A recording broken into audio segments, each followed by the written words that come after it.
Yeah, it's pretty insane, isn't it? Painted by Rock. Which it's weird to say those names. But yeah, I thought this thing was like 40 quid and it was 20 and the models are pretty darn amazing, so I'm really happy. So this light is way too close. There we are. Let's move the entire light. That'll be fine.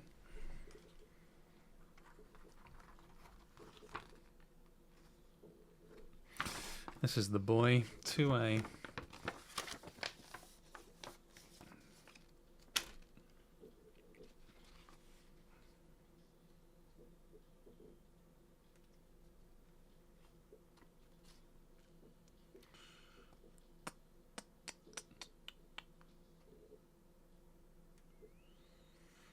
It's actually fairly standard sub-assemblies as well, which is nice. Like,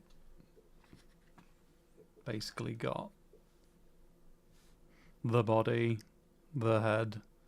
Holster can go on, that's fine. Arms can go on, I think, too, actually. And then maybe keep the hands separate.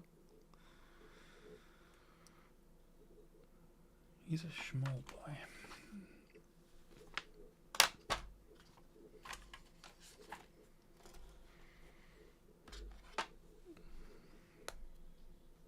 Oh, the hand kind of frames nicely.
Literally just a foot. That's weird.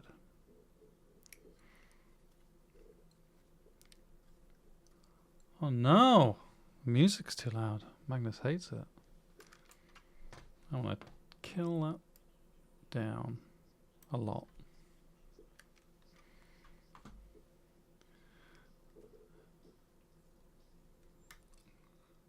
I mean, Simon, you don't need, like, pictures of my hands when it's you get 25 a second. Okay, I'll really kill the music. The music is more for my sanity. In fact, I can just remove the music entirely.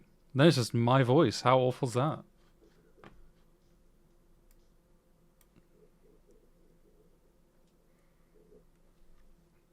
I get no music. Sadness.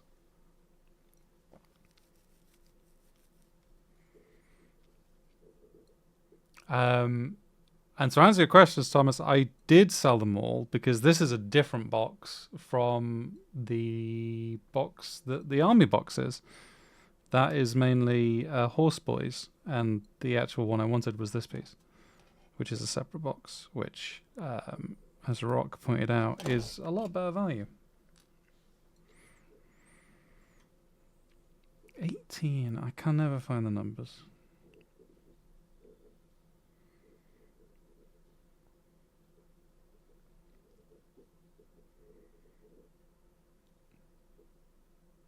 There it is. That Power Fist is super nice. That like might be really cool for a future thing, but yeah, there's something about the way that's rendered. It's cool.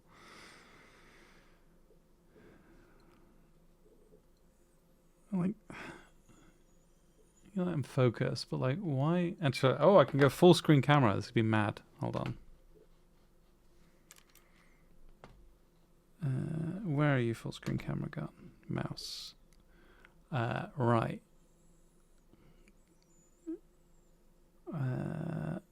This way. Yeah, there. Right. This dude, this face, which is the one I need, can someone explain to me why they would attach a sprue there on the face? Why would you do that? God, this camera's a bit good, isn't it? When you're this close in.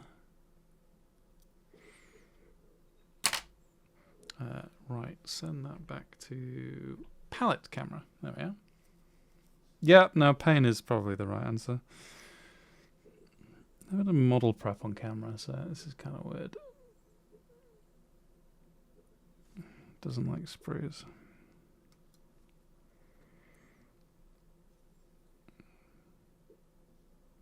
I'll just have to take that off with a knife. Hid. Number 19.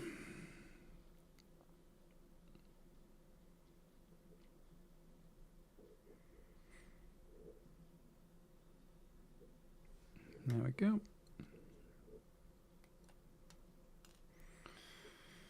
$2021.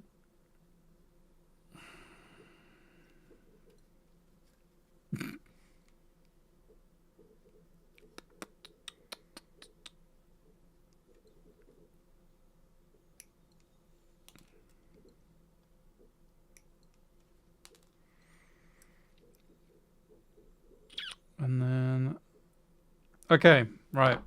I have no great care about this. Here's a question. Oh God, look at that. Super overexposed. Horrible. Oh, that's fine. Right, 25, 26, or 27. What should we do? We have, like, fake Luger, bolt pistol, or plasma pistol. I think they all kind of look the same. The fake Lugers may be cool, but I'm going to do the sword for the other weapon, but the pistol is the pistol. Look. No, it's the most Krieg, isn't it? You kind of have to do it. Actually, is it las pistol?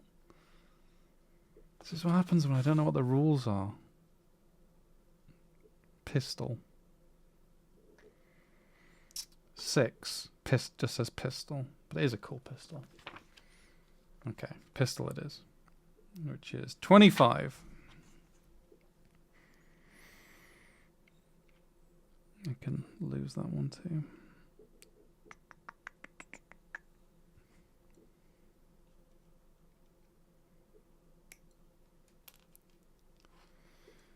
And God, another. I'm gonna go full screen camera again. Like, get it in frame would probably be useful. Where the hell is the framing? Why can I never find these things? Okay, so that's that. So let's go this way and that way. That sword, number 9. That's cool. The guard, I guess, whatever it's called, like pommel guard or whatever. That's cool. That's not for this model, but I just think it's really cool. And that skull's just asking for a bit of work. And actually, the reason that I'm finding this camera view so confusing is because it's the wrong flip. There we are. That makes a lot more sense to my brain because now my movements match up. So yeah, number 9. That is a really cool sword guard or whatever. It's the good for the bits box. I was going to do this, dude. That's kind of a tiny image, but Pointy Finger Man. Wow, look how terrible that print quality is. But he's a bit. Well, Rich has done him as well, so I didn't necessarily want to be like, hey, you're painting this model, let me copy you. But there's not a lot of materials on him. He's not as interesting. Oh, nice. The auto mod has held Rudy's message. I'll allow it. Why not? Get good painting added permitted term fuckers. Yeah, that seems about right. Yeah, I agree. It's just, I think it's a cool model, but there's something about it. It's just a bit wonky. Right, what the hell was I doing? So we have everything, I think. This one sprue bit just like confuses me. Just like, hey, it's a foot. That's your sprue bit. You get a foot. Oh, I'm gonna struggle with autofocus this. I might need to change it to a manual focus setup. That might be easier. Let me do that, because otherwise it'll be driving people crazy. And the first stream is kind of just working stuff out. So, bye-bye autofocus. Gone. Now let's get that hand in focus.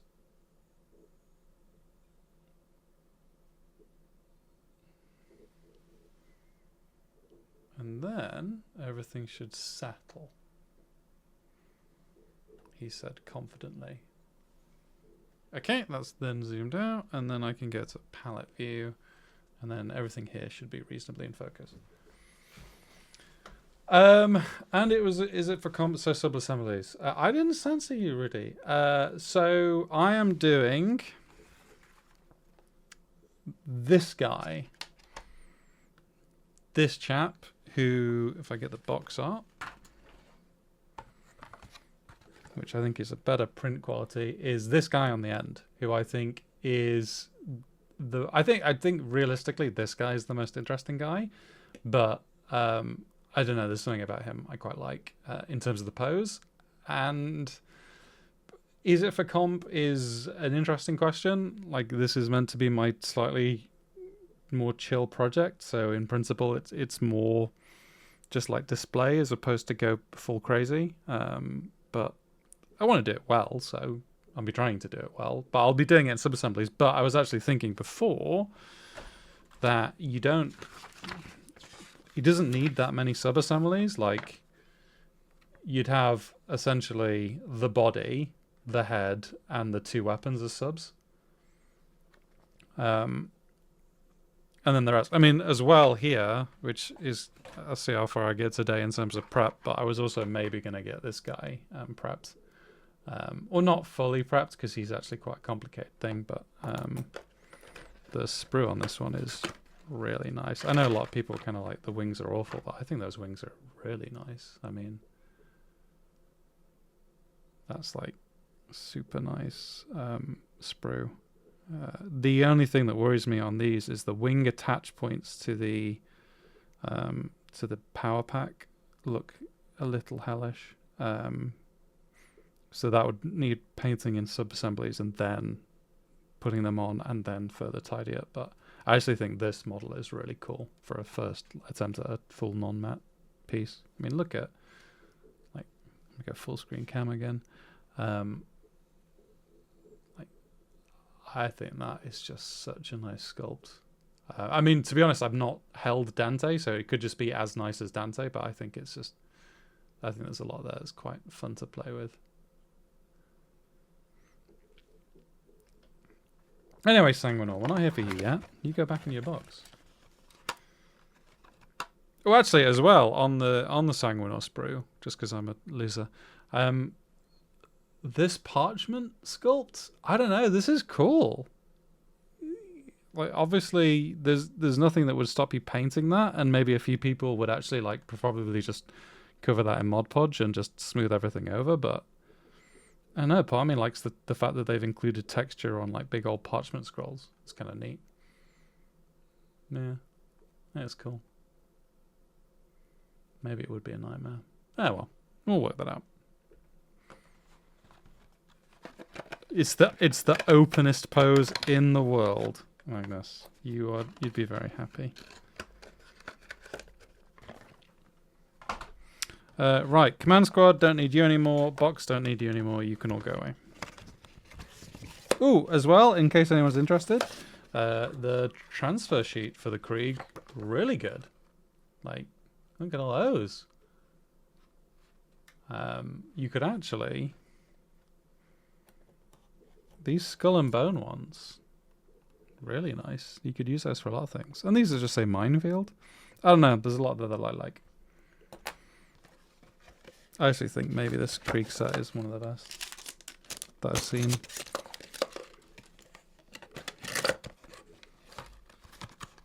Speed paint scrolls. Yeah, just give him a bit of army paint a dip. Off you go. I mean, I can do... Look, wait. Hold on, get my face. That's main palette, and then... Hey, there I am. I can wave and see things. It's all very different. But I think no one really wants to see my face necessarily, when instead you can see the tools. And also I wanted to make sure I had a working palette cam set up.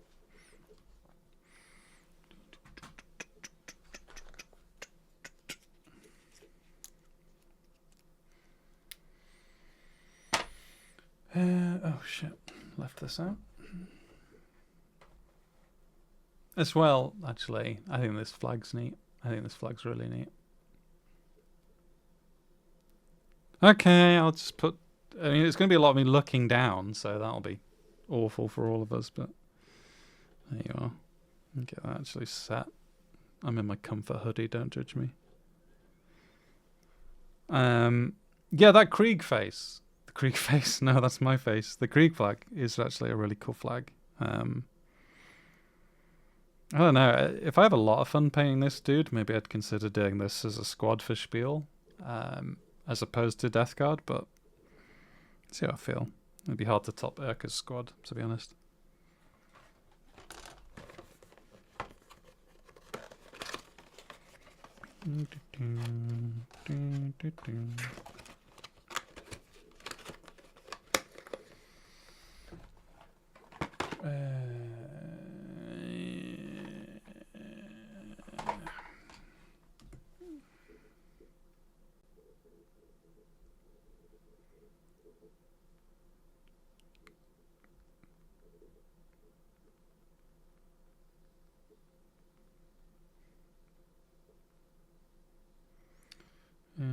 Sorry. I realised I double booked myself on the same weekend as MPO, which is not ideal. So, not great. I'm just trying to fix it. Probably really shouldn't put my phone in camera. That'd be a good idea.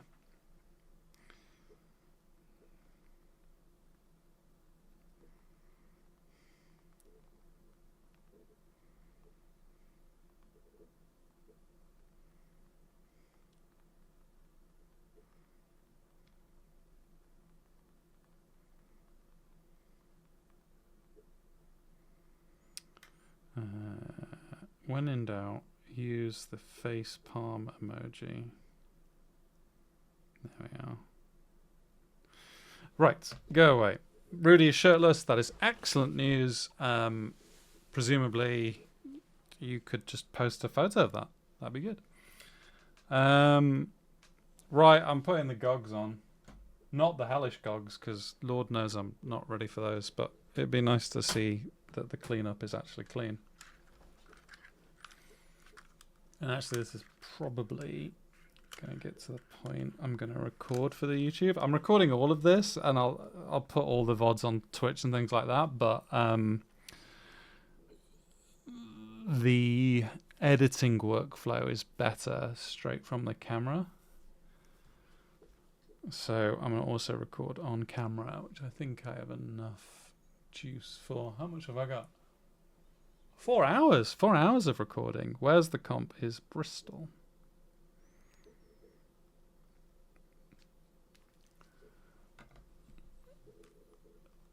Do you not prep with goggles? Just because I find, like, if I'm looking at mold lines and stuff like that, it's nice to have, like, a full view of, like, the prep you're doing. It's just a bit easier. I mean, like, granted, you don't need to use a 3.5 times. You could probably actually use a 1.5. That's maybe a smart idea.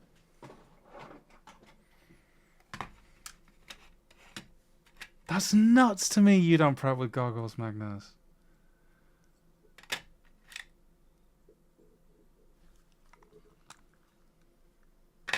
They come free on prescription if you have a micropenis. I mean, my free prescription has not arrived yet, so... Oh, I can show the monstrosities and all their glory too. So, hold on. No, I'll just probably keep it. So these are the cheap pieces of crap that I use for like 99% of the painting. But then for the Pusmore, I was really scared about that armor striation pattern thing, and so that's when I hot glued these together. God, the lighting on that is awful. You can see the hot glue there. And yeah, it's a 2.75 times glued to a 3.75 times, and it's really good if you want to see something really close, but my goodness, you can't use them all the time. Look, Rudy, don't worry about it. They work. They work. If you want to see closer, like your minis on an atomic level, you can just hot glue things together. No one can stop you. Like, it's wonderful. Right, you can go back. See what this looks like in 7.5 time.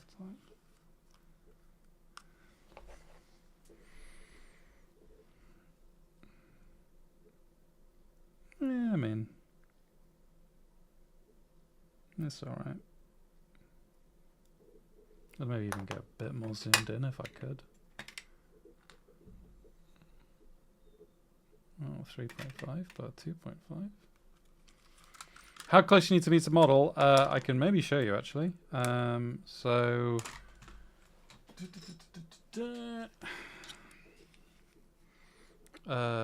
oh, right. This is actually a really good test.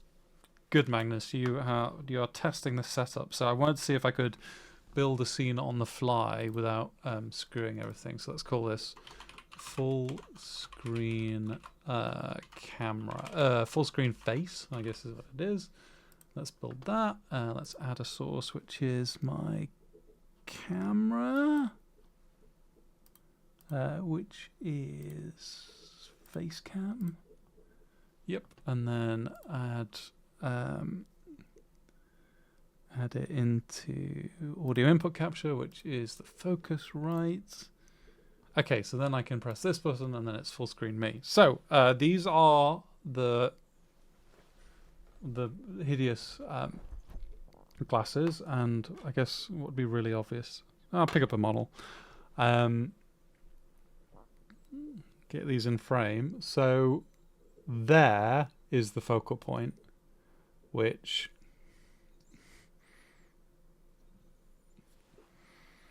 my trusty ruler out.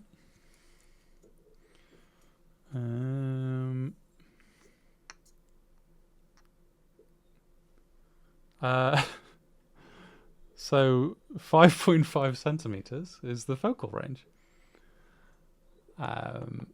Which look, you can't use it you can't use it for long, and you can't use it all the time. But yeah, you can just hot glue glasses together and give yourself 5.5 centimeter working range on your sexy gogs. But it works. Right, ruler, don't need you anymore. Definitely don't need you anymore. Put the boring sexy gogs on, and then I mean, not that view, that view. Transition, nice.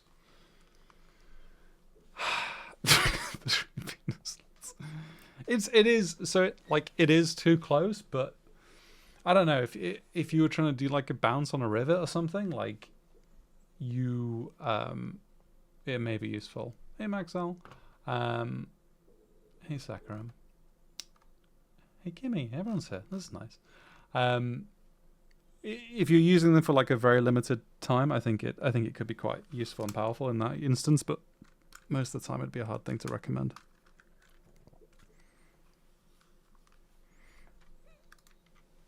You go, and where's our point? You don't wing them, and if you do, that's just annoying. There you are, nice mold line straight down the fucking middle of this pouch. That's nice and annoying. The casts are actually really good on this. I'm gonna hit record. Are you recording? Yes, you are. Nice. Well, I can use some of this for the YouTube video.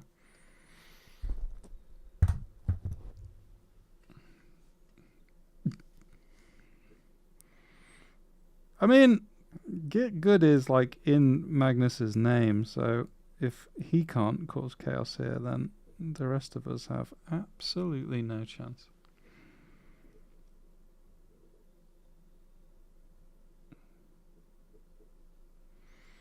These are new blades as well, which, yeah, may cause a problem.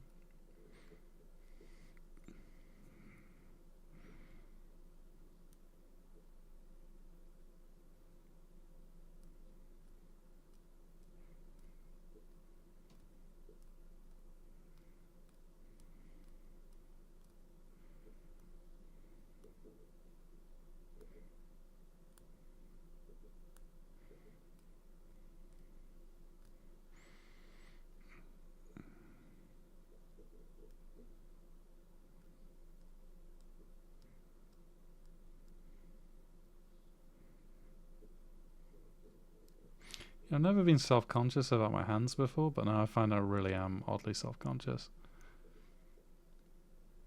No, we are memeing. Memeing is fine. I mean, Rudy got bullied. Well, not bullied. He got auto-modded for swearing, but that's fine. Oh, I wish I could put the Get Good bot here.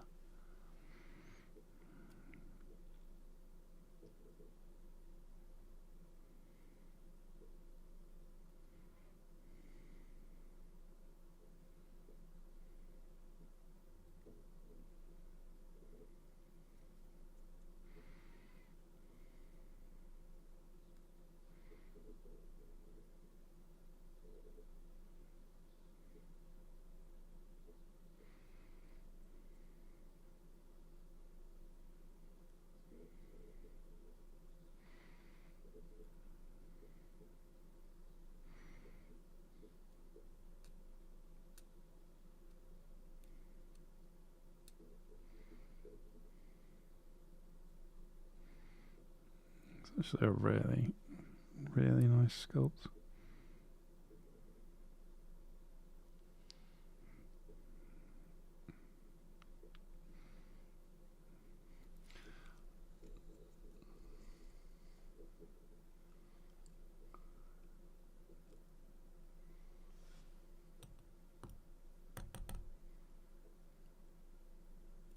Hey, Cryo. Good to see you. Lovely person. I'm just so you all know, and like you can call me useless or whatever, that's fine, but I'm really out of habit of painting on camera, so I will do my best to get everything in focus, but if I don't, like, I'll just correct it as soon as I can.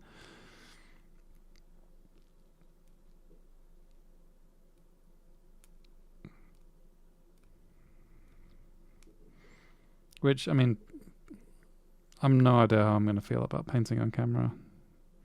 Like painting a whole project on camera, it feels like a big step, but I'm sure I'll be fine. Comfort levels and all that stuff.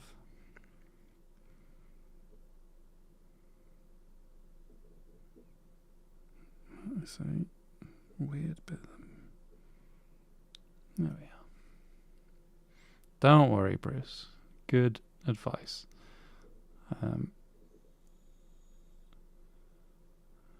Yeah. What's worry gonna do? Just make you better. No, wait, not the opposite of that.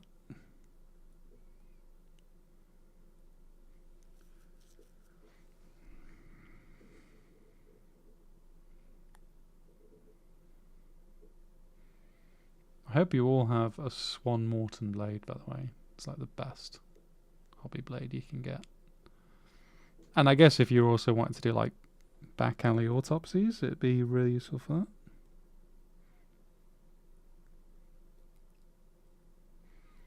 Nice. Oh, that's painful.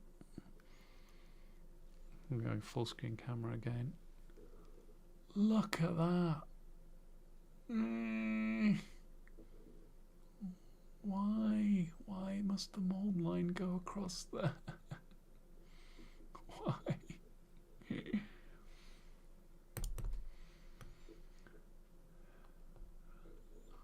On Twitch, 4 hours of streaming is actually 1 hour paid. Yeah, that's probably about right.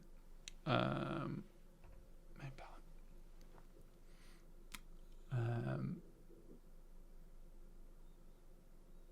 Yeah, it's like I don't mind cleaning up mold lines, and like it's the inside of the leg, so it's not as bad, but it's still pretty rough.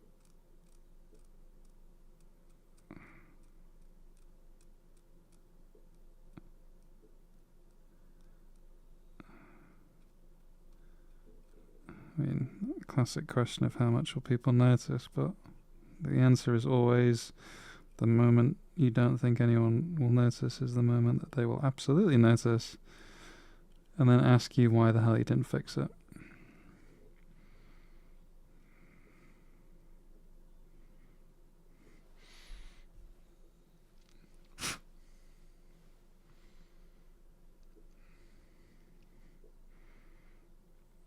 Oh, maybe at the end of the stream I can show you guys the cursed Necromunda resin. That thing is hellish. It needs a little bit more.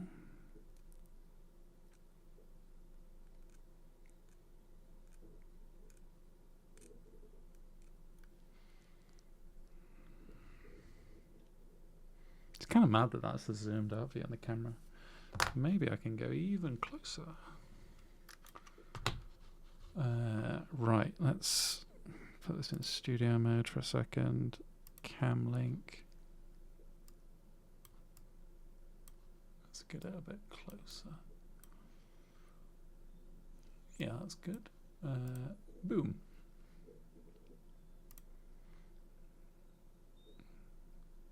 Yeah, I'll just slightly better view.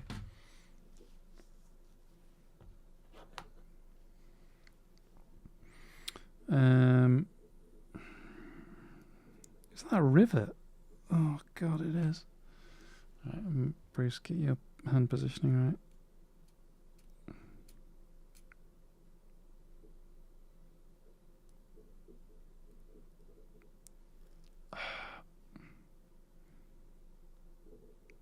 How have I managed? I'm just going to melt it. I'm going to melt it.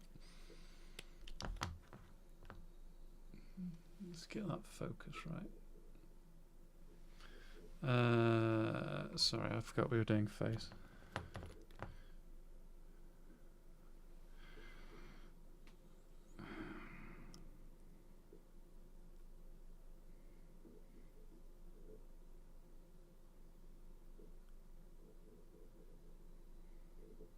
Oh no, there's a mold line down the chute. Okay, fine, I'll fix that in a second. Okay, you can chill there while I work on you, buddy. Have fun, Rudy. Have a good day.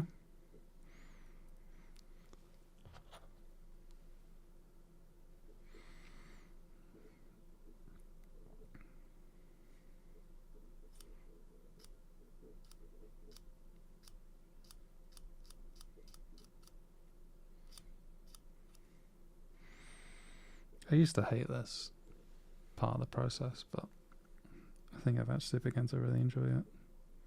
It's just meditative. You can't really rush. Can't do anything but focus on the model. And like, I don't know whether anyone else thinks this, but I often have this like headspace thing of thinking that everything needs to be perfect, otherwise I'm a failure. And what helped is like painting more and realizing that, oh, actually, when you do this, you're going to miss stuff in your model prep, and then you're going to be painting and realize, oh, I've messed that up. I need to go back and fix it. And all that means is that you go back and fix it, and it's fine. And no one's like, oh, why didn't you clean all your mode lines perfectly first time? Turns out that no one does that. Well, maybe there's probably a few people out there. I bet Moretto Font doesn't fuck model prep up first time and then fixes it after. But maybe he does. Maybe we should ask him.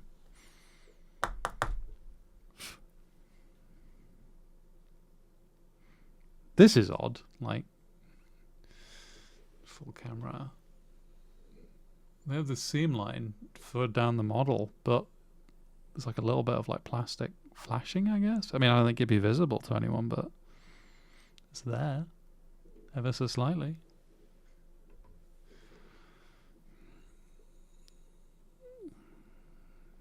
That's so weird.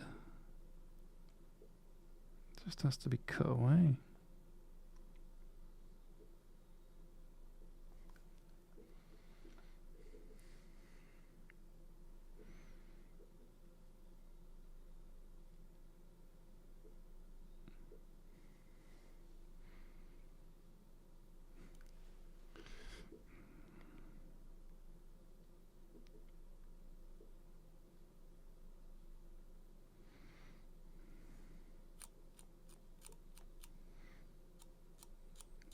Yeah, I mean, to Magnus's point, it is... I don't think you need all this stuff to stream. I think that'd be kind of crazy, and a lot of people would be like, why would I need all this? But a setup like all of this does make it a lot easier. Although I'm really annoyed I spent like an hour working out how to get music into the stream with like track lists and stuff like that, and then it's just, no, the music's too loud, so now there's no music. Well, I can hit music.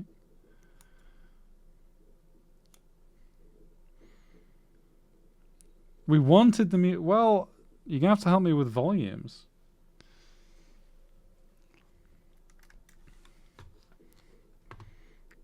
Because that's quite low. That's...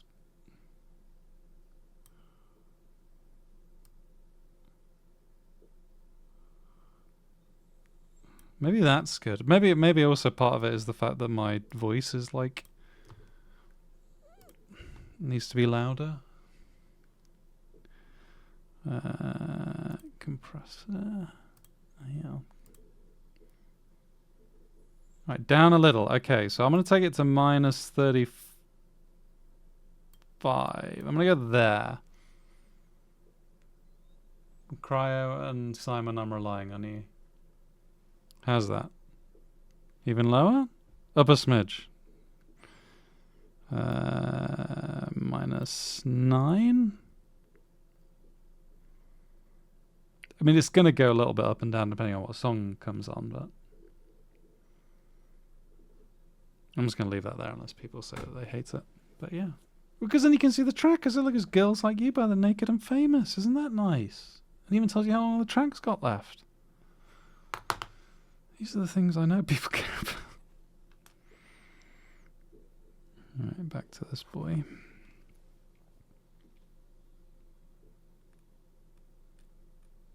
And the fucking mold line they put down his shoe.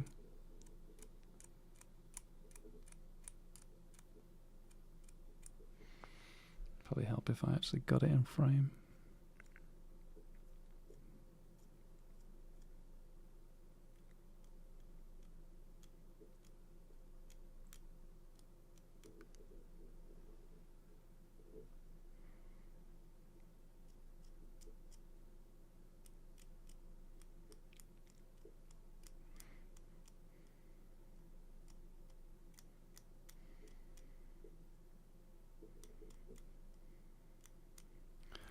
I mean, there's always the argument as well that like people will listen to their own music, so why would you stream with music?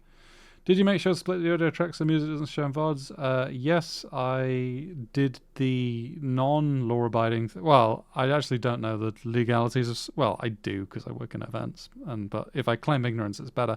The VODs will have the audio strips because the VODs won't have the Spotify thing going there.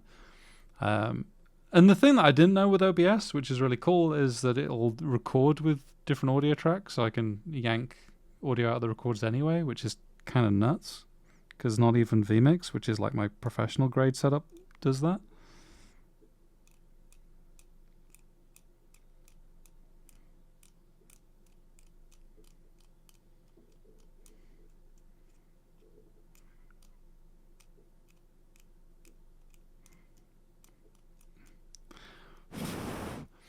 Like, I'm sure we'll fall afoul of Twitch's rules at some point. I just don't know where. I mean, it'll probably be like Rudy's bullying or something, but until that happens, we can just live the happy life. I hate, look at that. You know, the head just comes into frame. It's awful. I'm bad at this. Okay. Let's look at this foot. Oh, fuck.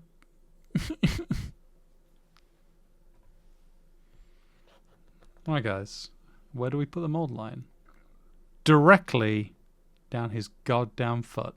On the bandages, on everything. It's fine. It's fine. We'll just fix it. That's all we can do. We'll just fix it. Why do we need to fix it?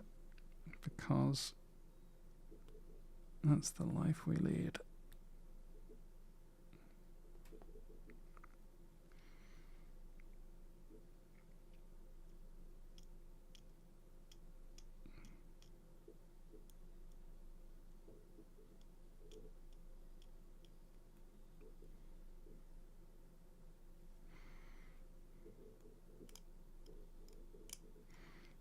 Get smart mod on this after the fact.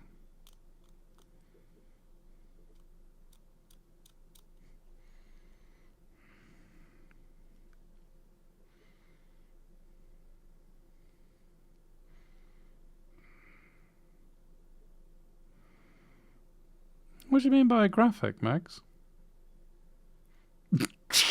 They're not an opportunity for freehanding. Do you mean like a post like, hey, we're on Twitch now? Follow us if you're a degenerate?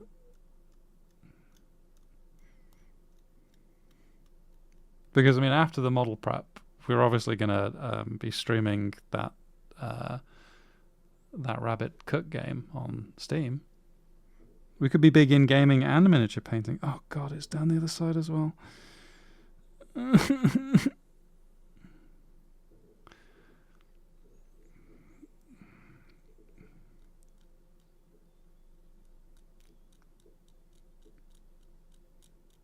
That's fine.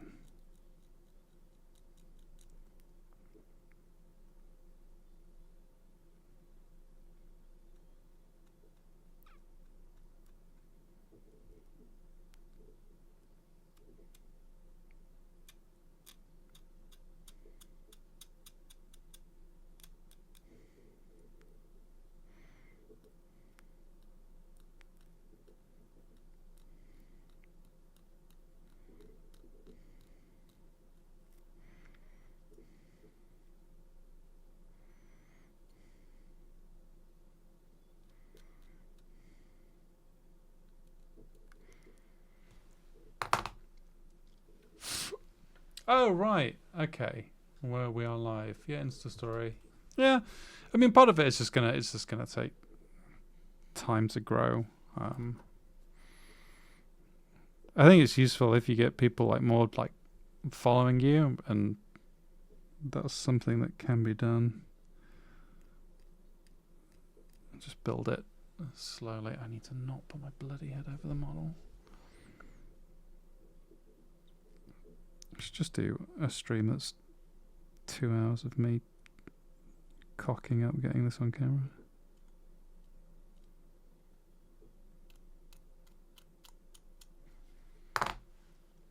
Okay. These bits good. These bits wait.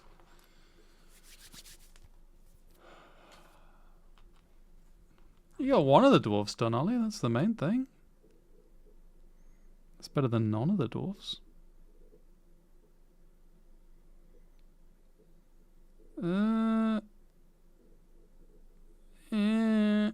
What's going on there?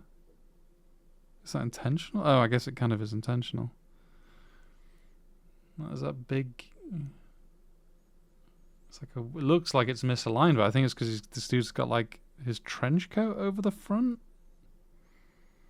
It's like upturned with these buttons, so it's meant to be like that, but it's still a little odd, eh?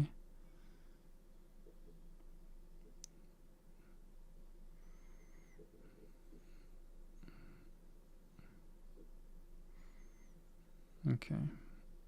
Well, as a dry fit goes, it's fine. Just need to... Headset can come off, actually. Oh, yep, sorry. It is not the Commissar Cryo. It is this dude. Maybe this is a Commissar, actually. That's a Commissar hat, isn't it? That guy's the leader.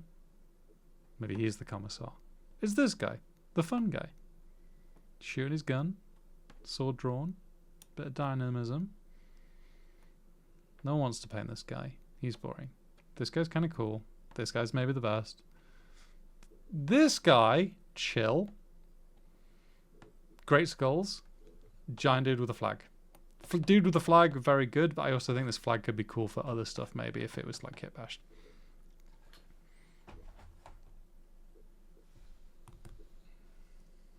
The box, for 20 quid, the box is super good. I think the box is great. It's certainly cheaper than the £140 Krieg box that I then sold. Because I didn't want to paint anything in it. Because I'm an idiot. But that's gone to a good home. Someone that will love that model. Well, models.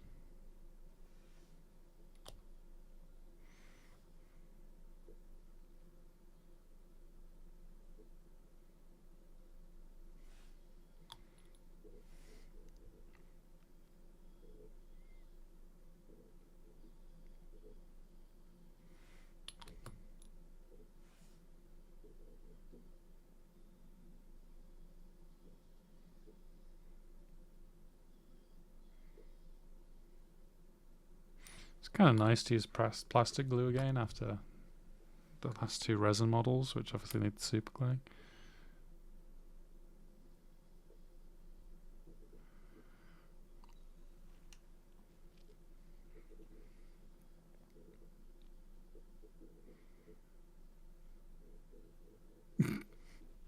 Hey, Michael. Yeah, the army box that was all cavalry and that one unit on foot and the giant artillery piece. The giant artillery piece was really nice, but to be honest, it wasn't worth the army box. I don't know why I didn't just look at what was in the bloody army box. Oh, that's the Spotify DJ. Ooh, this is a nice track. Got you up on the TV. God, you poor bastards.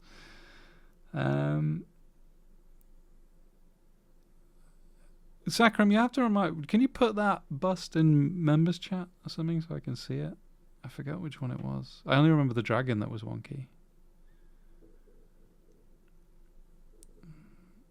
That's going to need to be smoothed. It's not ideal, but it's not terrible. I'll get the foot on and then I'll tidy it up a little bit. That's a really weird connection point, actually. Just schlup it in like that.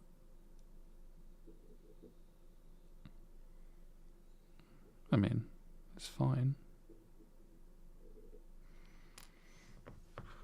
Maybe sprue coat it, but there's other bits I'll need to sprue you. Yeah, the coat, I mean, the underside's fine. This is kind of weird, though, because... Let's go full camera. And get it in frame. Like, obviously, the front is a chest plate. It's not the coat. The coat is, in principle, meant to be behind it, which is why... I need to raise this up a little bit. This line obviously terminates at where the breastplate should be touching in. And then the coat itself, like, obviously, this line is not good. I'll need to tidy that. But then this upturned bit is kind of meant to be slightly differently, so it'll only, I mean, it'll be sprue good, but yeah, interesting. And obviously the upskirt of the Krieg dude, where the foot goes. Camera shot.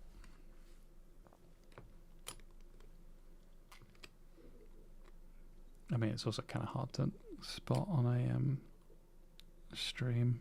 As opposed to having the model in front of you. It's a good set though. It's a really nice set. Because the other, I mean, here's a wild idea. I know we're big fans of wild ideas in general. No, Bruce, don't handle it like an ape, you idiot. Okay, leave that for a second. So the other idea is we have Krieg dudes. Great. Big fan of the Krieg dudes. I might just put this a little bit back on autofocus now, actually. Okay, autofocus again. The other idea is I still have this guy cooking.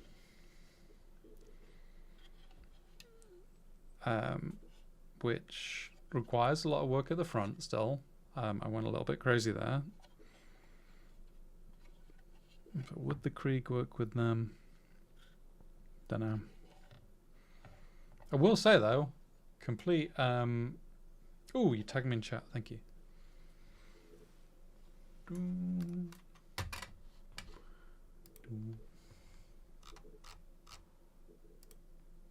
Oh god, if that thing's warped, it's going to be a nightmare. Yeah, that looks tough.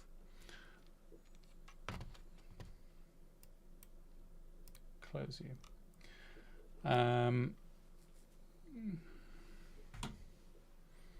Yeah, tank. Anyway, sorry, yeah, complete side, but the that night shift method of doing the tank tracks really did work in terms of like having tank tracks separate that you can just tag back on at a certain point. It's just a neat way of doing it. That one's a bit loose. I shouldn't have touched those. Oh no. Oh well. Anyway, go away, you things.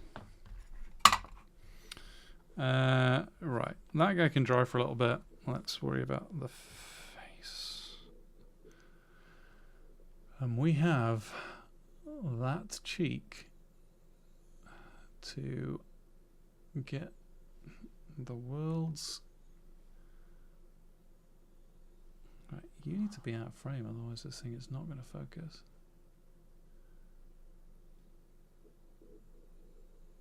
We have to get that bloody mark off. That's going to be annoying.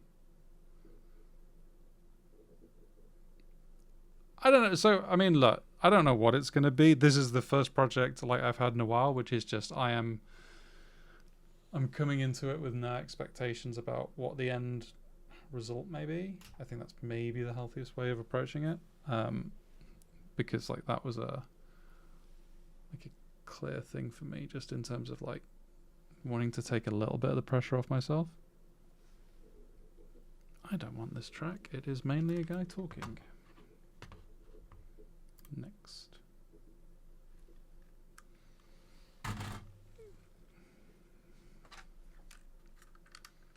But yeah, I mean, look, if I enjoy painting them, it could be a Krieg squad for Spiel. If I don't, it could just be this dude. If I love it, maybe it's the squad and a tank. Who knows? Not everything has to be for comp, he said, confidently, knowing that he's done a load of stuff for comp.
There's a mold line right down his gas mask.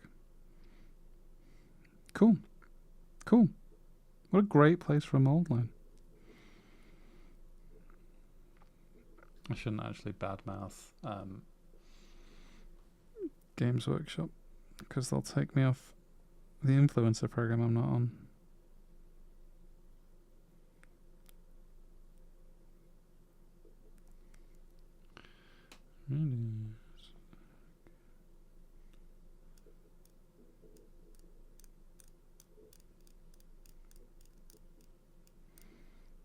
Oh, this gas mask thing is going to be interesting to paint. Not in a bad way. I think it's going to be cool, but...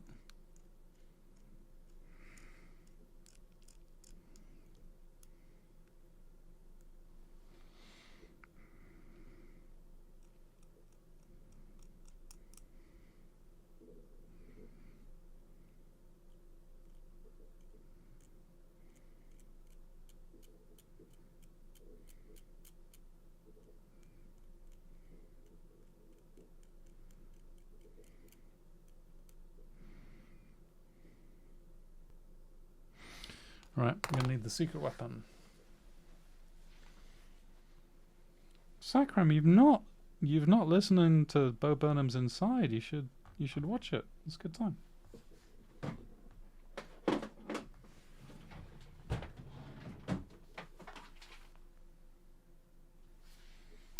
I know Ollie's a big fan of these things. I am too. Sanding sponges that you can cut.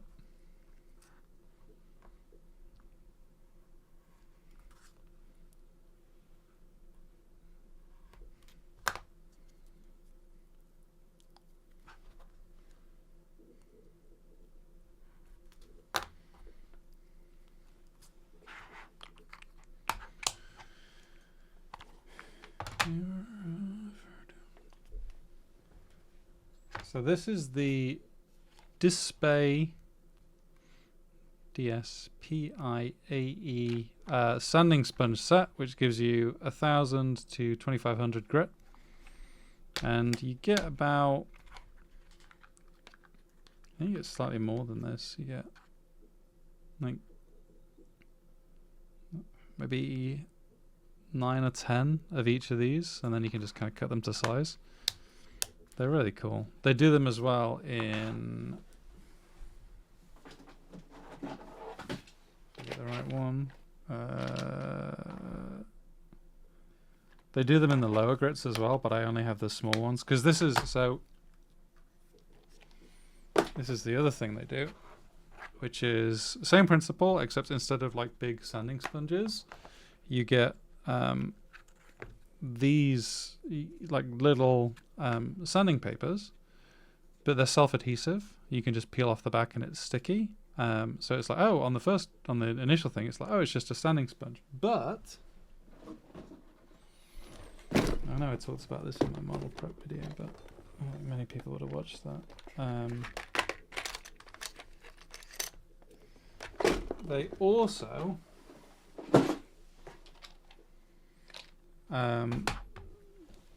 also sell these like carbon fiber sticks that come in like a load of different sizes. So the idea being that you just cut this to size, stick it on, and then you have like a really rigid sanding stick that you can use.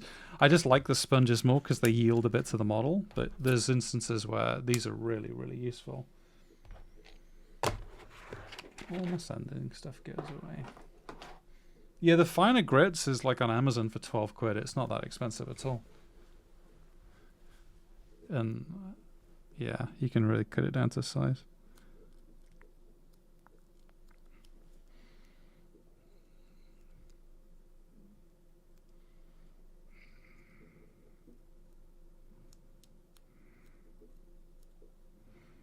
I need a 2,000 as well, actually. I don't know why I put those away.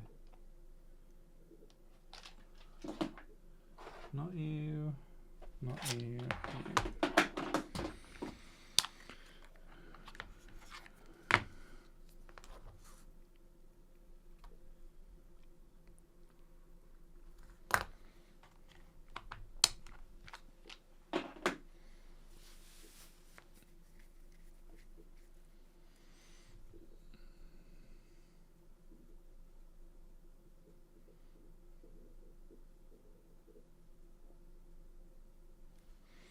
I mean, I guess an obvious question, Sakram, is are you enjoying painting it? Because if you are enjoying painting it, then it's worth putting in the effort to fix it. If you're not enjoying the painting it and it's just an additional struggle, like, there's worse sins than just finding a model that you want to paint and painting it.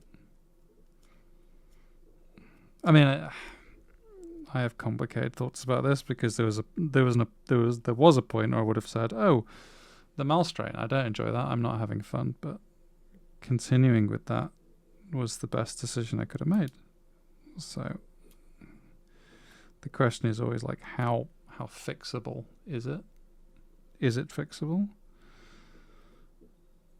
Is the act of fixing it going to drive you up the wall?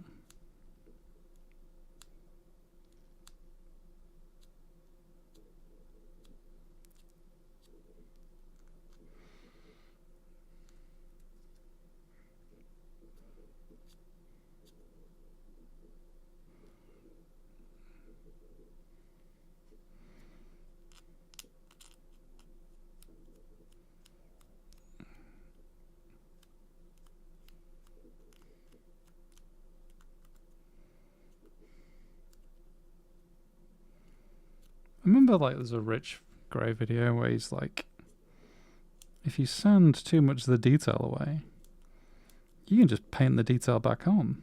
I'm like, yeah, if you're as good as you are, you can, but I can't. I think I could maybe these days. Not do a great job, but better than no job.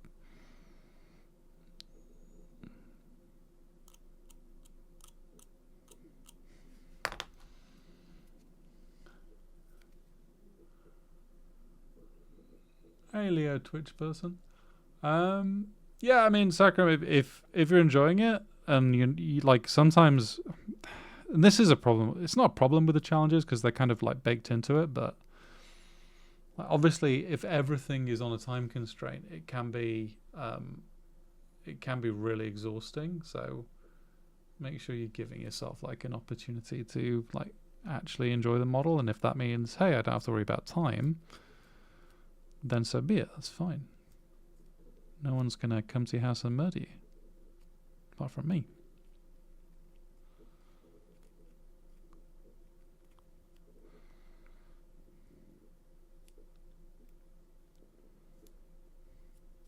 Are you one of the guys who did a podcast with Froggy the other day? I am indeed. Yeah, so I'm Bruce from that interview. And then Magnus is about, and he's the other guy who was on the interview. So we are Geek Good. Free Guild Cavalier Marshal. Why wouldn't you want to paint it? It's one of the best models that's come out recently, I think.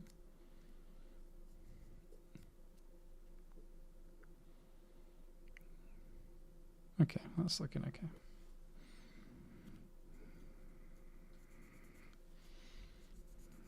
Get back to this guy.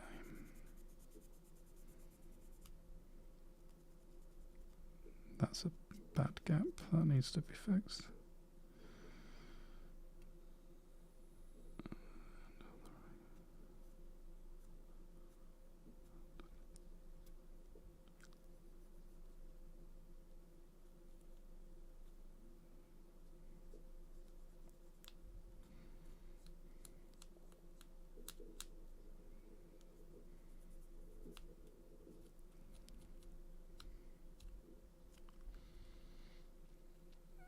This is Leo.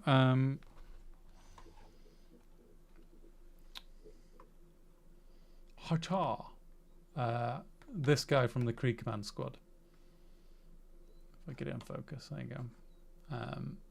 Yeah, he's a really fun one. Not gonna do. I initially was gonna do this one, but Richard Gray's just on a sat on him, so I didn't want to get in his way, and his version's really nice. So yeah, pick the other dude. Tech priests. Wow. Goodness. Never. I mean, if I did something like that, it would have to be a series on like TMM because I don't think I'd have the willpower to do it in NMM. But why not? Is the short answer. I like some of the Horus Heresy Tech priest stuff. Like this is this whole series is a bit of a trial for me to see like how much I enjoy display painting an entire process on camera. Like it's kind of meant to dispel a lot of ideas about what display painting is and can be, and should be. Like, I'm guessing my gut theory is that a lot of people have lots of different ways of approaching things. So I wanted to kind of almost publicize my approach to see if that will inspire folks. But if I enjoyed it and if people respond to it well, I don't see any reason why I wouldn't do stuff like a tech priest.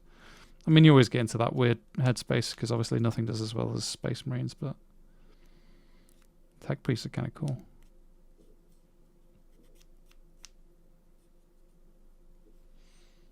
Call me a narcissist, but I don't want to paint something at the same time as someone's painting theirs way better. It's not narcissism. I get it. I mean, I feel a little bit of that with Rich Grey painting a Krieg. Like, it's Rich Grey. It's not like the greatest. Like, I don't know whether anyone else thinks this is true. I personally am beginning to think this is true. Is no one cares as much as we care. Like, you know, like if I'm like, if for the sake of argument, I started painting this guy, maybe I would be really self-conscious about like, oh, Rich Grey is doing this one, but I don't think anyone else, including Rich Grey, would even think twice about it. It's just a miniature that you're painting. Like, we're our own worst enemies in many ways. We definitely overthink things. And then like you also have that like second that secondary area of like we will always innately see the flaws in our own work. We don't see the flaws in anyone else's. So you may be looking at a piece like, hey, this is amazing, this is great, I could never do this. But then maybe other people think yours is the better version because they can't see the flaws that you can see, and you can't see the flaws on the other version because that's just how this hobby works. Tech Marine is a good idea, Leo. I will give you my solemn vow that if I enjoy painting this model on camera, I'll do a Tech Marine next, because you're the first person that's asked. I say that now, and then in 2 months' time, when this model's complete, it's like, oh wow, I don't want to wait 10 years for a model. Okay, Sprugu's coming out. Oh yeah, Sprugu's coming out. I'd like to do a Tech Marine. Okay, you can do that, Carmichael. You have to film it all. You have to put it on your Twitch. I hate Sprugu.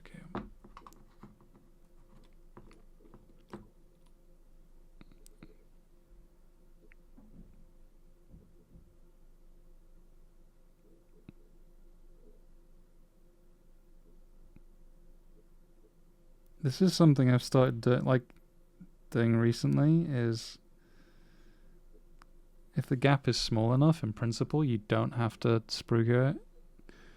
You can just get Simir into the gap and press the pieces together tightly. I think this will need a little bit of smoothing over, but yeah, it might be fine.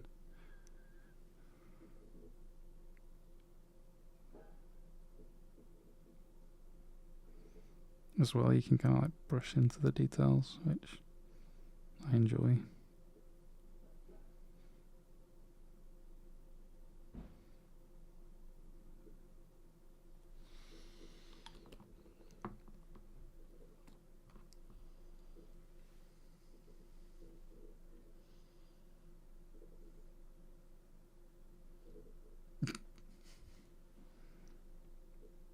I mean, for clarity, Thomas, I don't think I could paint a Krieg as well as Richard Grey.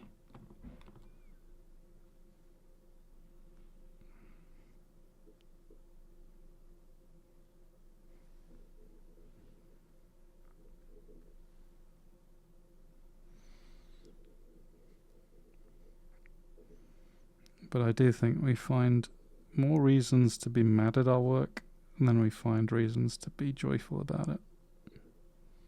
And that's a little bit sad.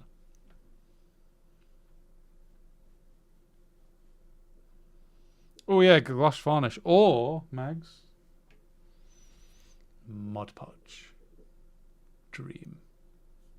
This actually, Mod Podge is probably too thick for this level of gap. Varnish would be better.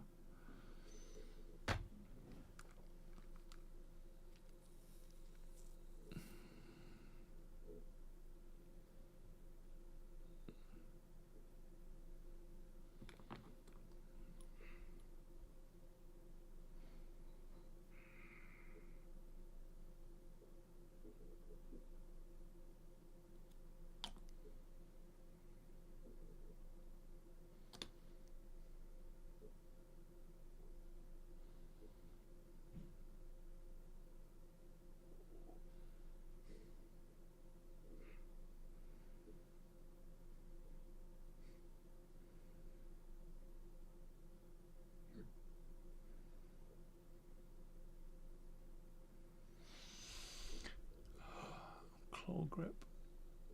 You see how much I bite my nails here? When I was taking Prozac, I managed to stop biting my nails. And then I came off Prozac, and I've gone back to biting them. Which is not ideal. I should try that nail paint stuff that you can get that makes your nails taste horrible.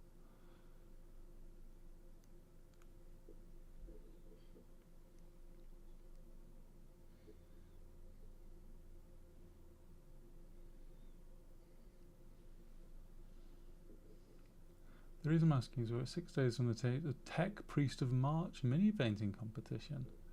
You start painting your mini on the 1st of March, posting it dates on the Discord. Final piece is taken on the pick is taken on the 31st. Will be compiled from online poll to determine winner. You're not having judges, Leo.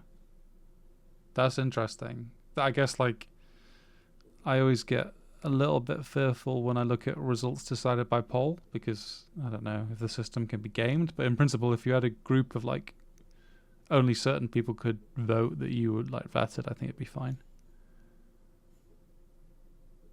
Wasn't there that like Warhammer store competition where you had to vote on the winners and people basically it was won by the people that had the most friends?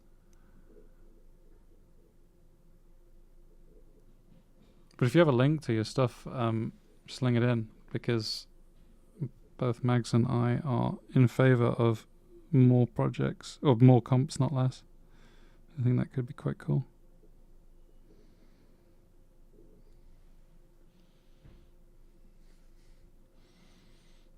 God, my music taste is all over the place.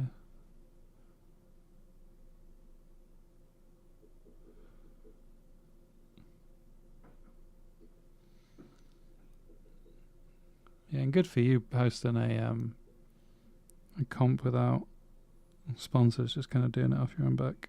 I got a lot of time for that.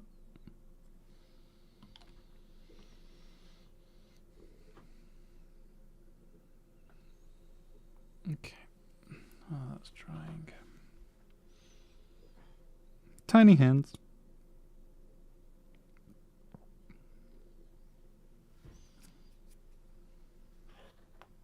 Oh my god, your competition has a trailer. Damn. That is cooler than what we do. Maybe we should have trailers, Megs. What the hell am I doing? I'm gonna stab myself. Jesus.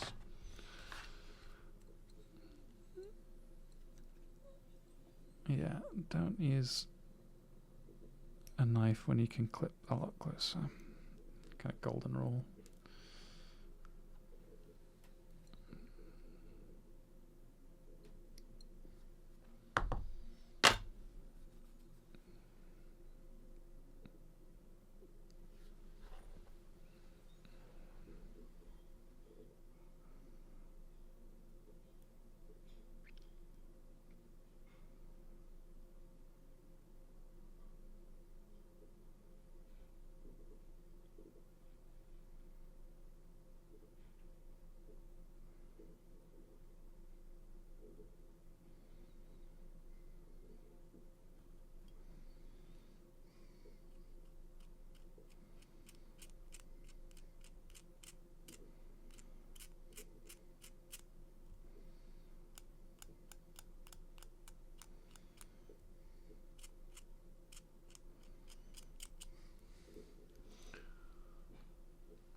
Yeah, stabbing yourself generally not recommended.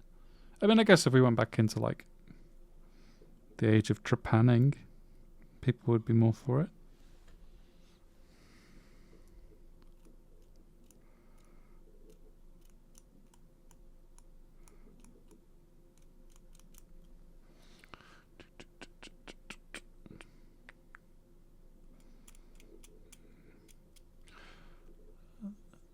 This was the soundtrack to No Man's Sky. And I've never been so disappointed in a game. I hear it got better.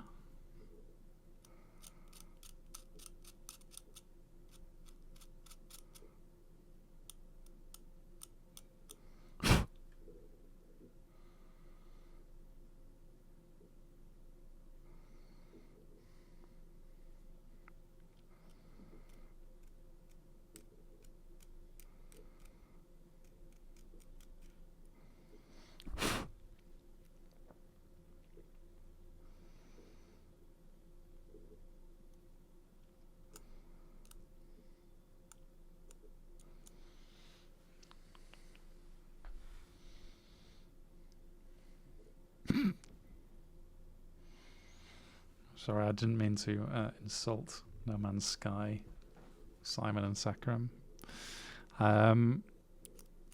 Yeah, I mean, I still own it. Maybe I should get back to it. I mean, I don't have a whole lot of time for games these days, but hanging around space with your buds. Did I just cut myself on camera? No. Good win. Go, Bruce.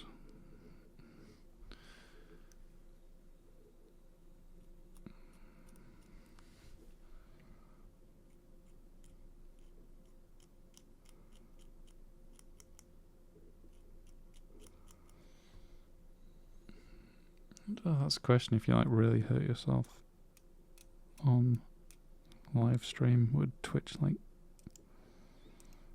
ban you for showing blood or something?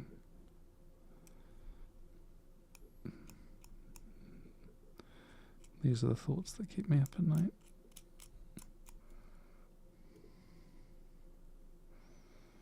Damn, Krieg are nice models.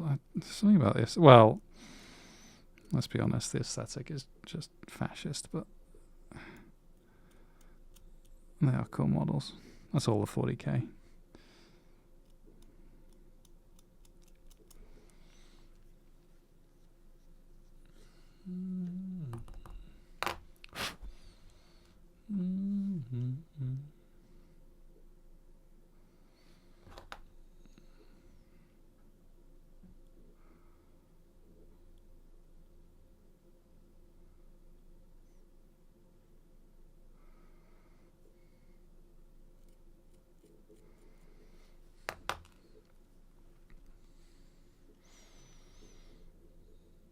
Let's get his little holster.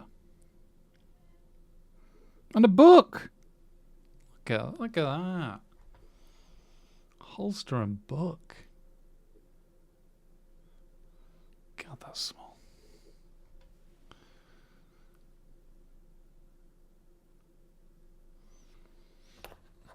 I mean, I guess, Leah, the thing keeping them is often, like, running out of money.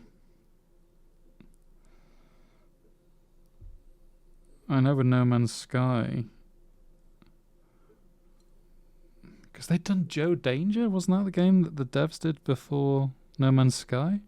And then it kind of became like a hype cycle, but then they eventually just needed to release it to get money in.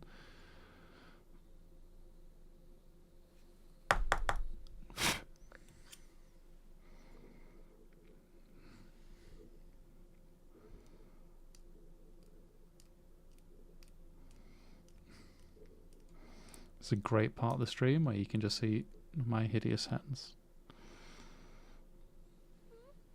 I think the model painting will be a lot nicer to watch on stream than model prep, personally.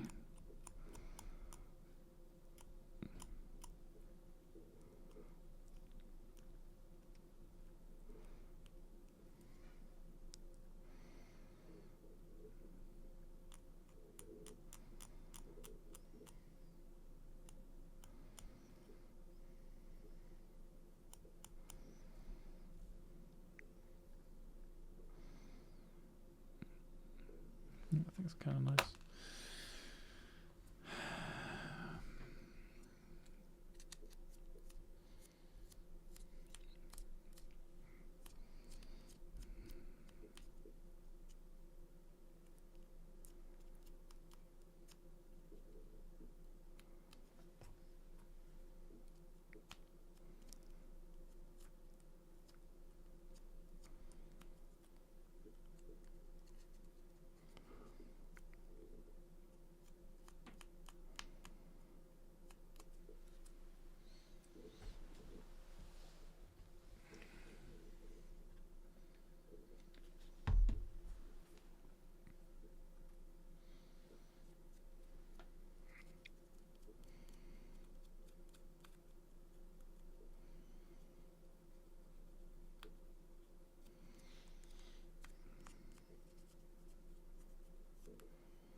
A little bit of a problem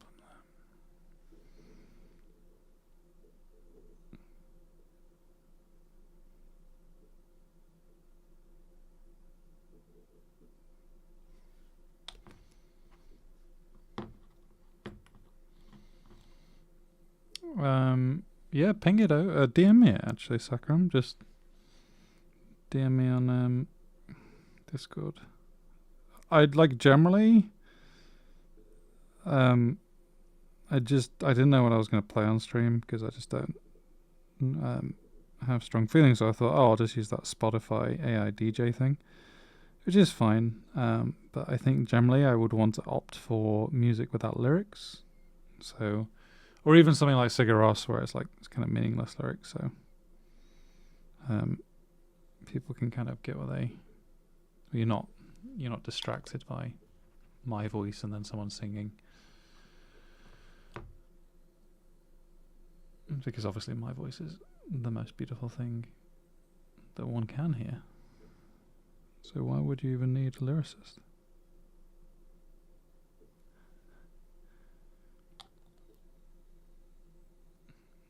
Hey, you mentioned Sigur Rós and then Johnsy comes on.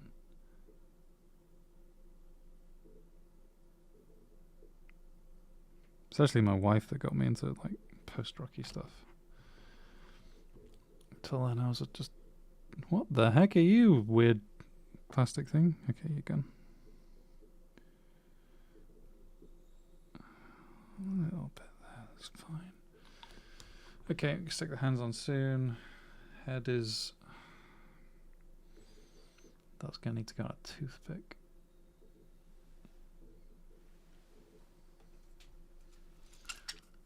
Always have bamboo toothpicks ready to go.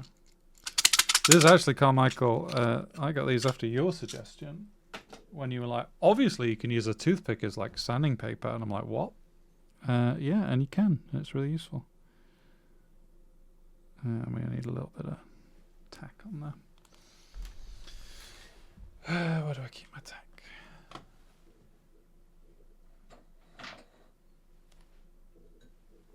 I keep a big old pile of it on my painting handle.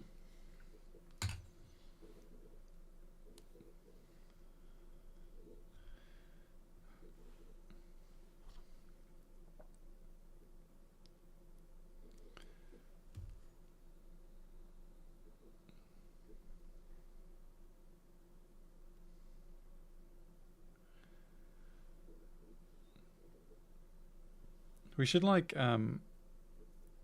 contact the Apocalypse players, Mags, and be like, hey, can we stream with your episodes on in the background? Do you mind?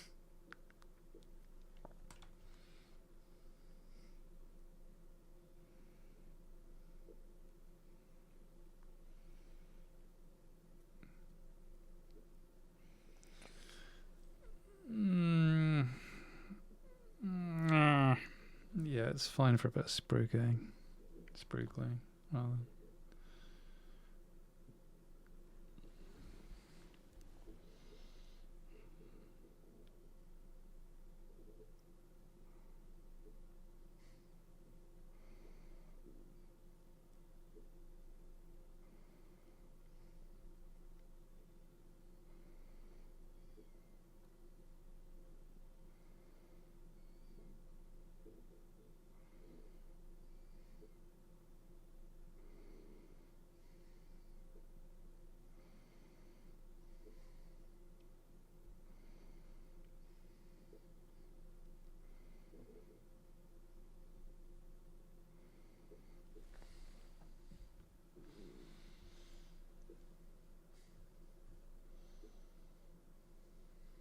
Horror Thursdays, yes, themed.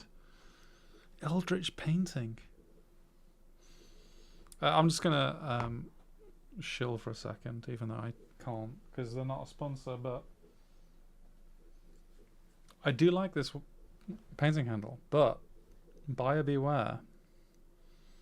The screw thing that goes into the cork comes loose and I need to fix it, and so you can't unscrew it at the moment. It just has to be in the cork, but I still like these handles a lot.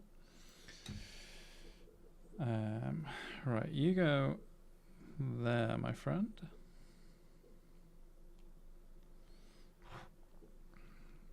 Holster can go.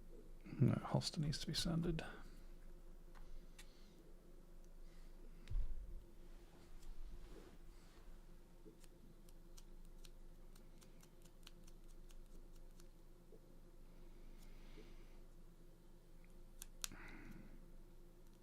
I don't know whether anyone else finds this, but like,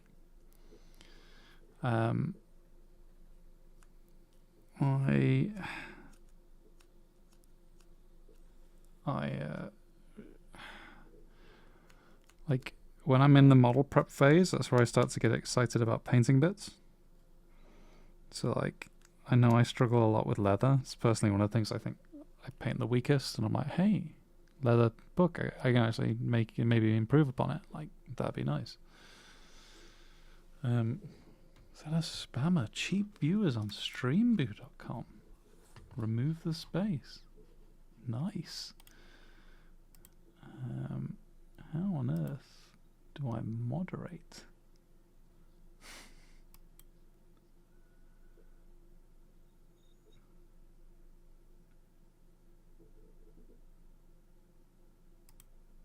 There we are. Nice timeout.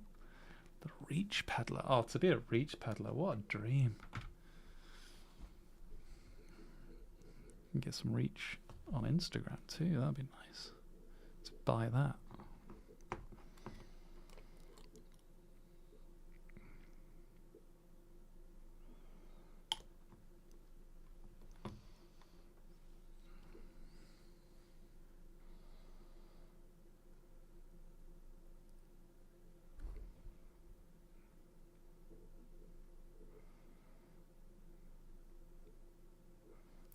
It's a really nice model, actually. I'm really glad I picked this one.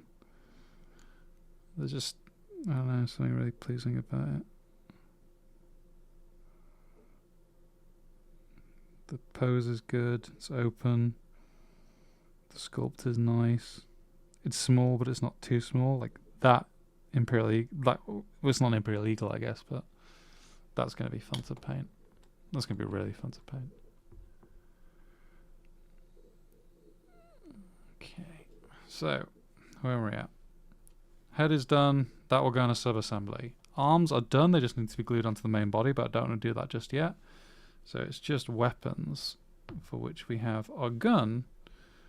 And where the hell is the sword gone? That's worrying. Have I done a rob here? Where are you? Sword?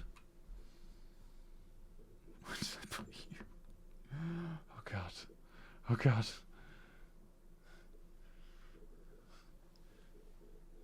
Check the stream archive to work out where the hell I put the sword. That'd be handy. I mean, it can't have gone far.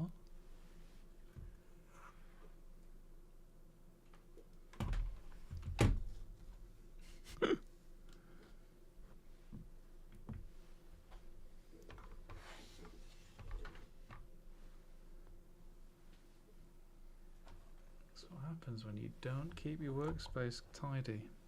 You'll lose bits, and then you're going to be sad.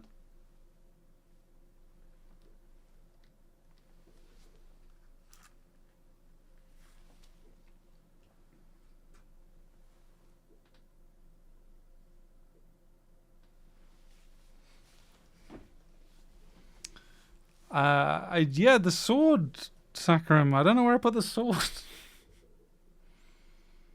Where the hell did I put the sword? It's not like me, just to straight up lose bits. It was all on the cutting mat. I've completely fucked it. Here's a question. Did I even take it off the sprue? Or did I get distracted?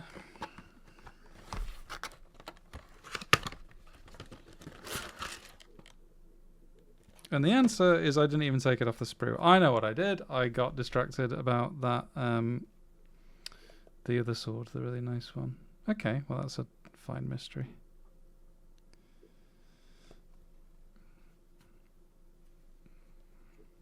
And so, full camera. This is the sword. This is a sword.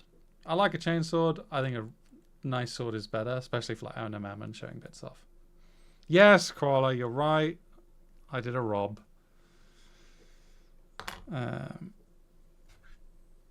If you are someone that would rather paint a chainsword than a normal sword, I think you should look at where your life has gone wrong. Because swords are just better.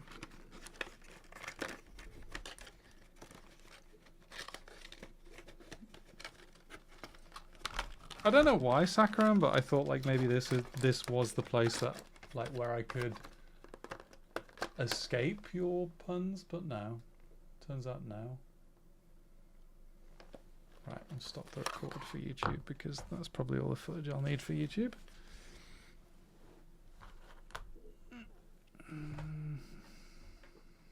Sanguinor. So I'm not going to get around to Sanguinor, but I still think he's a cool model.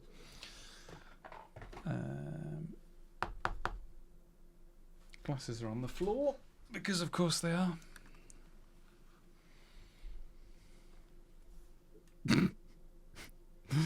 You will never escape my puns. What a hideous nightmare.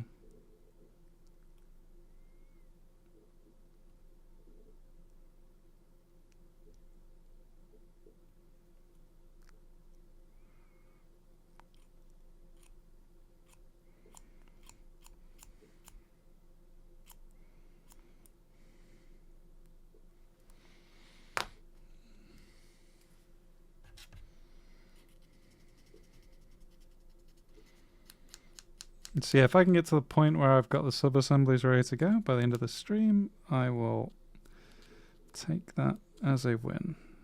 I don't have a huge amount of time left. Especially as I have to bath the child.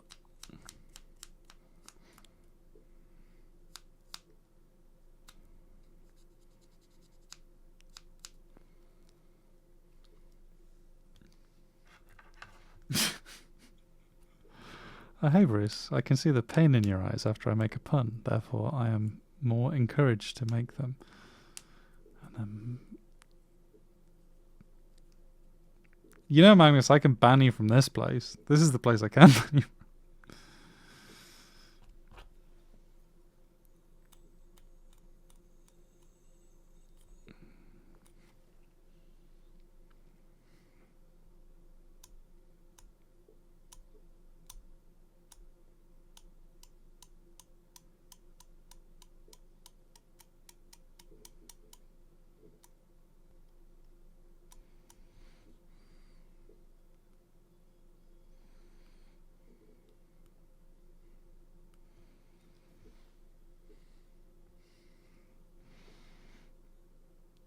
I can't even look at the chat now. That's what you've reduced me to.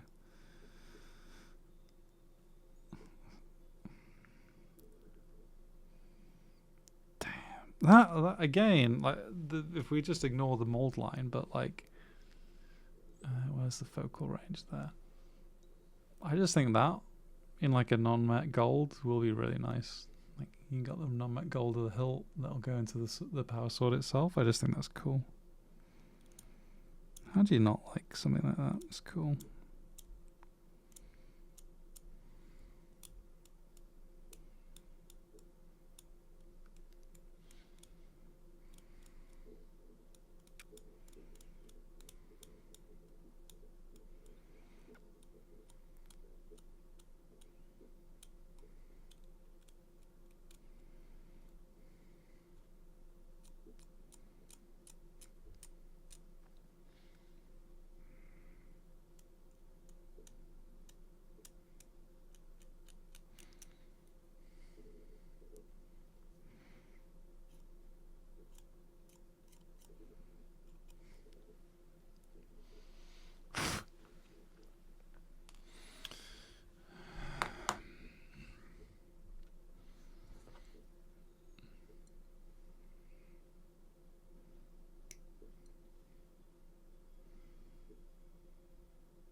So folks know these are the display nippers, which I think are really nice. Real nice nippers. They are one of those single blade ones. And not too expensive actually.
It's always annoyed me how every pissing weapon has the mold line. Down the center. We're going to need to drill this barrel. Oh, it's such a small barrel too. Do I even have anything that small to drill? Insert penis joke here.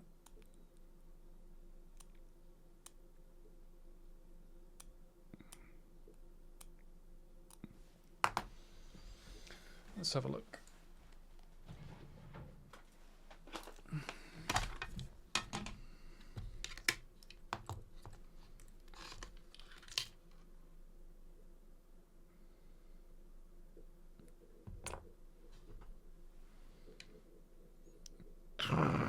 Yeah, that should be fine.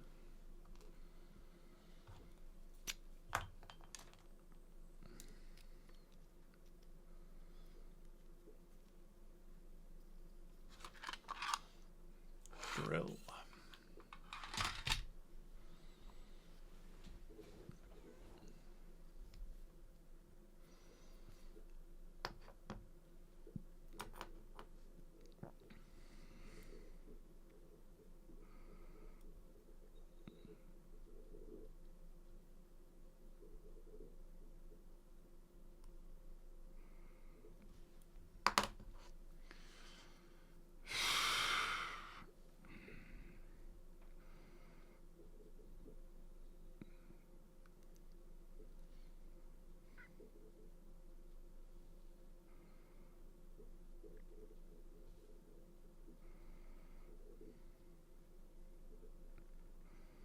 God, it's going to be tight actually. I might only go in a little bit.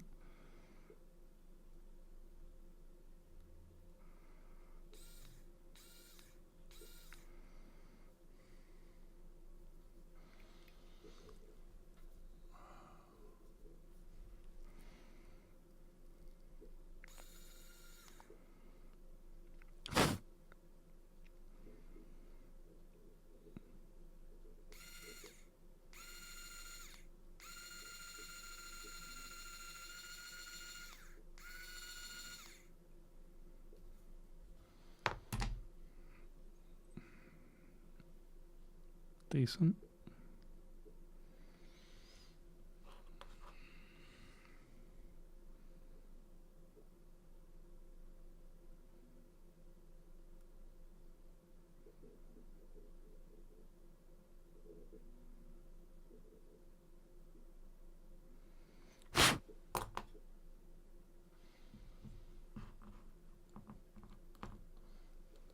If you have a gadget for drilling barrels, Magnus, you need to live a better life. This thing is great.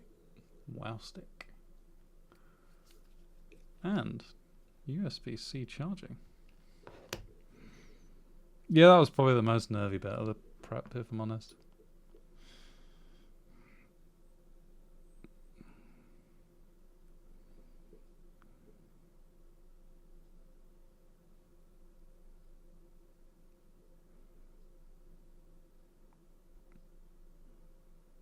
Okay.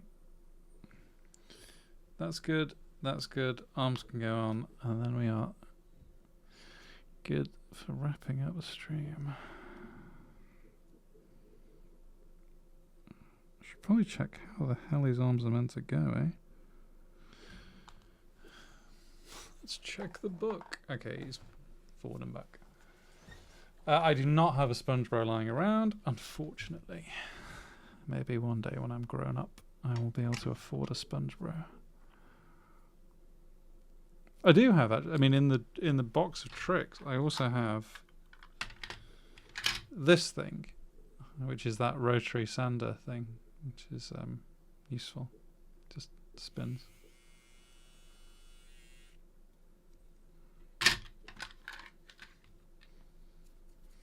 No, a power drill is not for drilling barrels. That's for committing sins.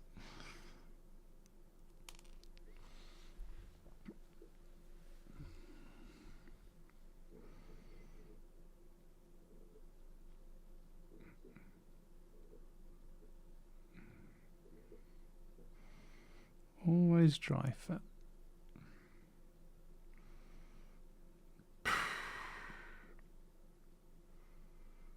No, I'm going to leave the body and stick the weapons on to the arms and then do the arms as subs.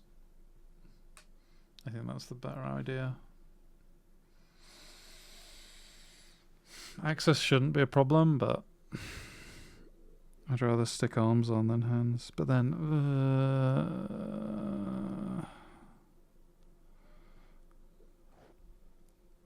is that going to be a problem? That's going to need gap filling.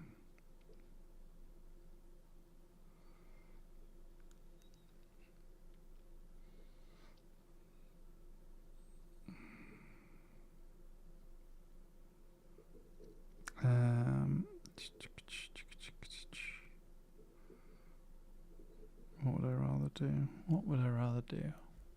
How does the other arm look?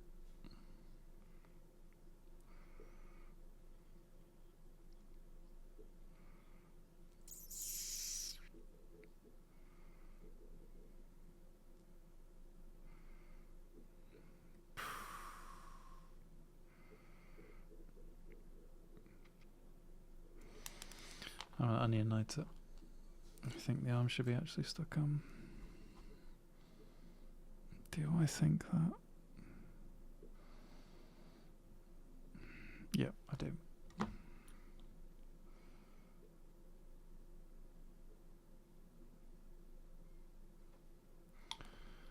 think that gives the best end result.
That pose is really nice. I think it's a really, really nice model, actually.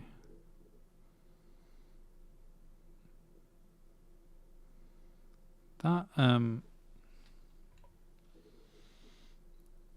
Krieg helmet is going to be not fun to paint, but that's about the only really annoying thing, I think.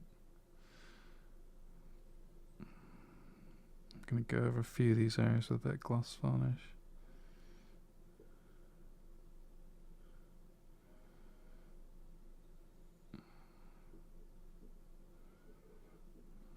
That area looks a little weird.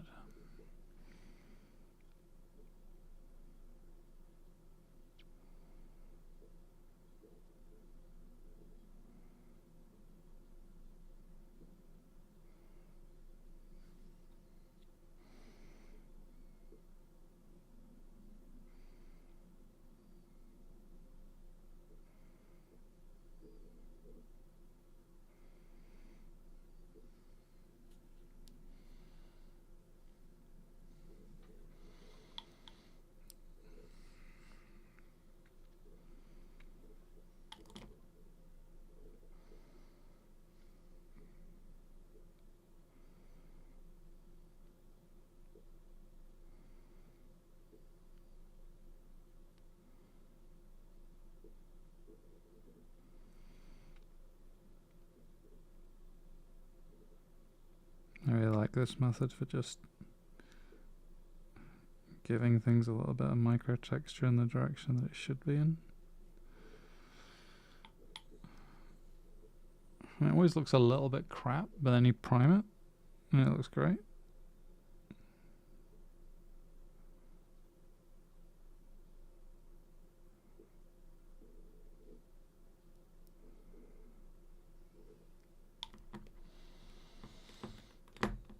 Cool.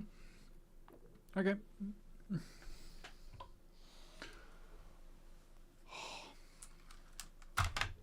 Okay. Body's done. Swords are done. They need to be mounted. I'll probably use not toothpicks. I'll probably use paper clips to do that.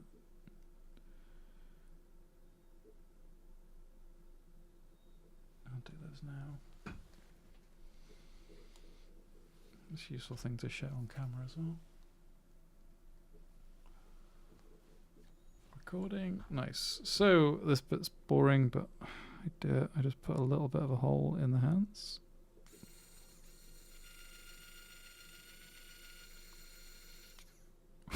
Basically where the joint will be. I'm sure everyone does this now, but it's just like you're going to pin it, but then you just jack it into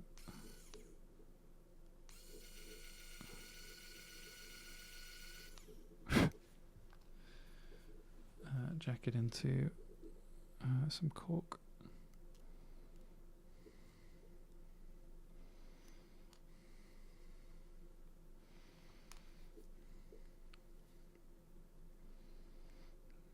I'm having flashbacks to when I drilled through the Nurgle guy's face. Don't do that again. Right. Next secret weapon.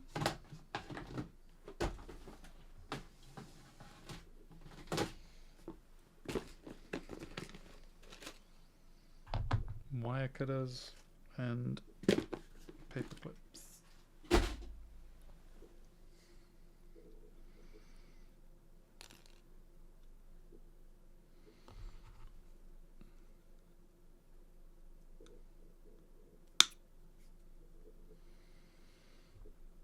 In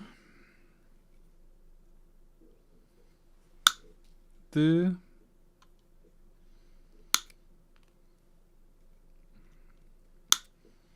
door.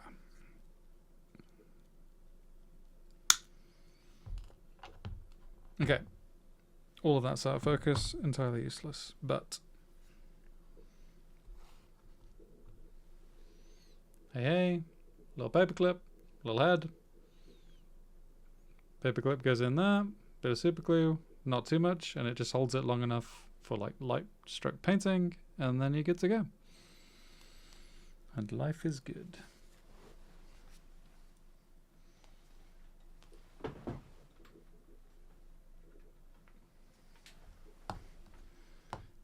also why it's useful to have some super glue activator if you don't want to wait around. But these pieces are too small to use super glue activator, so I will not.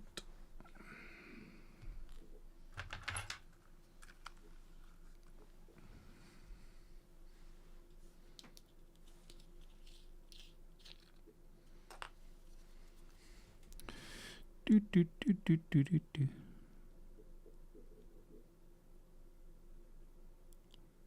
Teeniest bit of super glue.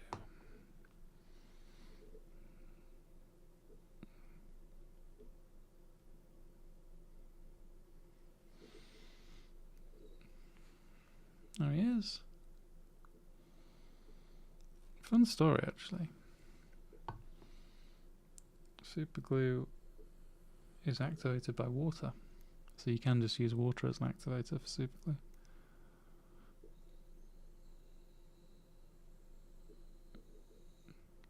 Yeah, he's fun. And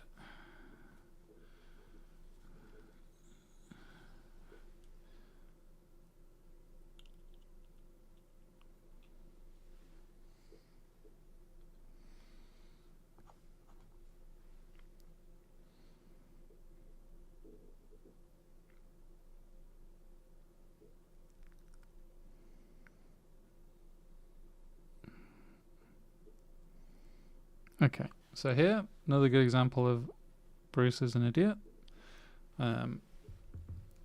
Full camera so you can see it. You'll see then, like, I've used too much super glue, so it's spilled over. So, yeah, that is why you will trash, yeah, water, super glue, bad mix. You can use, oh crap, what's that nail polish remover stuff? Forgot the name of the chemical, but that will kill it. Or, oh god, where's it gone?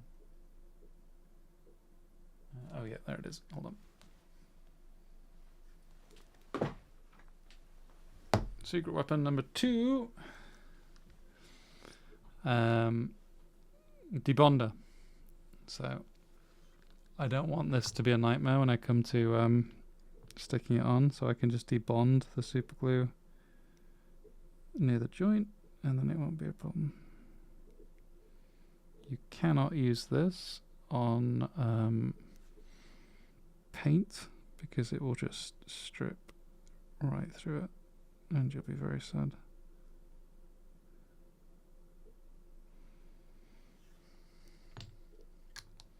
Acetone, yes, Simon, that's the stuff, yeah. Acetone will kill the super glue.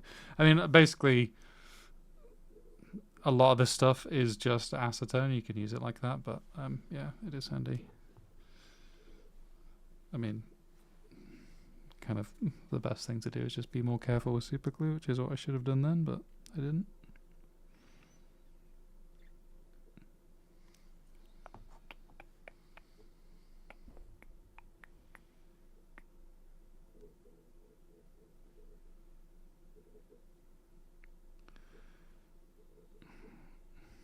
Okay, cool.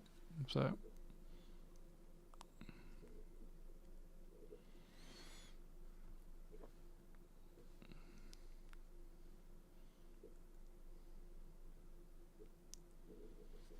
okay, I think we're good. We got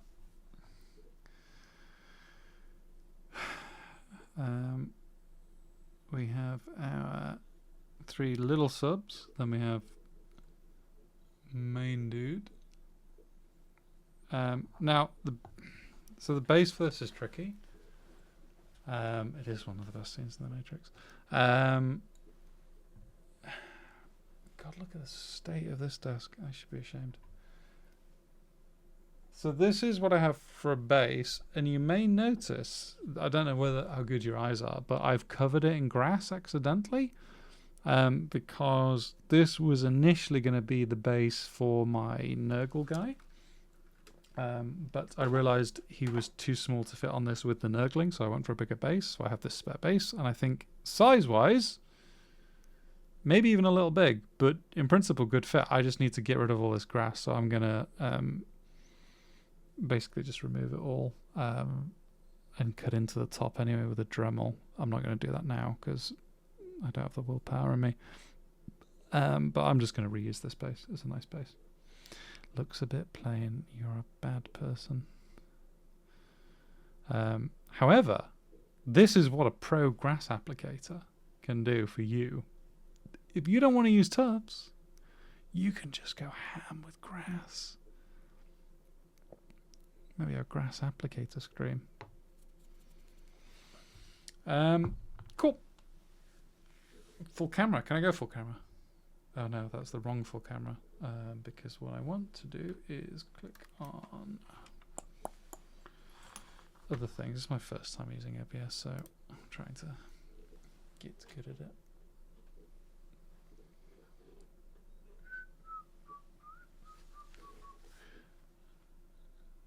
So we have been live for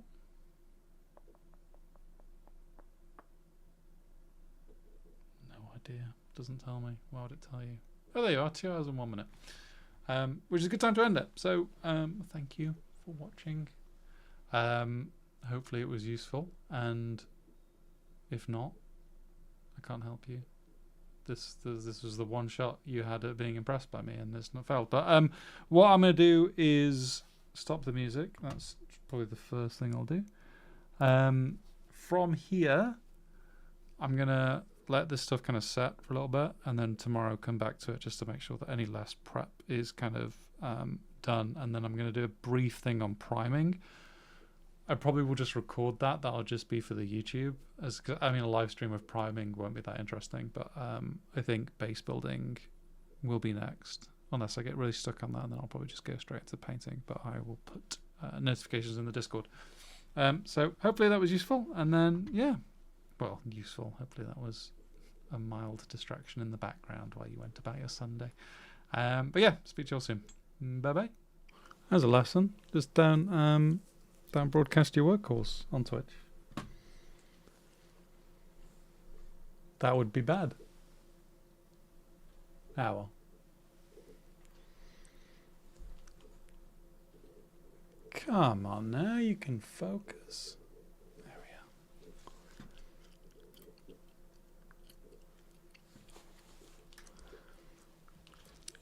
we are. Yes, this was radical transparency. That's it. You need to know what I'm doing with work at all times. And the answer is painting. I mean, I don't think it's a GDPR breach because I didn't talk about anything confidential as it relates to the business. I'm going to fix this autofocus because that is awful. That's going to drive me up the wall.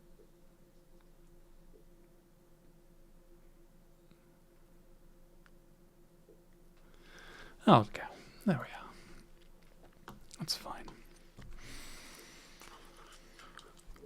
So, Krieg dude, we have a base that is maybe a touch too big, but I think it'll work actually. I'm going to try and make some barbed wire. Got the epoxy, got some wood planks. Simon's tripped the auto mod because he used the word come. Just normal things. Get good painting is now permitted the term come. Brilliant. That's what I wanted. So yeah, I showed this base on stream a little on day 1, and it had all the grass on it. So I've removed all the grass and torn off bits, but I figured I couldn't leave a bit of this on. And it's going to be a Sigur stream because there's something about the Krieg that's miserable, and that's kind of what I want in my life, is misery at the moment.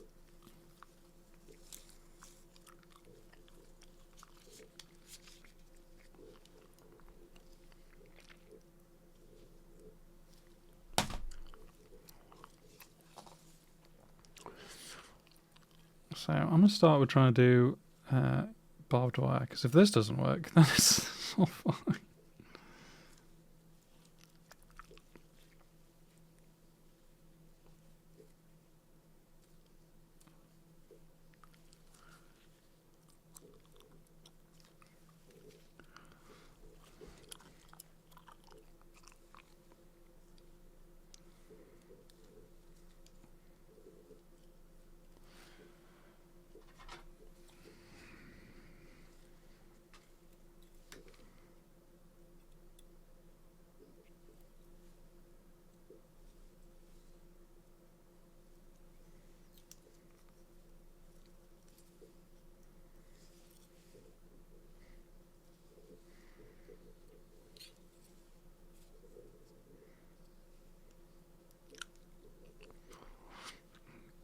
Yes, because after this I'm going to go murdering people.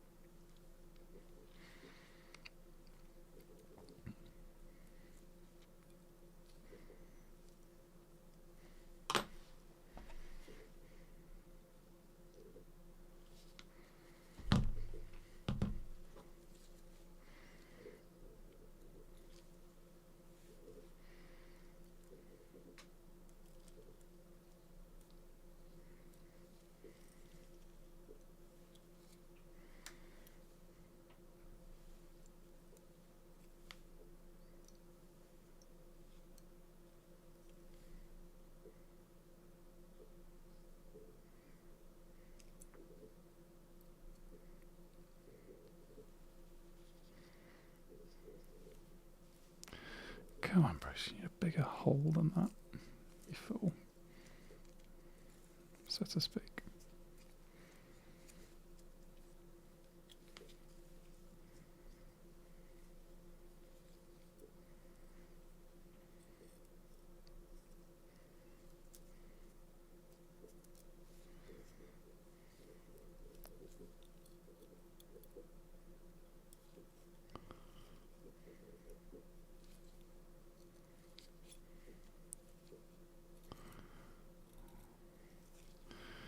Kind of assumed this bit would be tricky, but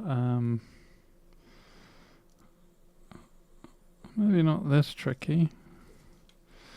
You can't see my hands because I'm going to be doing epoxy later. And I drop the volume of that Spotify slightly. I'm going to be using epoxy, and I don't like using epoxy on my hands at all because it leaves like a slight residue. And whereas it's probably not cancerous, I assume it's cancerous.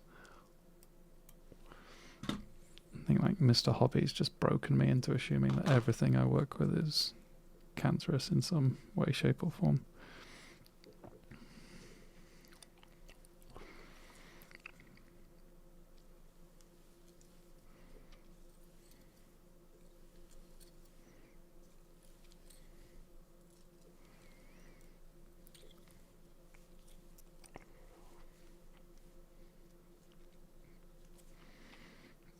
And yeah, I'm also self-conscious about my nail biting. Thank you for telling everyone, Magnus.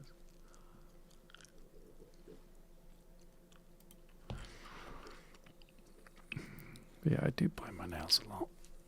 I shouldn't, but I do.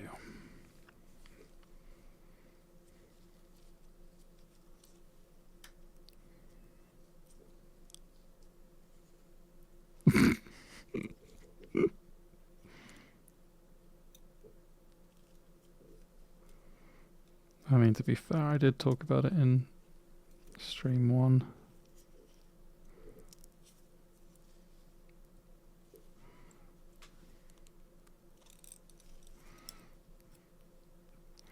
Putting all this effort into doing this barbed wire, and I might even hate it at the end, but it'd be nice to try and see if I can do barbed wire, and then if I can't, I can't.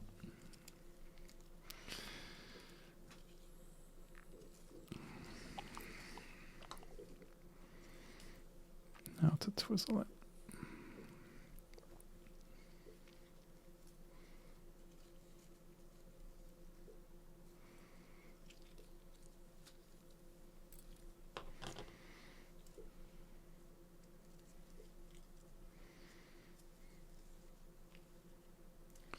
In principle. Ah, I've cut myself. Okay, well, that was always going to happen. Turns out 32 gauge wire can cut really easily.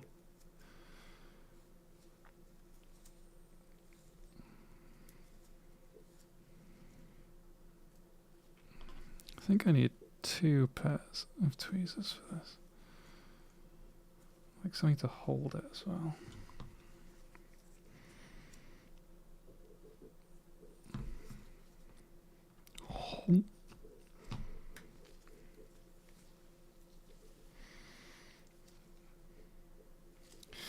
Do, do, do, do, do, do, do.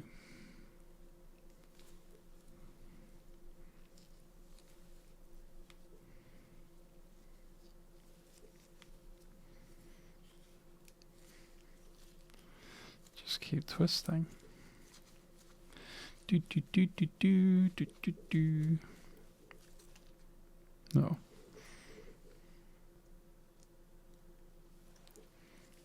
This is going to be the most honest basing stream I've ever done, which is like... You can see how much I just completely, constantly fuck everything up.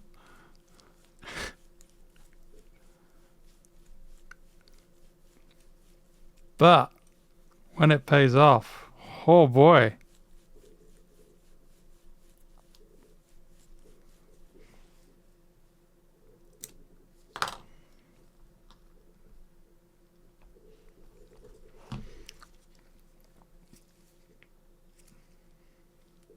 Yeah, that's slightly better.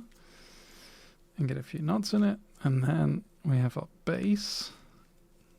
And then I have to have a go at wrapping little things around it.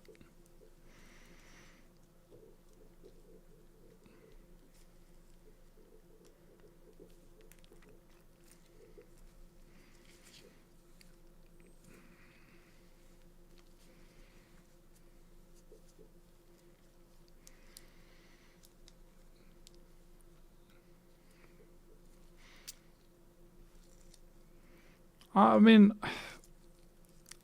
I don't know whether anyone knows what they're doing with basing. Sure, everyone talks a good basing game, but does anyone actually know how to base? Or is it all vibes?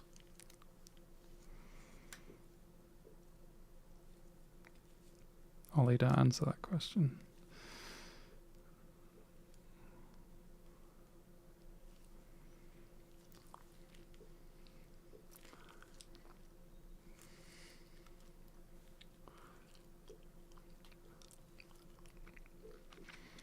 Thank you, Simon. I am sure that actually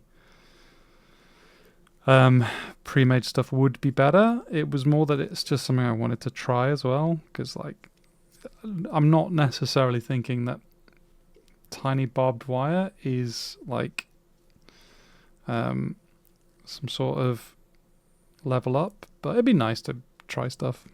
And what is this problem? Problem? Nope, not a problem. Project. If not just trying stuff, seeing what sticks.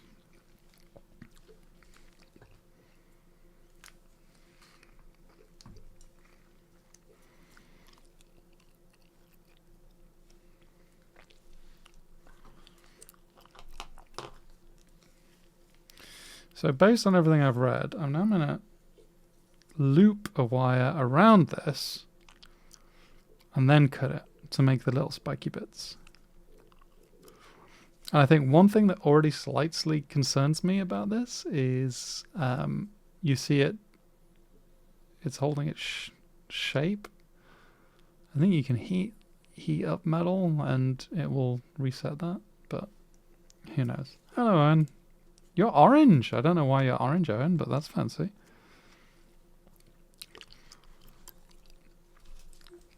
Right, I need a giant spool of wire for this.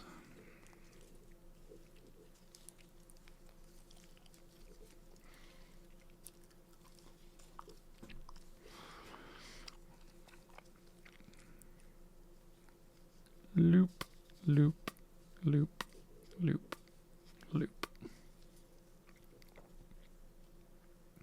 Connect. Nice. Now we go. Probably help if I cut the other end and not act like a complete and utter moron.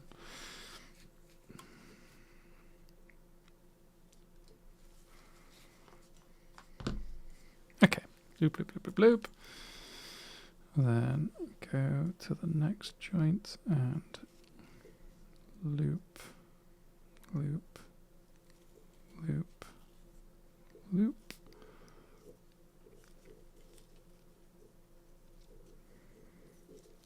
Tighten.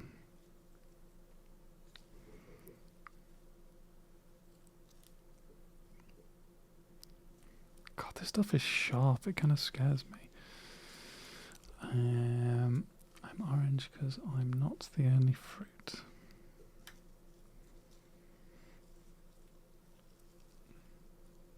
Next join.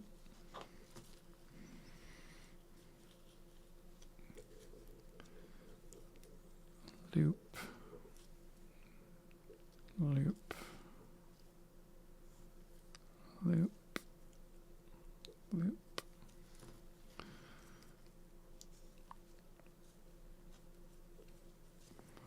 No, you're not. You're not meant to move. You're meant to stay still.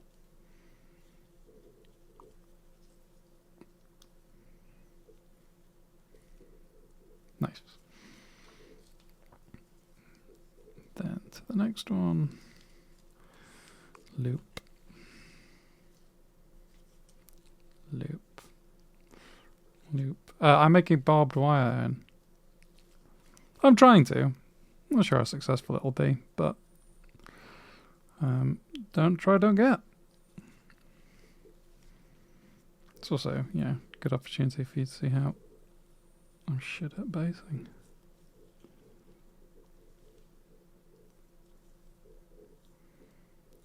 I think a thicker gauge wire would make this a lot easier, but also a thicker gauge wire wouldn't be scale appropriate, so it's kind of like damned if you do, damned if you don't.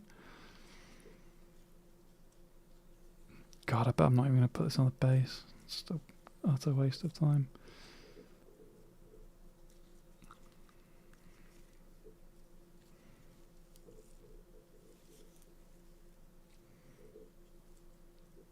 I did a blood test this morning, and I had to use one of those lancet things to bleed out my thumb. That was painful.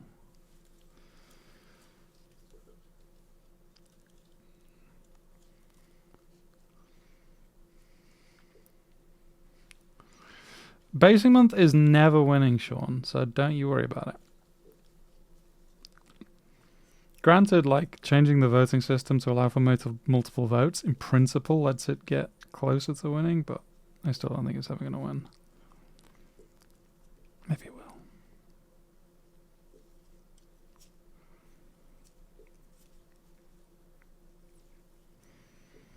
God, it's going to be such a good video on YouTube. Watch idiot fail for 10 hours.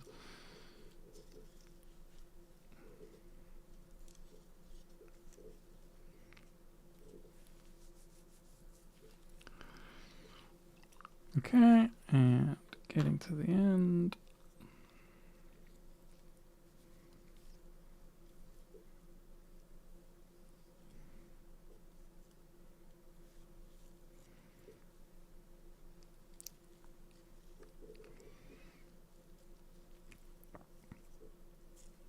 Get that there, and final loops. Okay.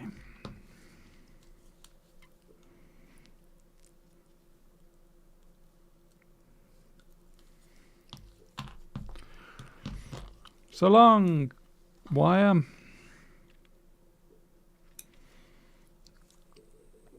Now we ensure that these loops are appropriately tight and that they don't travel on the wire.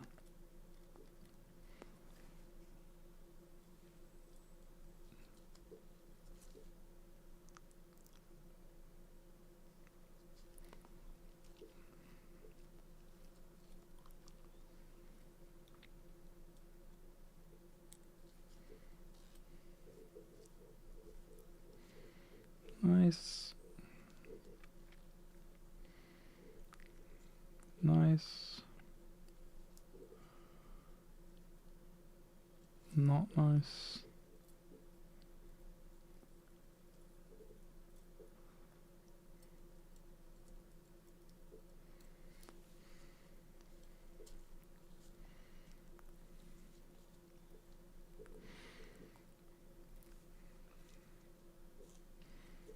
Fine. So,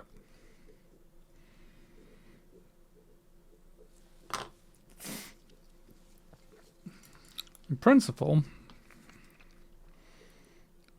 I now just cut each loop.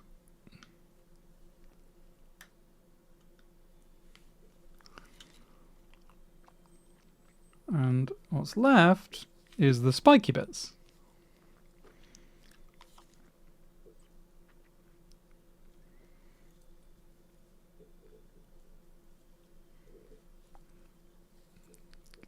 I don't know why I got the world's biggest fucking wire cutters for this, but hey ho.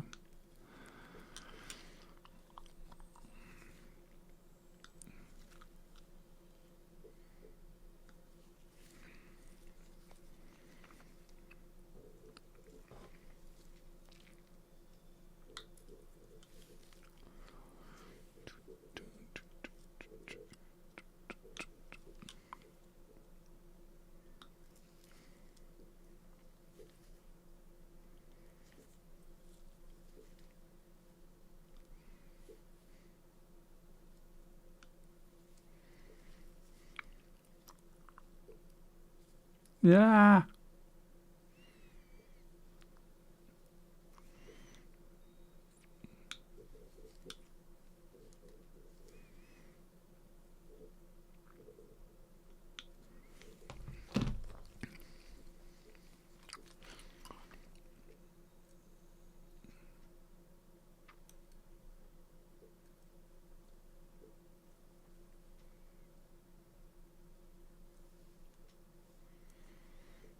Spec one.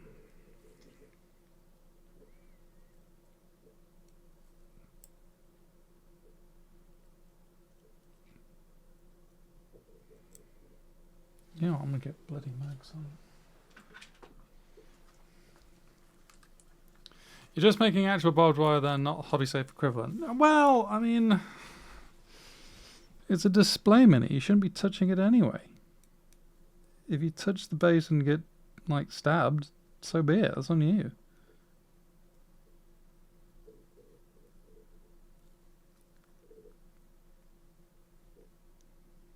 I'm tempted to super glue this joint.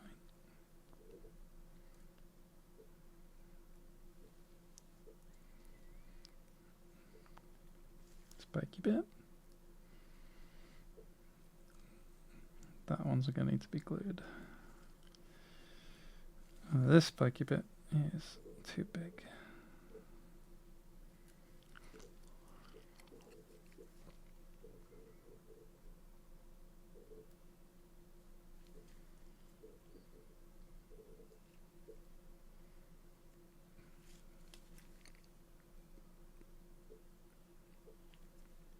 Can I loop you?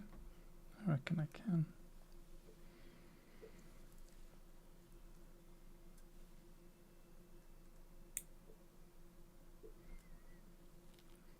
Hey, not just a hat rack.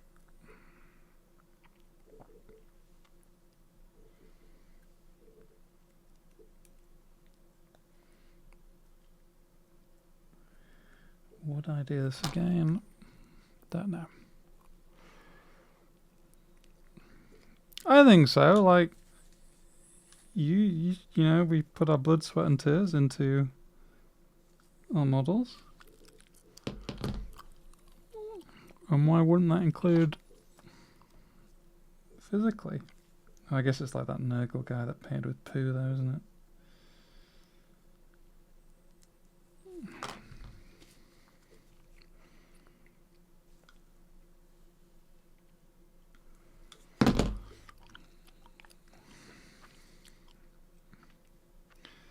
You know, I don't hate this. I could see myself using it. Maybe not as much as this, but a little like hidden away just for interest. I think it'd be kind of interesting.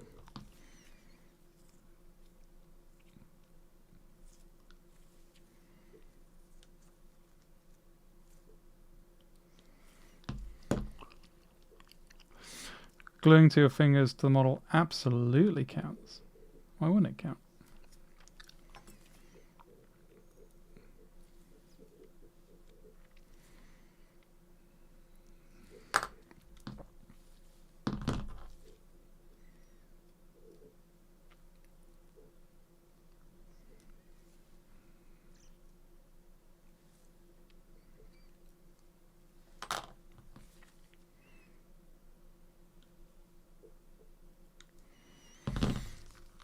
Okay. That one's hideous.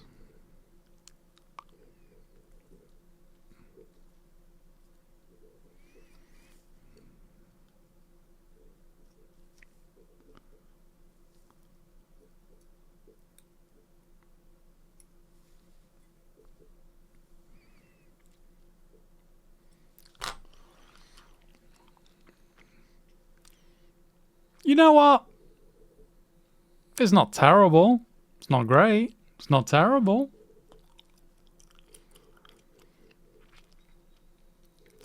Maybe if they're closer together. Oh well. Played enough of that. Go away. Save you for later if I decide to use you, because I think you might actually work. I'm going to use those two if I need to.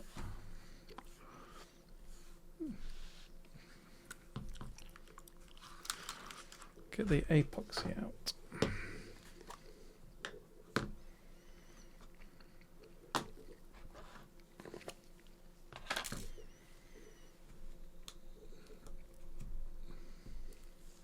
Okay.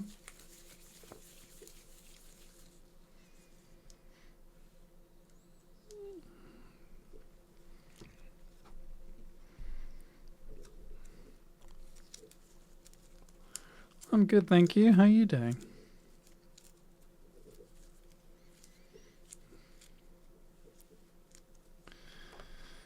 We are going to be basing our Krieg fellow, and we have our epoxy, and we have our wooden planks, we have paper clips, and we have gauge wire that I've already cut myself on, and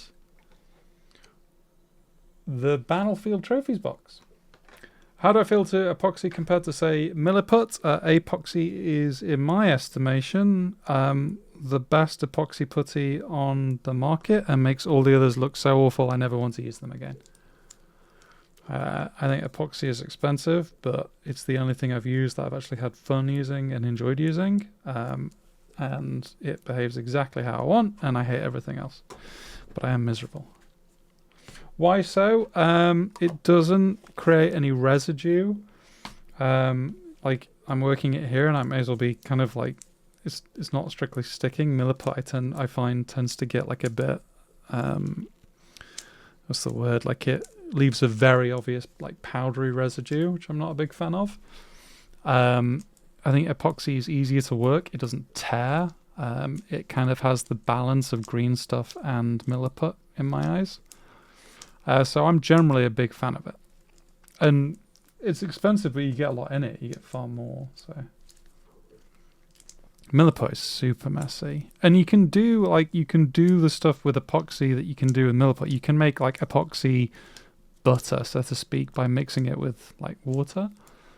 But otherwise it just, it dries rock solid. Like, I mean, I guess for reference, like this is an old base, and this is epoxy on it, and like it's rock solid. I've sanded it, I've Dremeled it, but it's still holding a lot of its shape. Like, it's really, really good stuff. Expensive though. I just appreciate. There's a reason why not everyone uses it.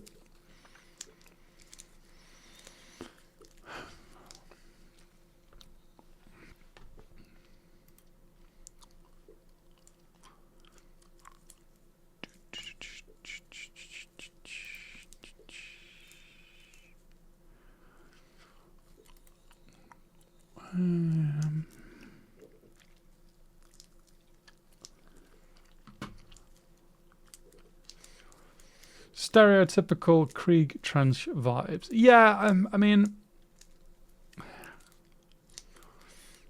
is it more for sculpting and can be used for gap filling? It can be used for gap filling. I actually prefer now a combo of two things.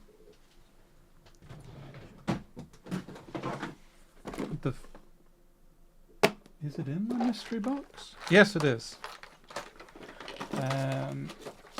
The off-screen box. So gap filling is now for me Mr. Dissolve Putty. That's like step one. it is really, really good, and gives you pretty much the finish you want. It's just, as you can see, very, very toxic. Then actually I've just started using Mod Podge more for gap filling. It's really easy to apply. It seals, it dries clear with a matte finish. So that's most of the gaps. You can, like I say, you can use epoxy to make epoxy butter, which is also like, so you can brush it into gaps as well. I actually, on the Blood Bowl piece I used UV resin to fill in some gaps, to fill in like some initial assembly gaps, and then for the rest I used Mod Podge, which was great. Mr. Dissolve Putty probably gets you high. I think it also probably likely kills you. It just has such a huge number of warnings on it that I wouldn't like to use it for anything but well, very carefully. I even use a mask when I wear it, to be honest. I just don't like taking risks. So yeah, the vibes for Krieg, I just think if it isn't broke, don't fix it. And yeah, you have with Krieg that undeniable World War I trench warfare aesthetic, which is the one I'm trying to ape. Hence the barbed wire, hence the planks. I just think personally it's the more interesting. Well, I mean, it's the most typical aesthetic for Krieg, but it's the one that I'm perhaps most interested in. I also don't necessarily do a lot of like muddy hell bases, and it's kind of nice to work some of those in. I was kind of thinking of dividing the base a little bit. So if you see, he has 1 foot on Earth, the model, and then this 1 foot forward, and I was kind of half thinking if maybe the forward foot could be like on planks, and then keep the rest of it embedded in the epoxy, which is, so this is another reason I like epoxy, is I can just like push it in, and so I at least have the reference for where the feet and stuff go. I know you weren't trying to badmouth it, Cryo. It was more just giving you my perspective.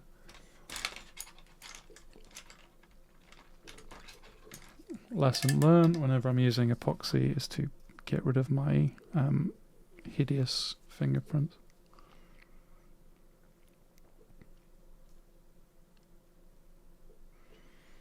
And I will go over this in places with Smart Mud anyway, so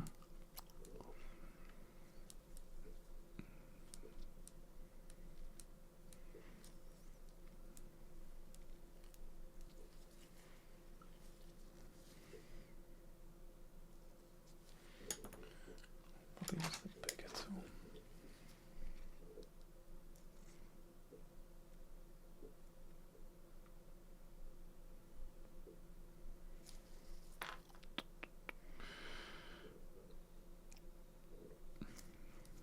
I think as well, like, you should make a base that you're interested in painting.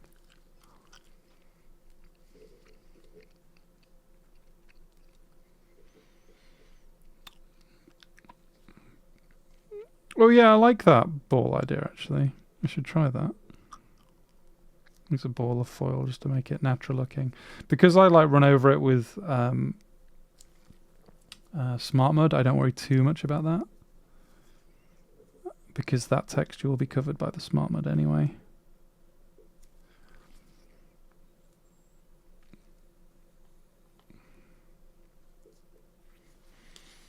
So I guess if we were to divide it,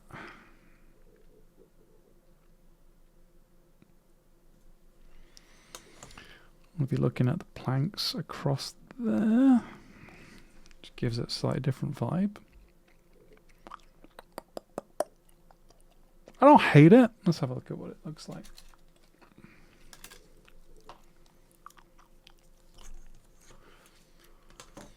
What is Smart Mud? Oh my god. It's the greatest thing in the world. Smart Mud Universal Terrain Brown. Oh no, this is the new one! I shouldn't have got the new one. I need to get the old one. Oh crap. Hold on. I mean, just look at that though. Isn't that pleasing? Please seal. Please seal.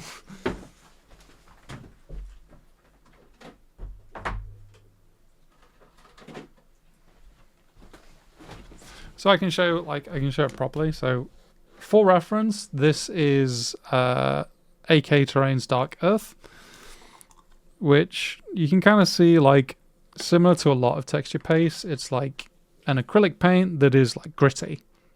And the colours are around about right, but that is basically all you're getting with the Dark Earth terrain. VMS Smart Mud MVP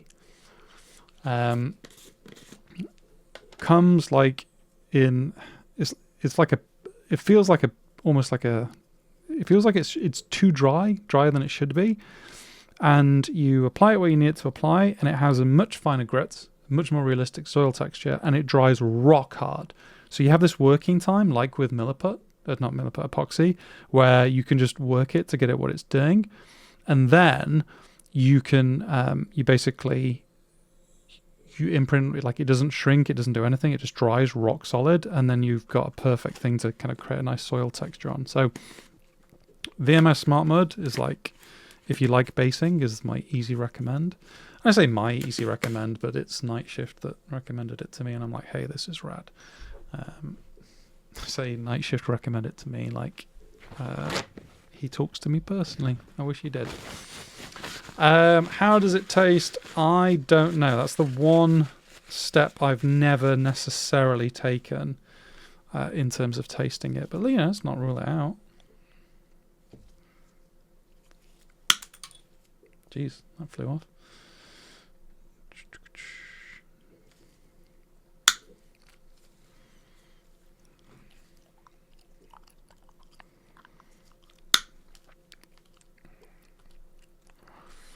I need to bash a few of these up, which is fine. Get my working area set.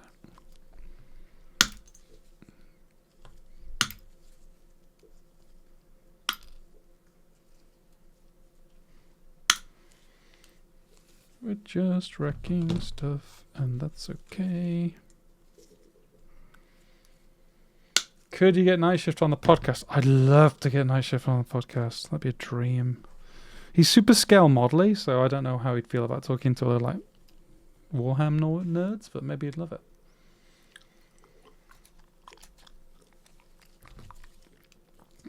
Right, I want to go get another secret weapon, which I meant to get at the start of the stream, but I forgot because my boss called me. Right, 2 seconds.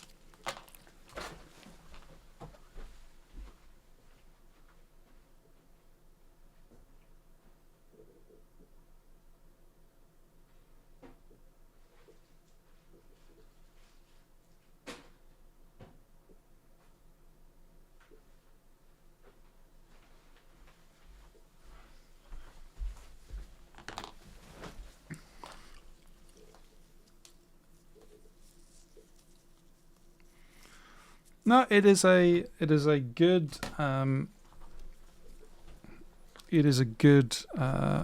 question. This is a wire brush.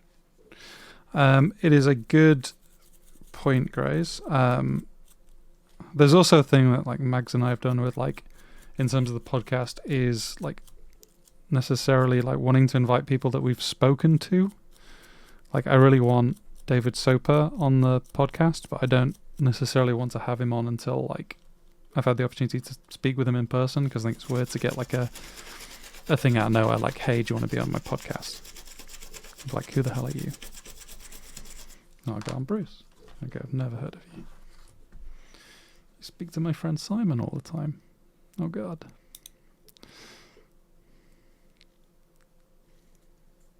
God, I need to rough these up, and I only need a knife.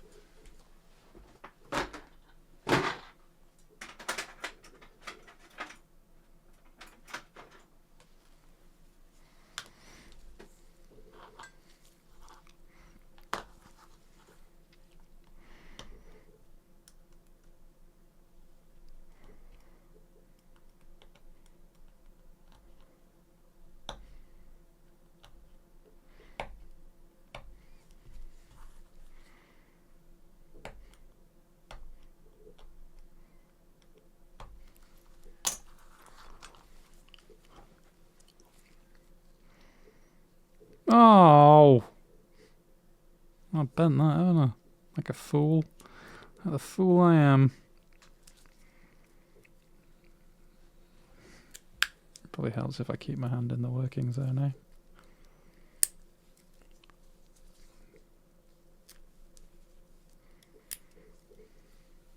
Yeah, it's better.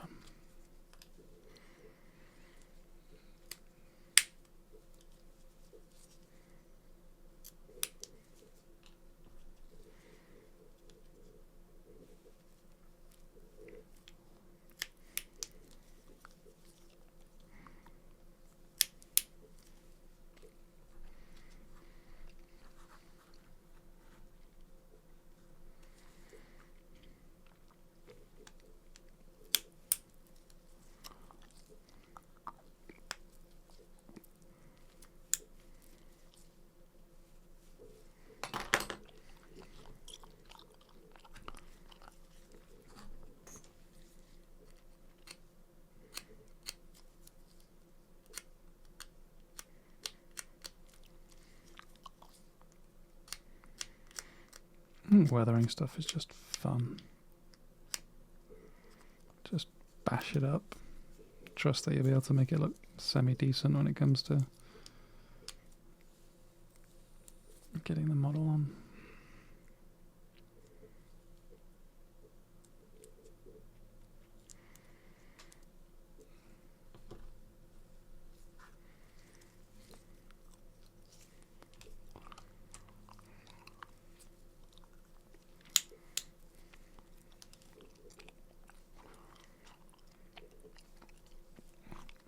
Kind of want like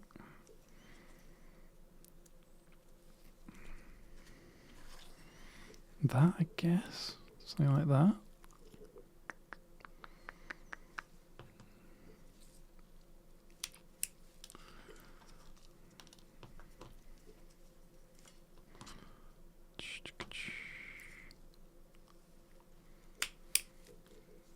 Hey, Scott. Good to have you here. I might do another poster for this one as well. If I can fit it on, which I probably won't be able to.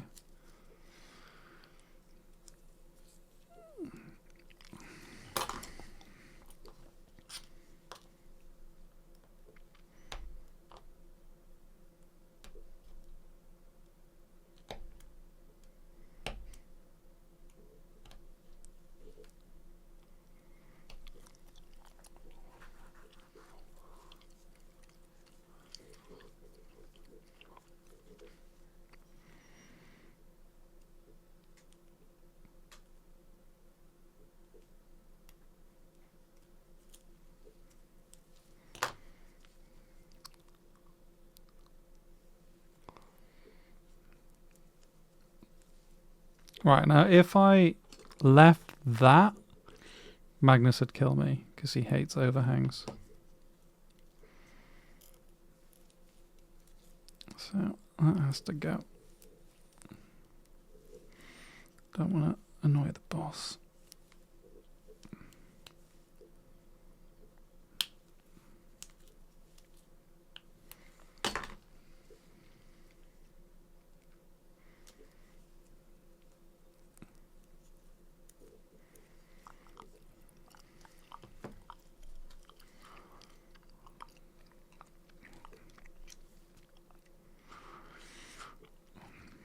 You think I'd be able to remember which piece was the one I cut for this specially, but turns out no, I'm an idiot.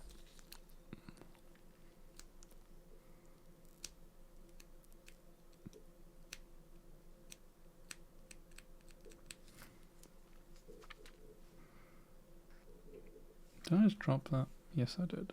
Is that the right piece? No, it's not. Is that the right piece? No, it's not. Is that the right piece? No, it's not. Is this the right piece? Yes. God, that's the riveting stream content people crave.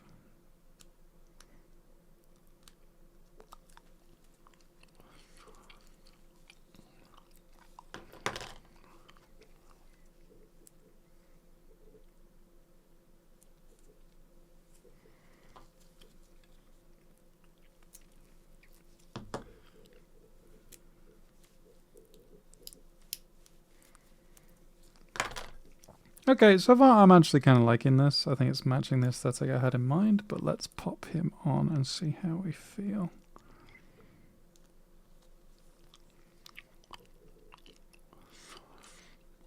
I don't mind it as a starter for 10. I think I gotta move those planks in a tiny bit.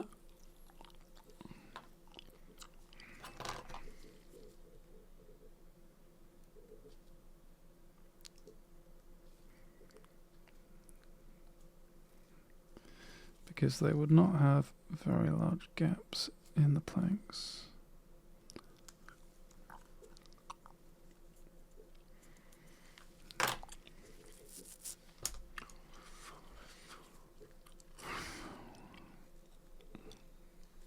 Who would you watch set up an Excel sheet? Cry out's worrying.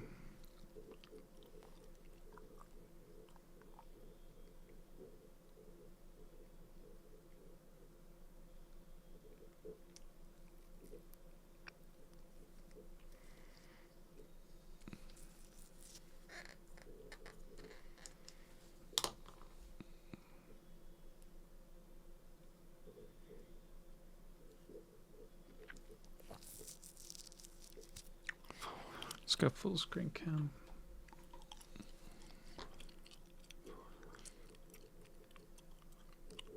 Yeah, I kind of like that. Obviously, it's not done, but you could have like put some of the barbed wire from there to like there. So it's like a bit low hanging. And he's got his foot in soil. I could build up some of the soil around here. And then I've got a nice space here for one of the trophies. And I was thinking of maybe like on the back, some sandbags or something. I just think sandbags are kind of cool and match the aesthetic. Because if we, let's say for the sake of argument, and these are too big, I appreciate at the moment, but like if there was, God, if I get that in front, if there was like barbed wire between these 2 points, maybe actually further apart, barbed wire between these 2 points, then it looks like he's kind of shooting over it. I kind of like that vibe. And then there's still space for stuff. He says as that as that piece goes into oblivion.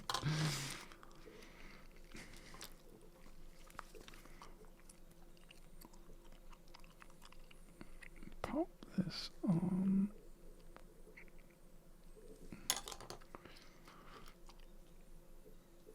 Alright, go back to... It is Krieg, yes, Scott. It's from the...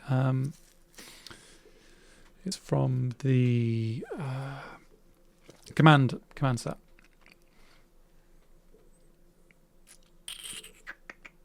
Right, let's have a look at trophies while we're here. While we're here. God, as I just continue to cover this in crap. So, battlefield trophies. 2 options. What do you guys think? So, obvious option, we have Krieg skulls. And I think these Krieg skulls are quite cool. I quite like them. Or we could put an enemy on, an enemy skull, but then which one? Now, I think the obvious one is orcs, but I'm open to all possible interpretations. You do get quite a lot in this. And like another option is you could put more of it like a typical Astra Militarum on, and then it's like, hey, they were here, and then the Krieg have come in. But I maybe don't like that because not feeling that particular vibe. I don't want to do Tyranids because I've done Tyranids on the last few bases, and I don't want to be like, hey, it's me, the Tyranid boy. Chaos is an option. Some of the Chaos stuff is quite cool. Yeah, the Orc stuff is neat. That's an Ogre, actually. Orc stuff. Let's see how they look on sprue. Yeah, Krieg are kind of meant to die. So, sprue 1 has the orc skulls on. I think probably would be something like this one, just because it's a bit. This guy's a bit big and he's really cool, but orc aren't gendered, so I don't know why I'm gendering them, but they're really cool. But that's maybe for a bigger base. This is this thing. I need to work on where I'm going to do this thing because I just think that's so cool. I love it personally. No one's vibing with Death Guard, so that's okay. So, okay, option 1, let's say this guy. Orc skull. Actually, let's go full camera again. Option 1. This skull. He looks super happy. That's option 1. Option 2. Those are the Astra Militarum guys. Side note. Cool servitor skulls that you can get. I think those are rad. On this one, no. Although, again, just want to say, the fact that you get Tau, I think is neat too. I'm just here saying, like, hey, I like death. Wait, where are the Krieg skulls? It must be on here. I must have missed. Oh, I did, because I'm an idiot. Okay, so then Krieg ones. Yeah, it's a really neat kit. Tell the best. I think if we went for Krieg, it would be these. The reason is I don't want to do a gas mask one because the dude has gas mask and I think I'll just be bored. And also I like painting skulls. So it would have to be like one of these, like I kind of like that they actually this guy with a bullet hole. That's cool. And like the skull's half fallen out, but you can see the bullet hole in the skull as well. I'm a big fan of that.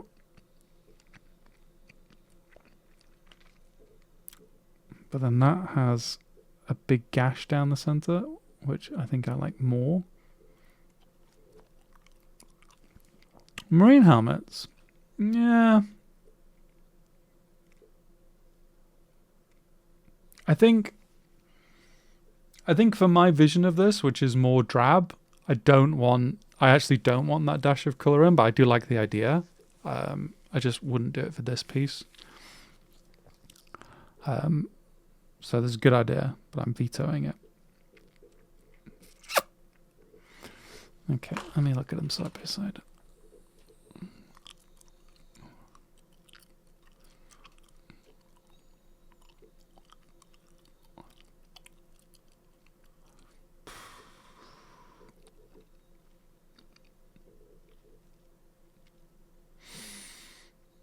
I'm going to go with a Krieg helmet.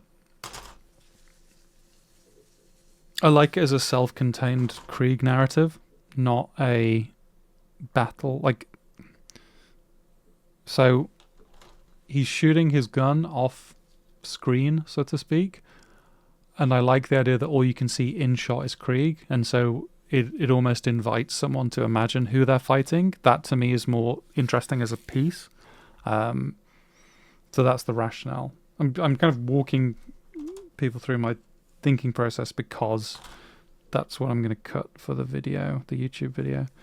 Oh, I didn't get my nippers out. Foolish. Just mistake after mistake here.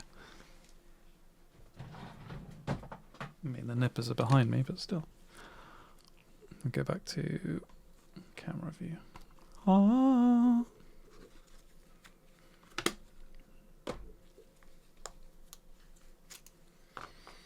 Yeah, loneliness is like there is an implicit sorrow in the Krieg mentality, and to be honest, that's kind of where my headspace is at the moment anyway.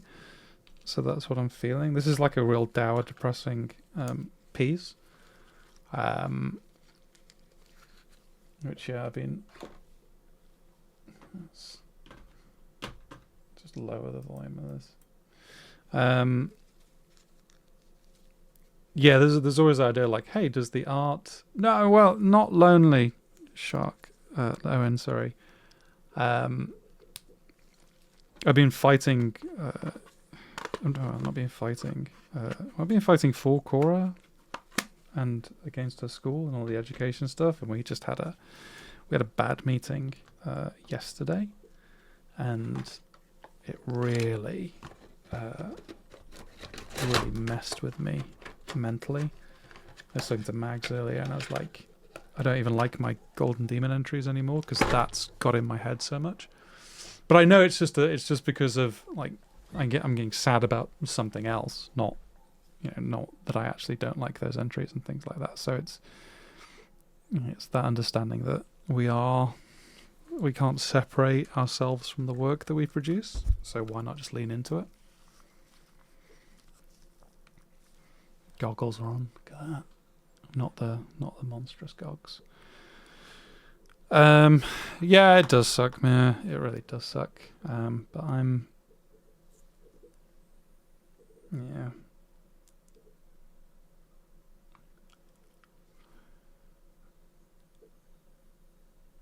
It is what it is.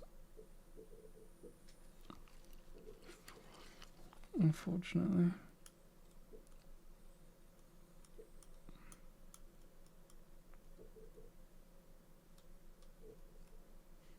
I felt really bad actually because like guilty rather because my wife and I were meant to go to the meeting together, and at the last minute I had a meeting come in for an event. Now usually I would have said like, hey, I've got something booked for this, I can't necessarily attend this meeting, but this is for an event that's next week, so I couldn't miss it. And my wife and I, weren't necessarily expecting the meeting to be a bad one, so she was like, yeah, I can go, it'll be fine. And she went, and it was not fine. So yeah, I feel very guilty for those meetings are hard enough when it's the two of you, but when it's just one of you, you can feel outnumbered. And schools do this thing where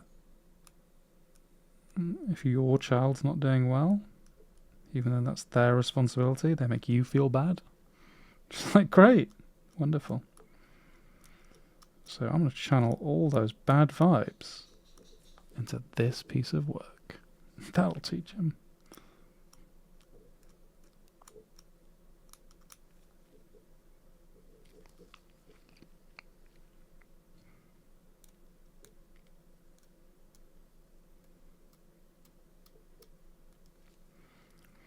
But yeah, I mean, I kind of like, oh, I'm feeling down, I'll paint Krieg, and then maybe one day in the future I'll feel flipping great, and it'd be like, right, time to paint Nurgle, the most joyous of things.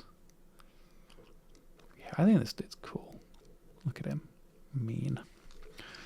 Right, let's get some smart mode on this.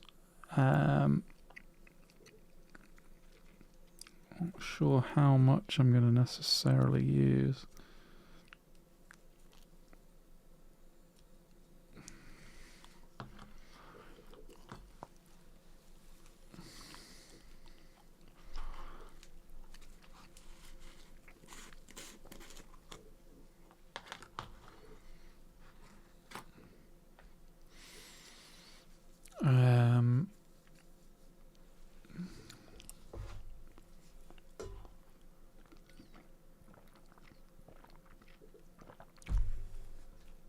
Get some cling film. 2 seconds.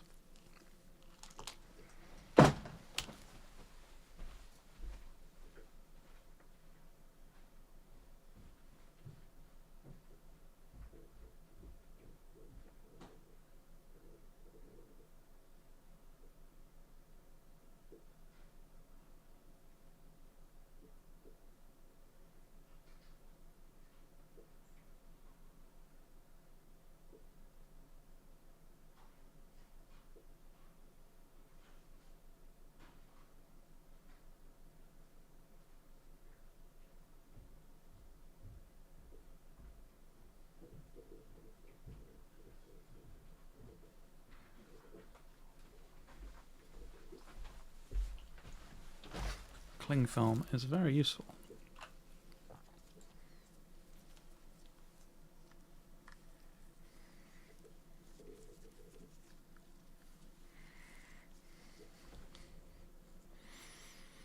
So yeah, with smart mud, I know we've said this like quite a few times. Smart mud doesn't adhere particularly well to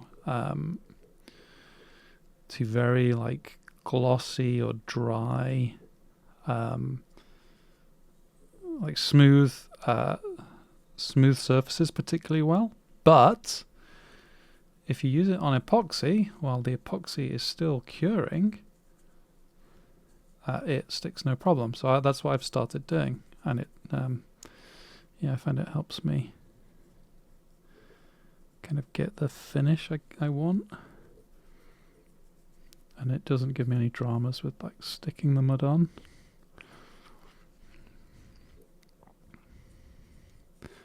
And like this is the way I like to apply it, which is a bit messy. I actually end up using quite a thin layer because I've got the epoxy under it. I don't need to kind of buff it up much more.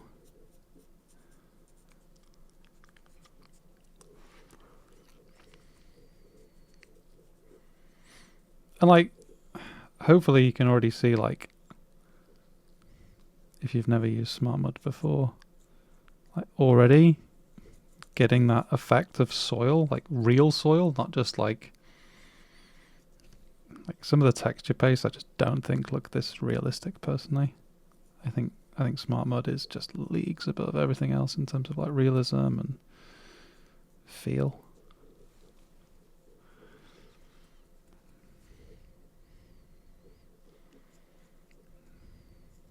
I don't necessarily mind like near the edge if it's not completely covered, because I kind of want it to taper off there anyway.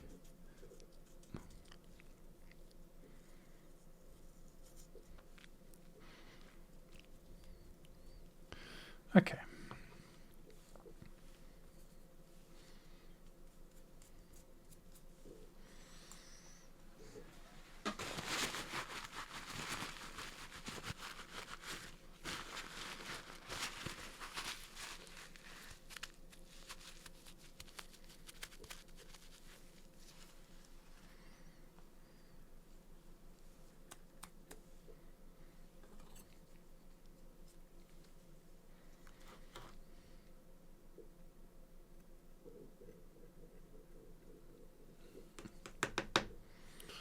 Get some of the excess off, put some of this back in because it'll be useful in future. If anyone asks, I don't know why I have 2 entire tubs of smart mud when I bought this tub absolutely ages ago and I've not come anywhere near to using it all. I guess I have that fear that a lot of hobbyists have, which is like the company will go out of business tomorrow and then there won't be any more of the good smart mud, and that would be a shame.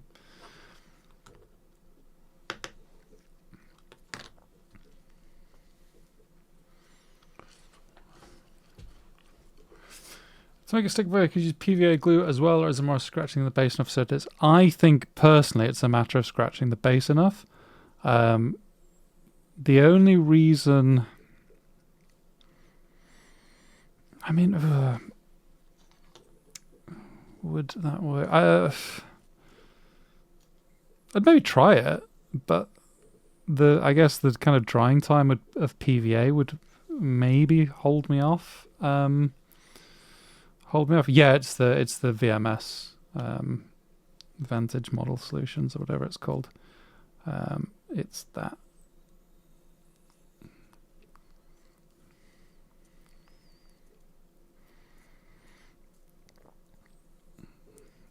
So,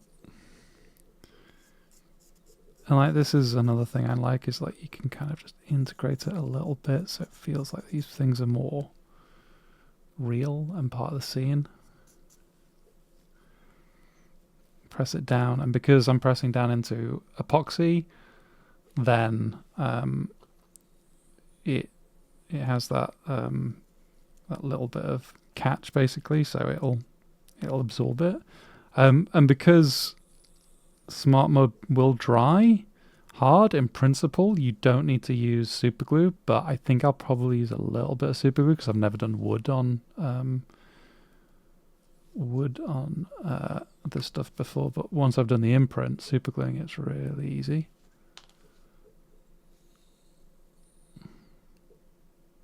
And like,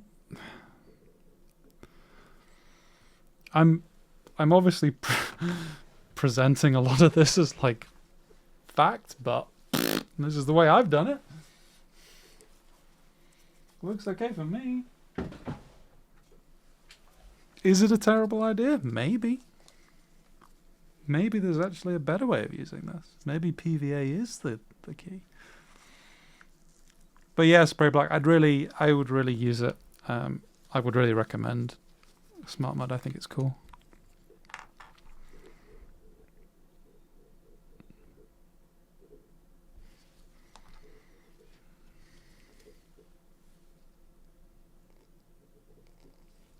Yeah, don't spill super glue on yourself, Bruce. That would be bad.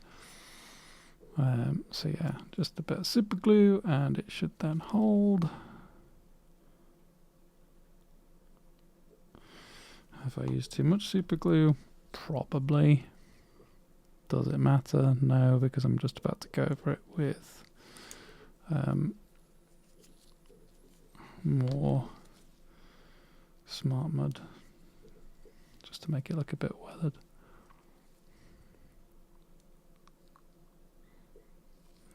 Smart Mud is porous as well, so the super glue gets absorbed throughout it.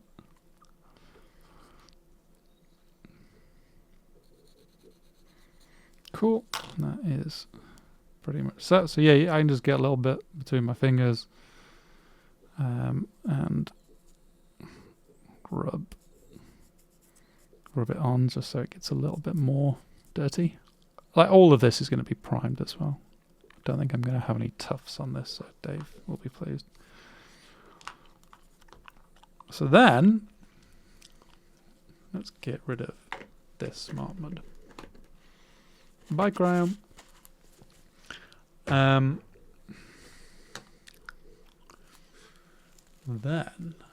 cling film as an MVP.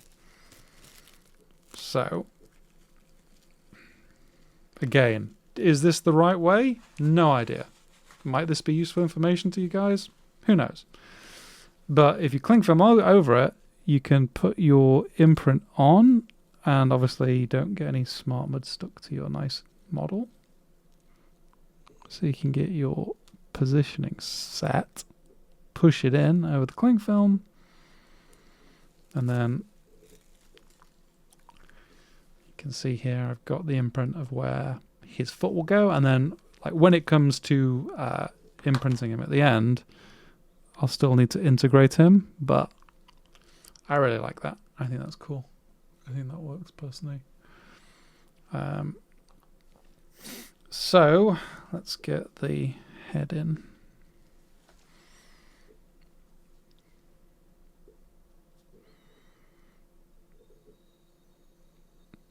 Don't want it too close, but I want it on the outside so that he is there over his buddy. I think that works.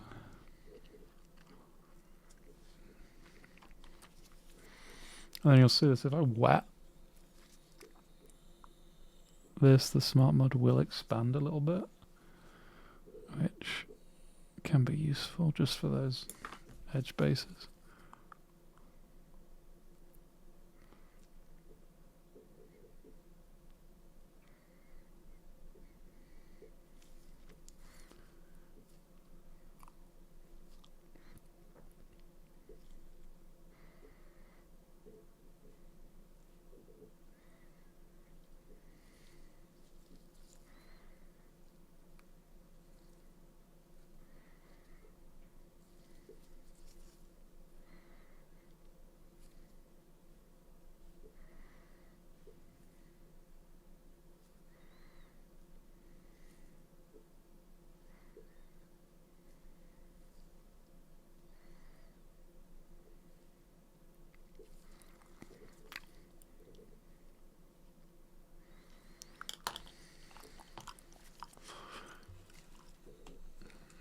Still in the working time for the epoxy, so that's good.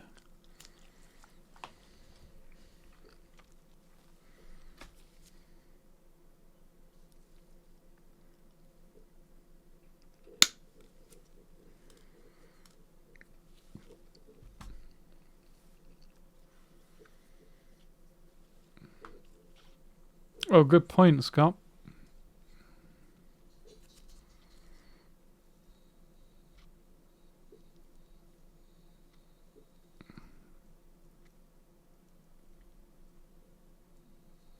Yeah, good looking out. Don't want it parallel to those.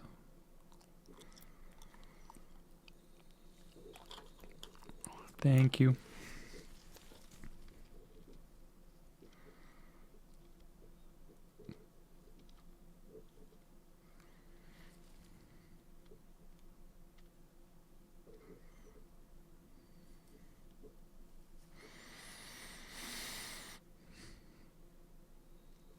Here's an idea.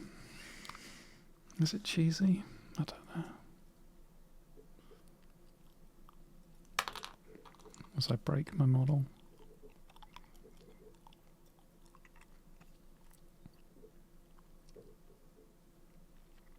Sound me out.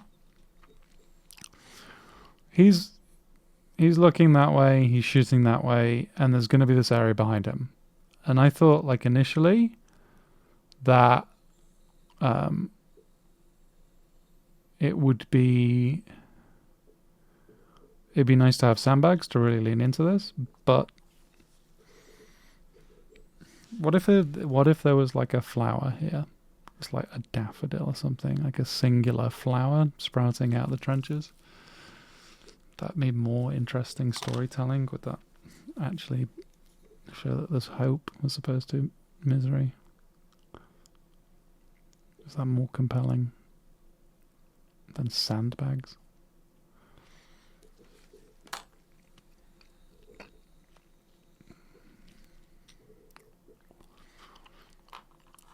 I think so, but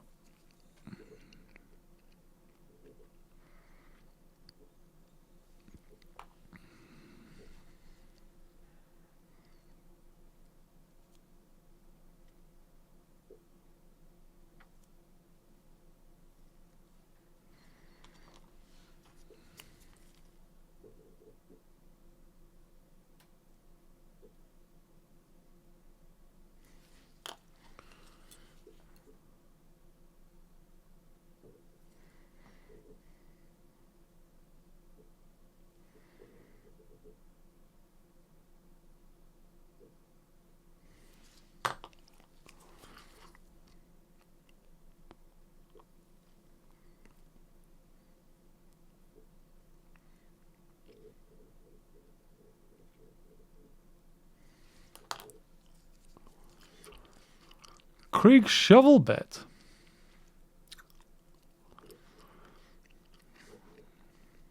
Like, I have a shovel bit. I bet there was one in that army box I sold.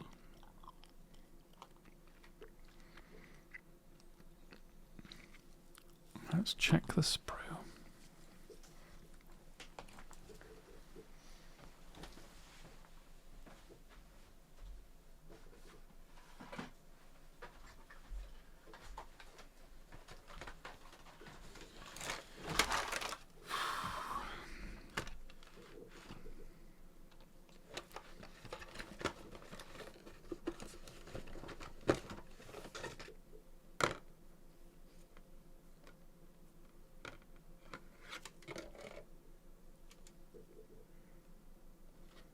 Oh yeah. This one. Get a shovel and an additional skull. That's kind of nice. No hope, but as we all know, hope is a lie these days. Why would we hope? Where's my nippers gone? I put my nippers. No, the nippers are.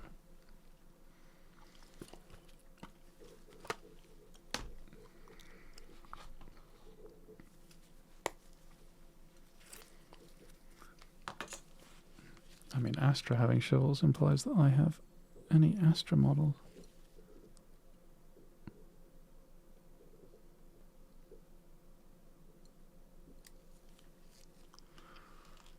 Let's see what that looks like. Hope isn't very grimdark. No, it's true. It is true. Maybe there should be hope. I'll show this again. Look how many decals you get on the decal set. It's such a good deal, this Krieg set. If you're decal or decal mad, however you're meant to say it, this is the box for you.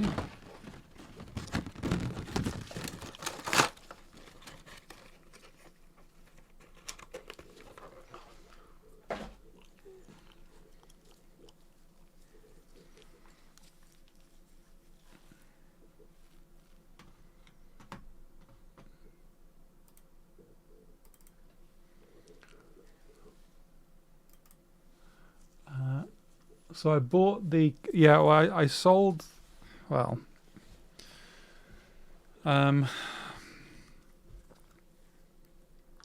was when I finished off the Blood Bowl piece, I thought it would be nice to do a Krieg thing for YouTube and Twitch and basically all the places. What? Why is it there? Why put the tag there? What the hell? It's like the worst anyway. When I finished the Blood Bowl piece, I was just thinking like it'd be nice to do Krieg for YouTube and for Twitch.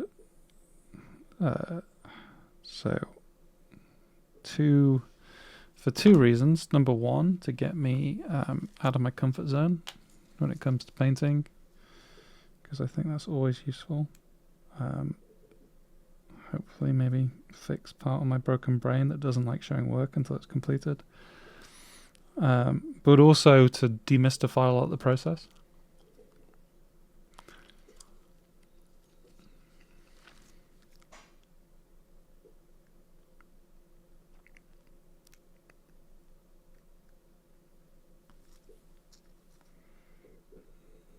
Because I think we have a question. Well, I think people kind of ask that question reasonably a lot in terms of like how do you do display painting? How do you cross that void of like, I like painting miniatures to I like to display paint miniatures. What's the process? What's your creative process? And like kind of coming at it from the view of I would never, and that's going to be kind of like the first video is like I would never want to say that this is the right way of doing it, but it's rather this is my way of doing it, and maybe you can learn enough from it that you will develop your own way of doing it if it's something that you want to get into. But if people are watching Get Good content, hopefully there's the presumption that maybe they're at the very least interested in display painting. I'm not painting an army then, Scott. I'm going to see how much I enjoy this one. If I enjoy painting it a lot, I'm going to paint the command group for Spiel. That'll be my Spiel project, I reckon. If I don't enjoy it, I will probably go back to the Death Guard plan.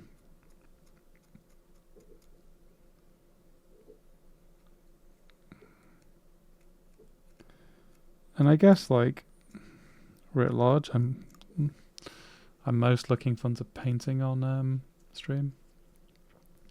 Yeah, this is what works for me. Yeah. Like,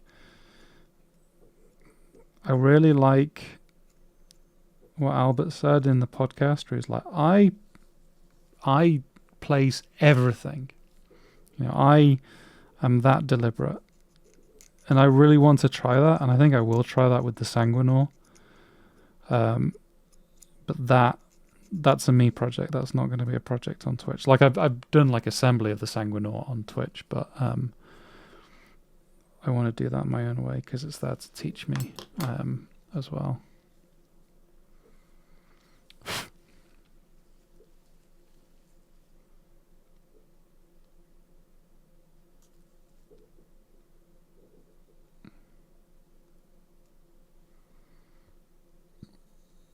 Yeah, stick that down a little bit more.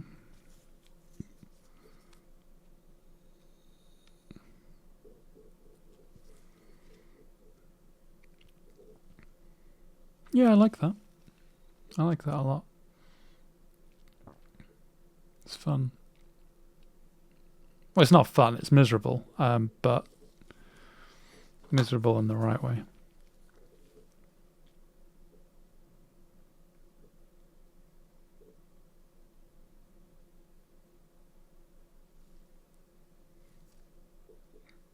Gonna glue that. Oh, you picked up the BA Captain. Nice. Yeah, I'm really excited to see that captain. Or the Scott take on that captain. I keep looking at the Terminator you painted, and just I think that's a hell of a piece of work. I know it didn't necessarily did what you wanted at awards, but sometimes awards are silly, and yeah, I think that piece is incredible.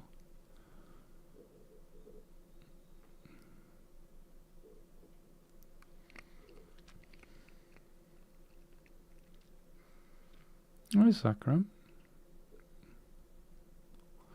Job centres are useless. Yeah, that doesn't surprise me if I'm honest.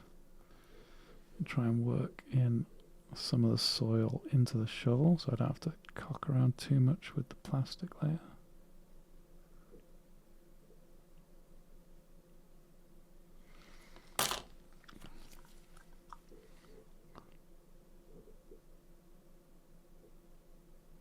Come on, take a bit of the water on.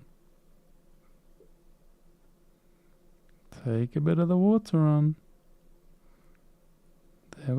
There.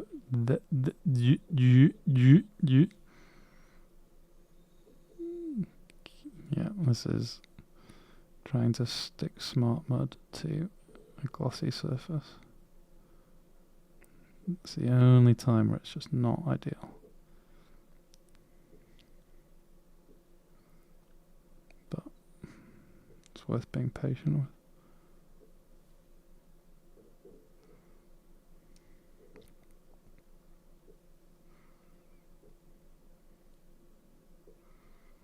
Because if you get it right, you get like...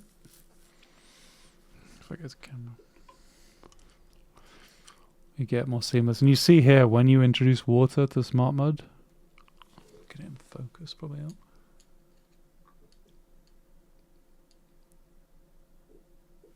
When you introduce water to smart mud, it goes like whiter. Like there's some element in it that's absorbing the water. I don't know what it is, but it's fine. Still workable.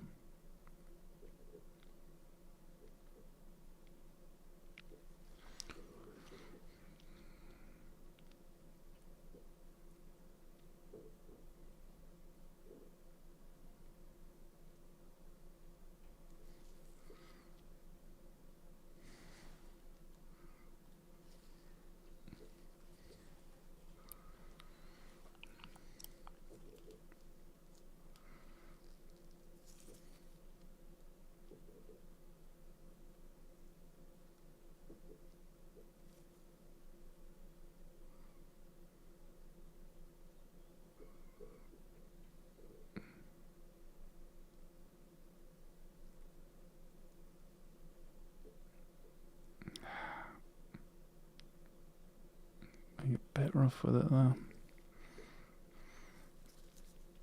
Shouldn't be so rough with it.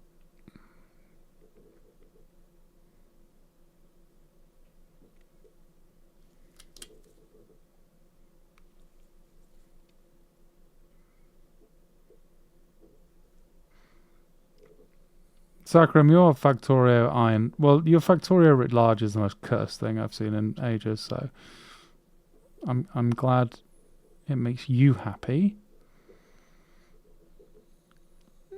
Even if I think it's a little bit insane.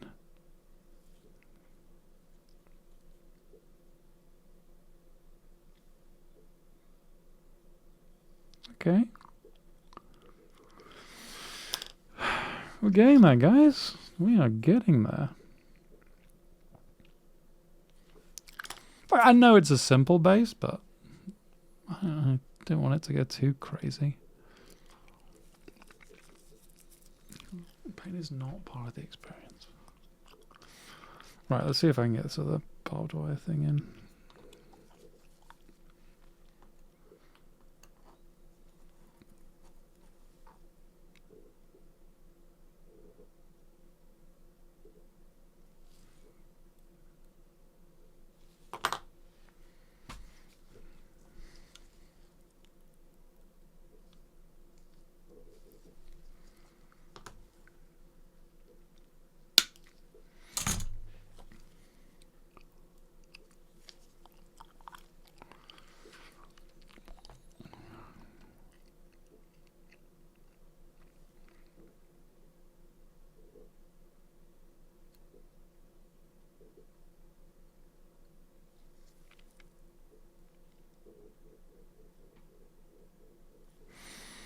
It's not going to work, this, is it?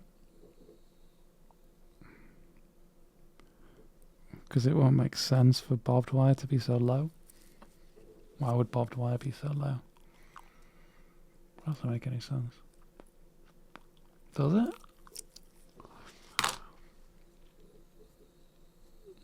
Am I overthinking it or am I underthinking it? Like, I guess if it was across there.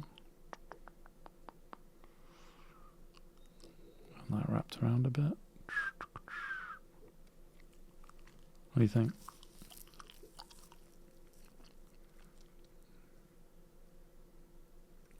Feels forced.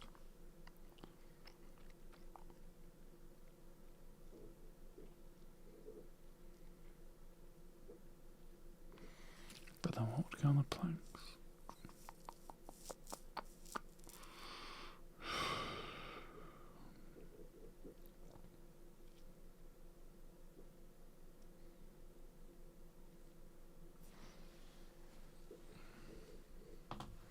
Let's look at the big guy.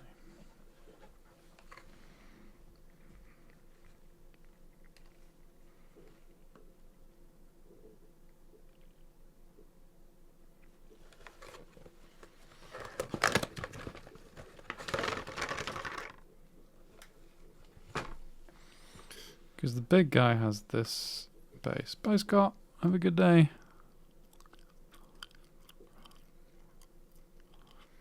Which, if I went with this, it would make my barbed wire look garbage anyway. Because it'd be different types.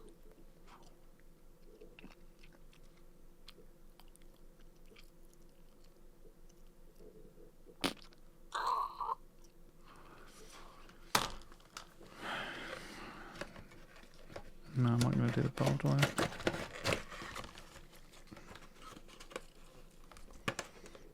Maybe I'll buy some scale model barbed wire proper. See if I could make it work, but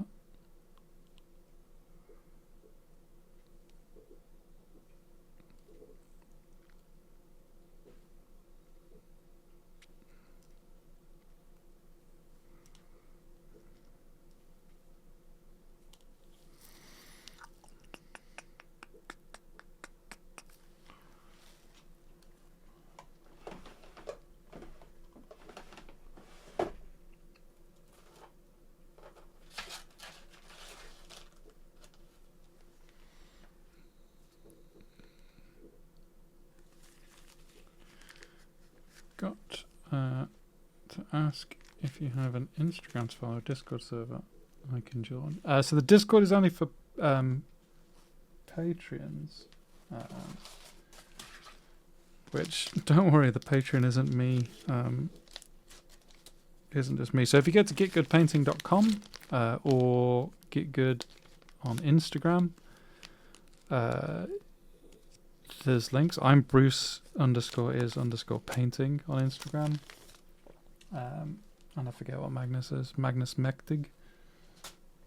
But that's, that's the rationale. We'll get good painting on Patreon so you can kind of see what we do there. Piping? Would piping be better? What would the piping be there for, Bruce, you idiot?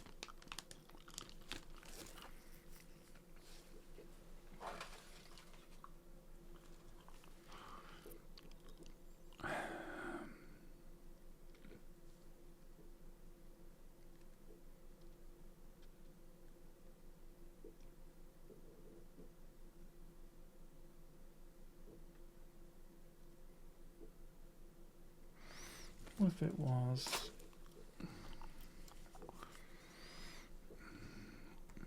differently placed?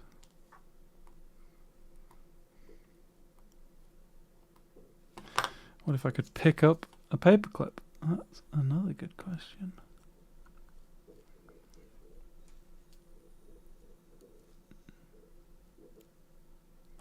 And it turns out I cannot, because I'm a simple fool.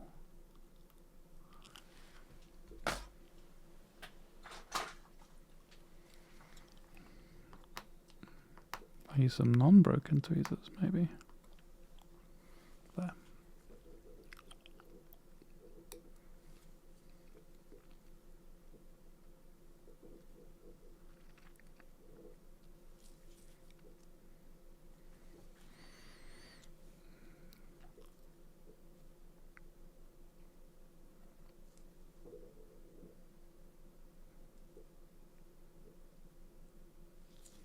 So then we're going to go with something like this, like, I don't mind the idea of like 2 spikes coming out, because then if I need to drape barbed wire across, I can.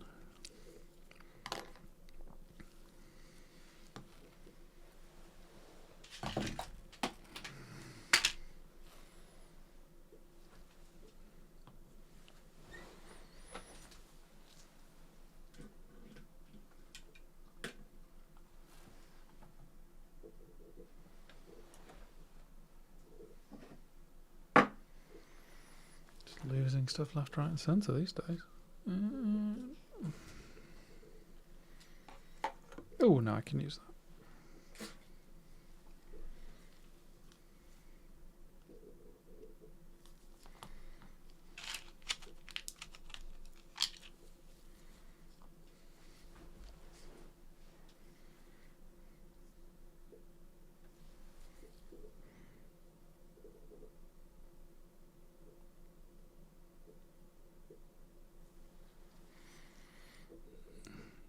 Yeah, just something spiky and mean looking.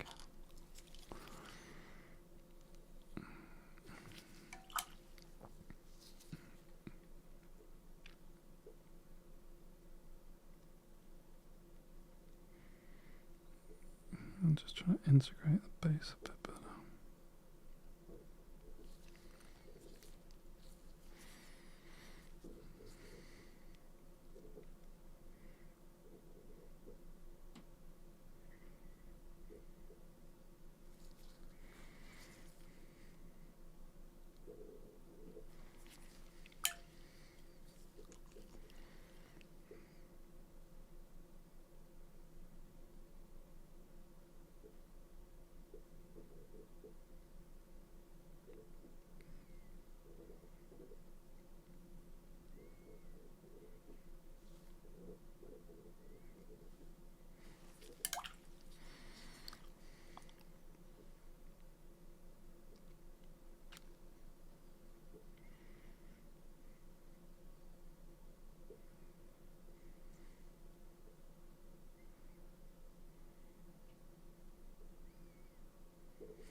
I think that's a good enough spot to leave it at. It's reasonably simple, which I think is fine considering the aesthetic I'm going for. Would be an idea to fix that enormous gap.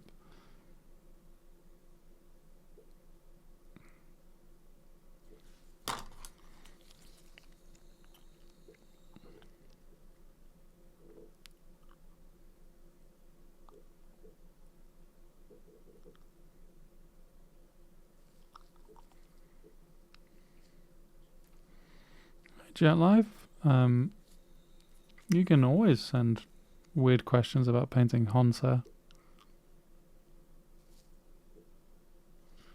As I think I'm about wrapped up now. So we've come from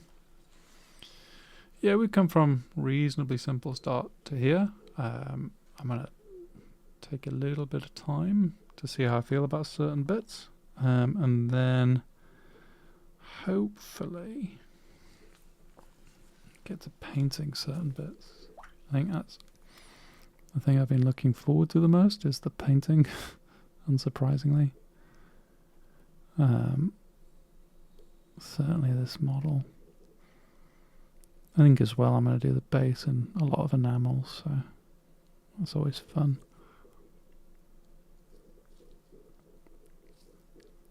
It's funny, even this, like, I'm wearing glasses. I have the thing in front of me, and like I get to see the difference between how it looks on camera versus how it looks in hand.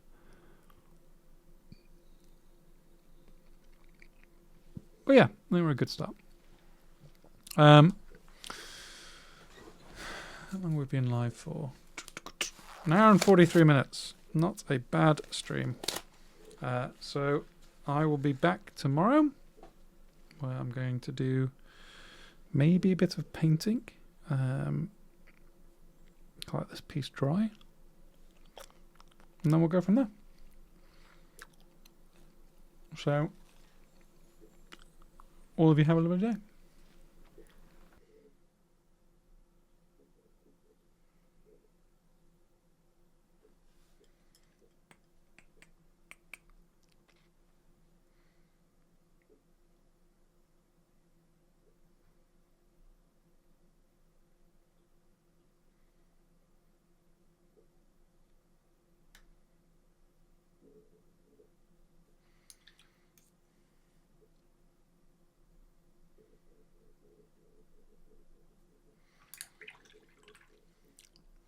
Hi, Graham. Happy lunch break to you, maybe.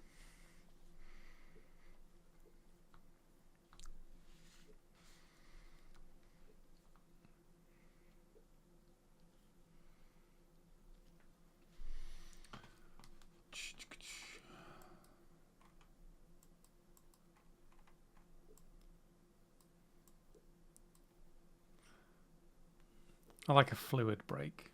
Can't really ask for more than a fluid break.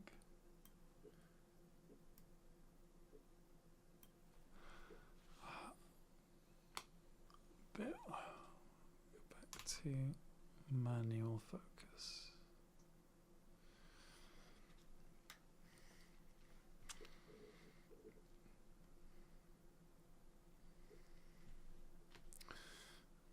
Gonna mark my hands so I don't go off reservation.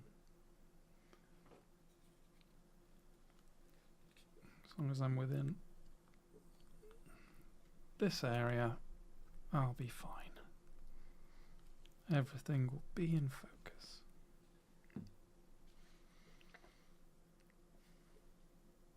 Just tell her to watch the stream too. Sorted.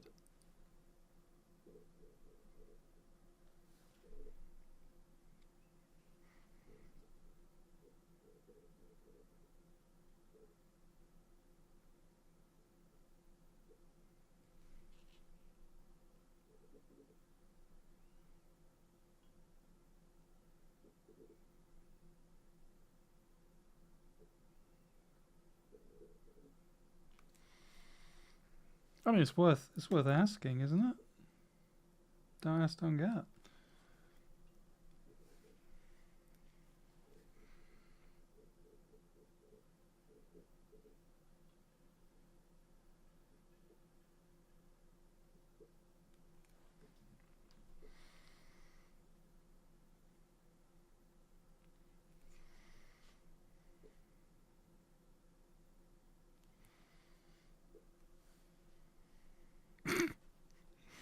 I like how definitive that statement is. She's not into it.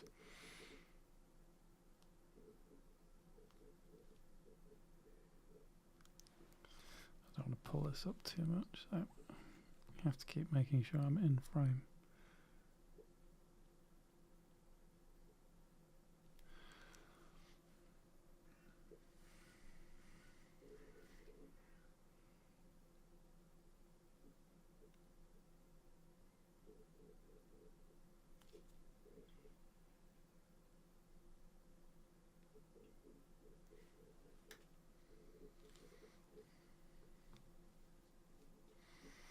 Hi, Johan. How you doing?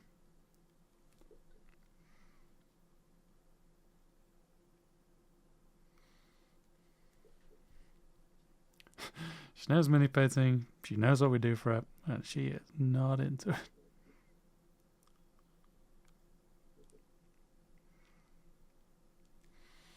have to really make sure I get this light in the right place. I just don't want it to get too distracting.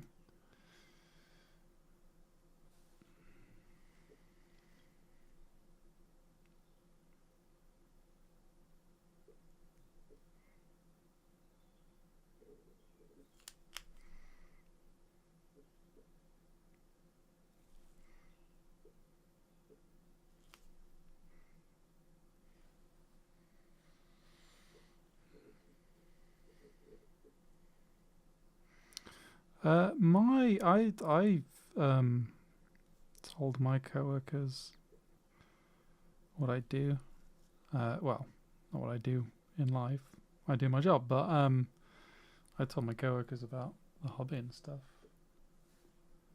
I just think it's like, I know some people are like, oh, what do people think? And I'm like, well, I think if you talk about it passionately, if I get my words out, get my teeth in,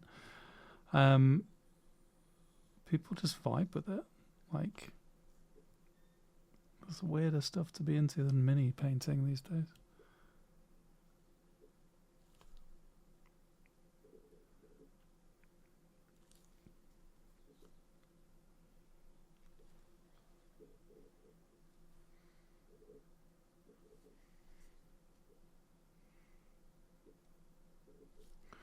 So I've made up a recipe for this, which who knows if it'll work. It's kind of like part of the project is try stuff and see if it will work out. Hey, RC. What do I need? I could do with a very dark blue.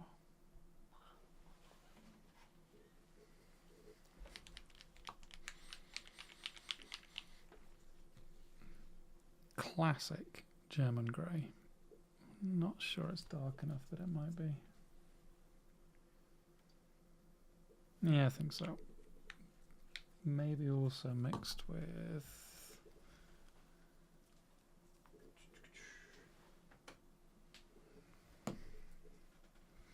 Payne's grey.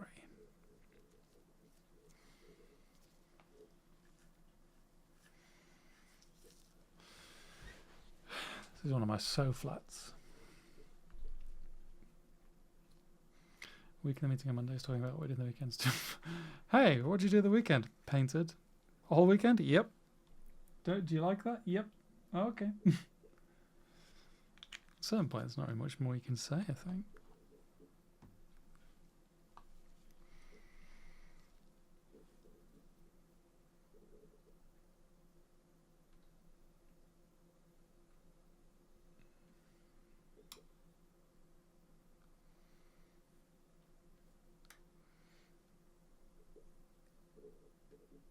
So You probably quickly work out that I work quite thin paint-wise.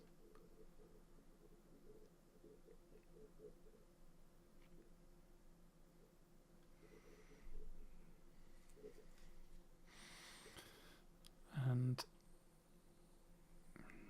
you see, like in the reference image in the top right, it starts quite you have quite a big bright area, but I think the darkness at the bottom is a lie, because when I've did a reference, I really like how you get these like soft bounces on an iron, so I'm wanting to do something like that. So I'm going to work in more darks in the mid and then pop up at the very bottom.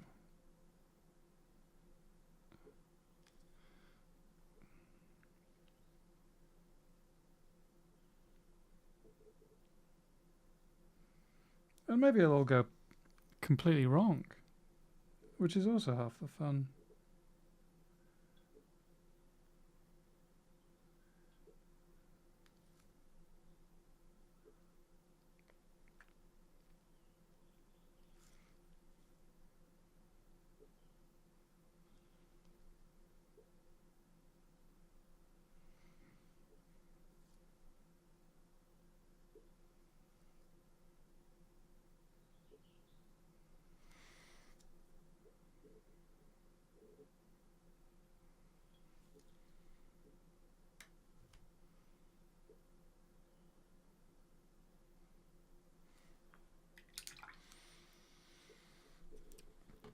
This software, by the way, is PureRef, which I would heartily recommend to anyone who wants a good reference software.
Heartily, not hardly, but I might have stumbled on my words again.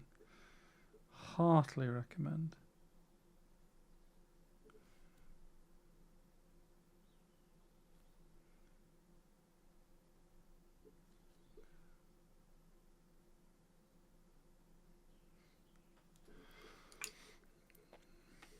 So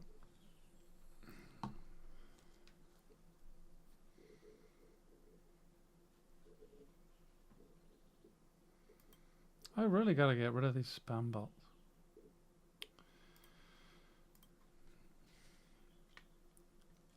I have this theory that olive green, golden olive, AK golden olive.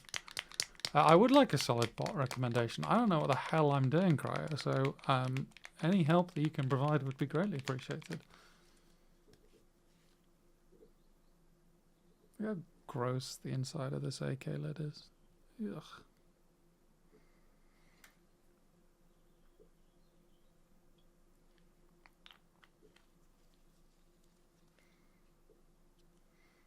I got auto modded.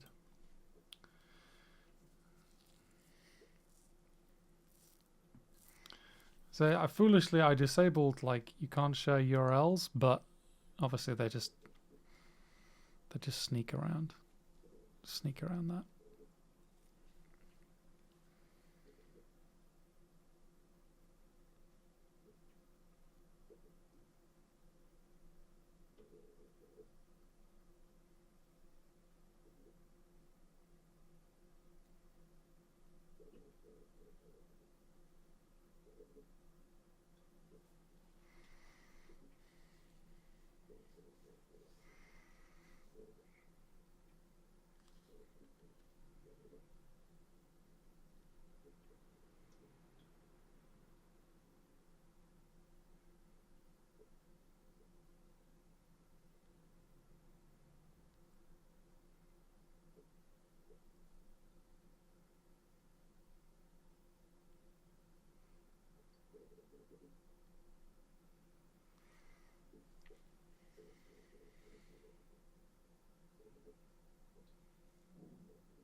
Blacklist the word viewers.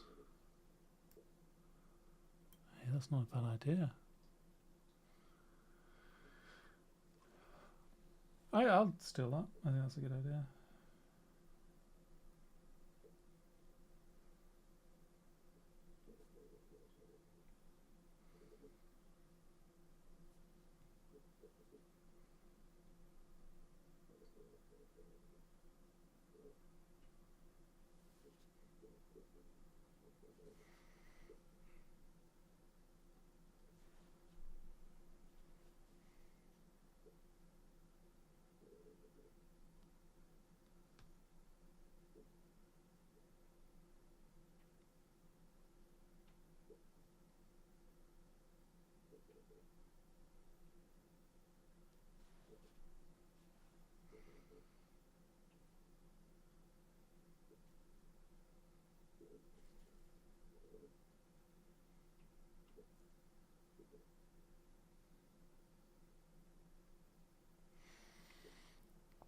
I would do it now, but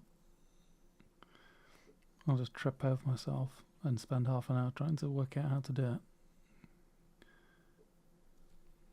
And I can just do it tonight.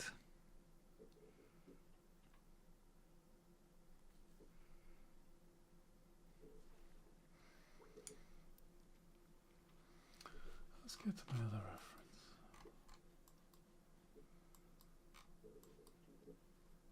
Greeny grey.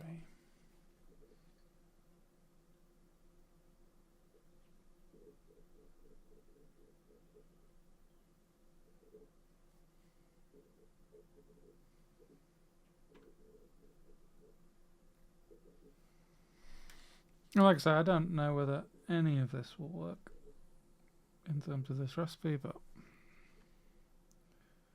we will find out.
Hey Simon. Willkommen.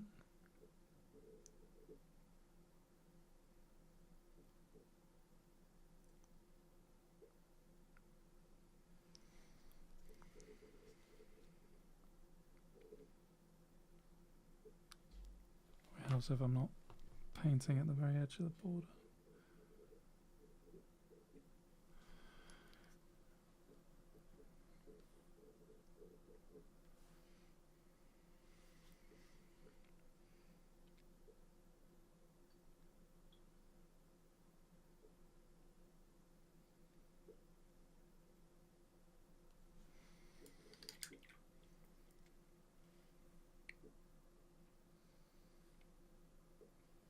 Young Master Bruce.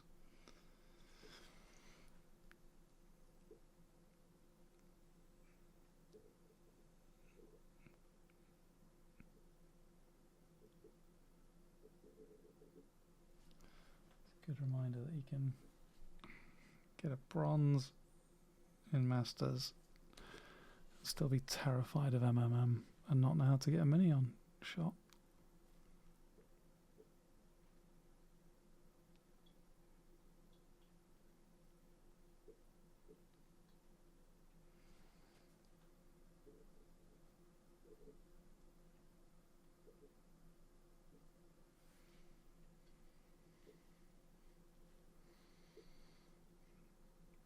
Weird.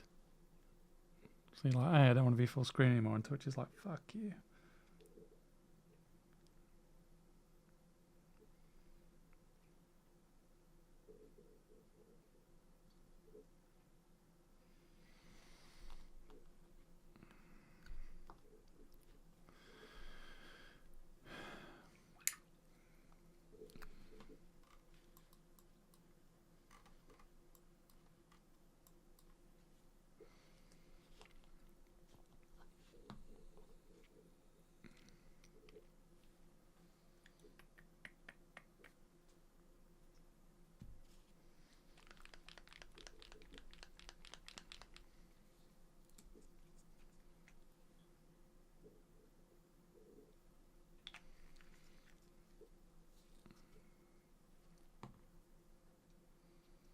White grey. Why did I get white grey out? That's foolish.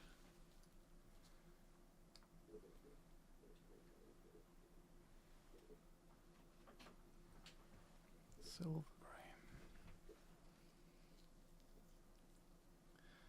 grey. Overpriced Windsor and Easton let you down. This is my. If I get it in shot.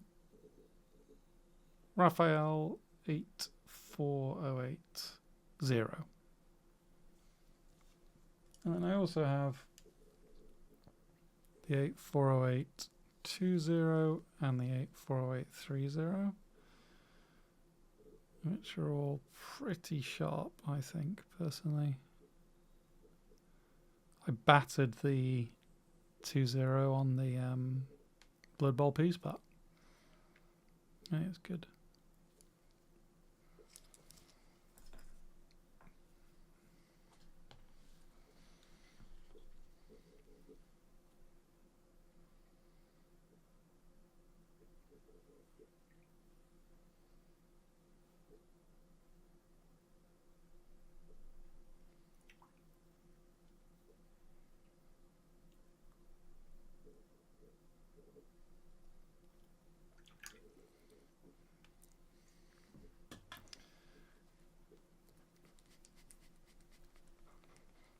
I've got both here. Hold on.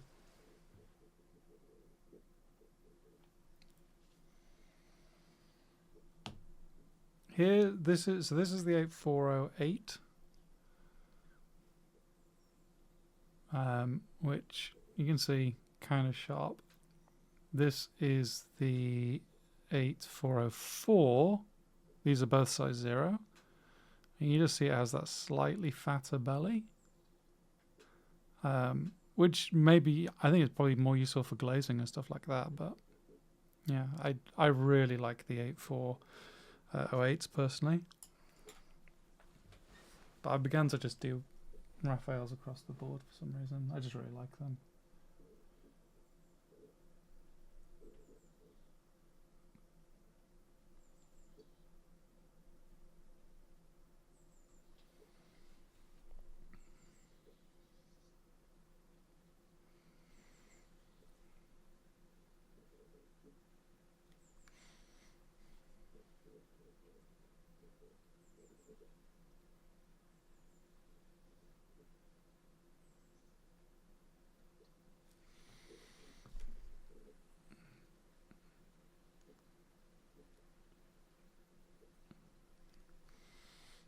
Interesting to me because this has to be like a bashed up metal, which is not something, strictly speaking, that I'm very comfortable with.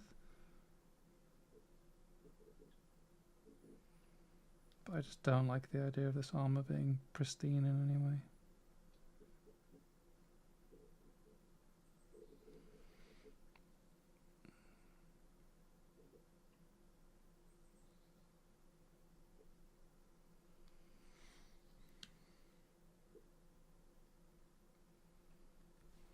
I can already tell I need to work a lot on the belly.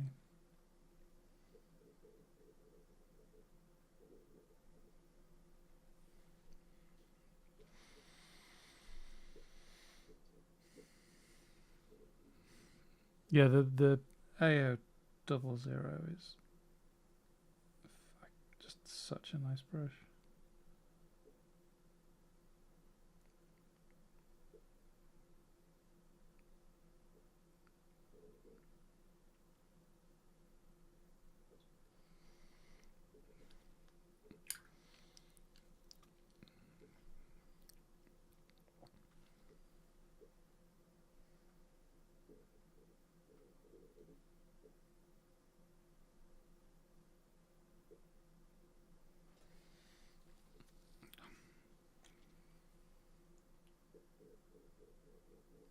Nope, that is not shaken up.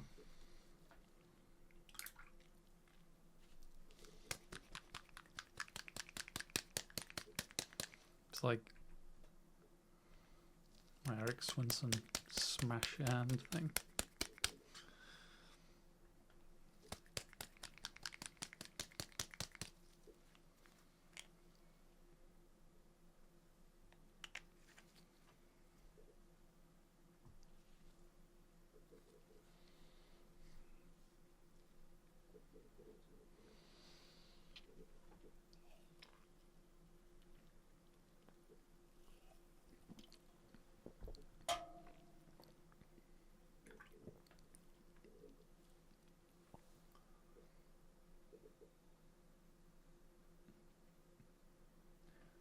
Anyway, yeah, this is a theory, just because when I was looking at references,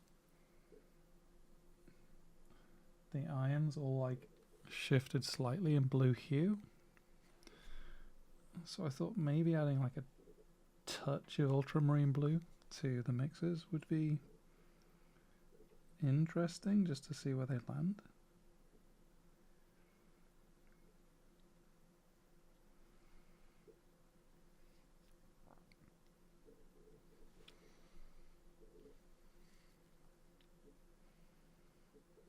Don't overdo it too much. Doesn't help that this is such a small area as well.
to knock this line back, otherwise I'm just going to be distracted the whole time. I hate when I get lazy with this.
Way up if I show the full palette.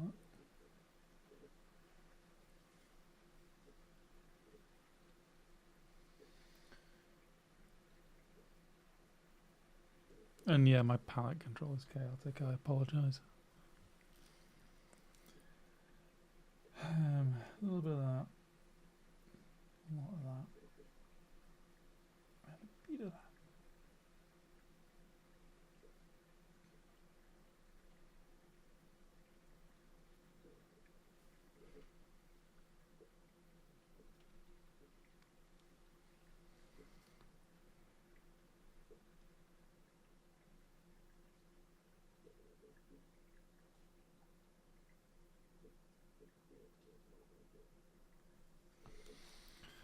It's like he's obviously stood upright.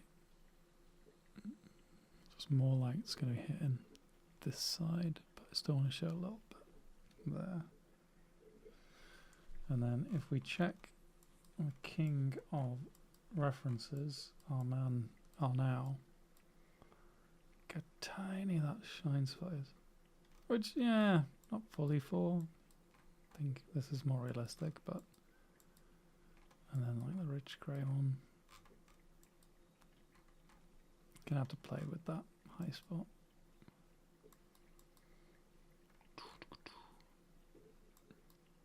It's mainly here. And obviously all of this will look different when this gold eagle is put in, but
It's messing me up. It's not messing me up, but what I find interesting is I'm looking at this in front of me with my own eyes, and I'm looking at it on the camera in the stream monitor, and like this area, super different in my eyes versus the camera, and I'm like, oh well. I glance over the screen and I'm like, this, I need to push the contrast a lot more here. Whereas in my eyes, I didn't think it necessarily needs to be pushed that much, but already that's maybe quite a useful thing to take away. Like, hey, trust a camera a bit more than your own eyes.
Sorry about my god awful hand position.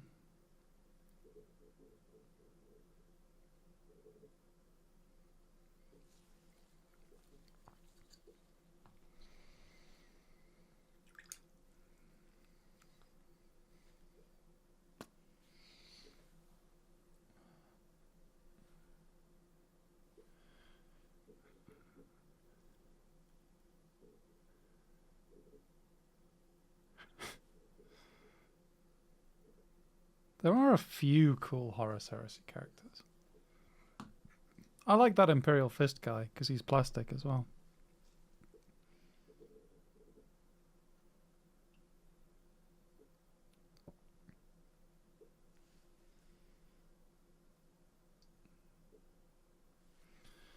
But you can't expect Games Workshop to keep stuff in stock.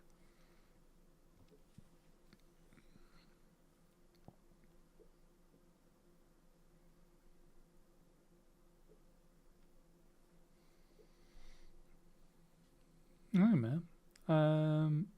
Space Wolf. Don't know. I saw a pretty cool white scar painted recently. I wonder who did that. That was pretty damn cool.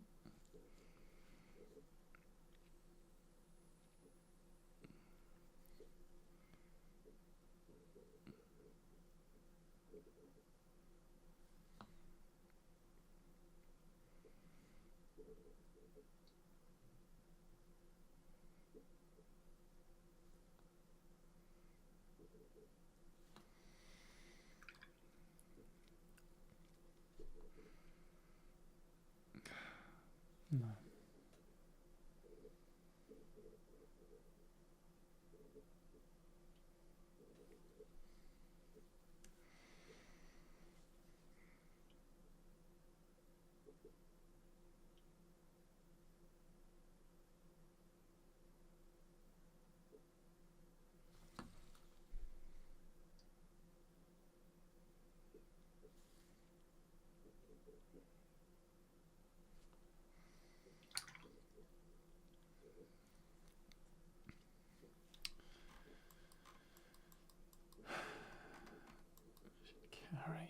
Carry a lot more.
It annoys me how easy Magnus makes this look on his videos. Yeah, just throw some colours on the palette, work them around a bit. Suddenly there's NMM. Absolute bullshit.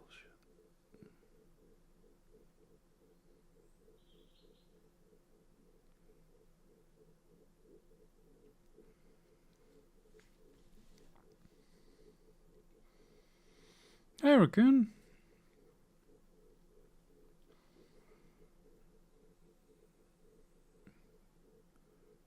Hope you are doing well this fine day. It's actually fine too. The weather is gorgeous up here for once.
Oh, wrong button.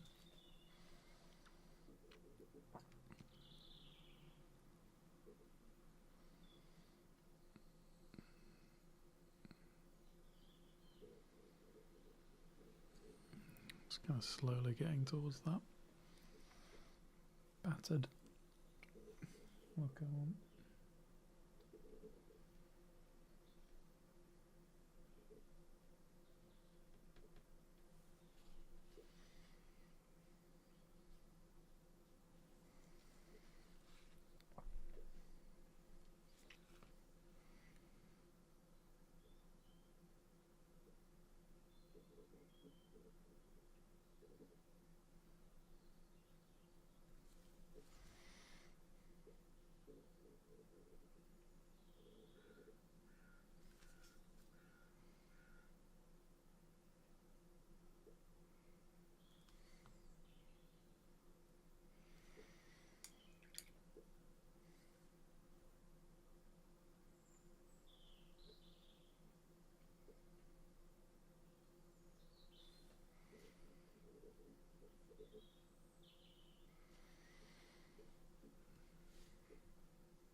Does help if you shake your paint up properly.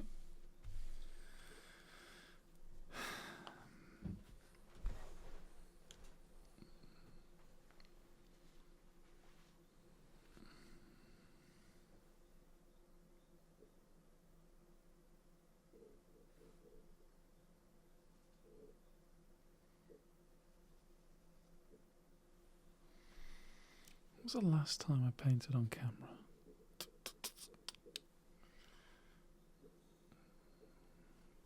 Would have been for one of the YouTube tutorials.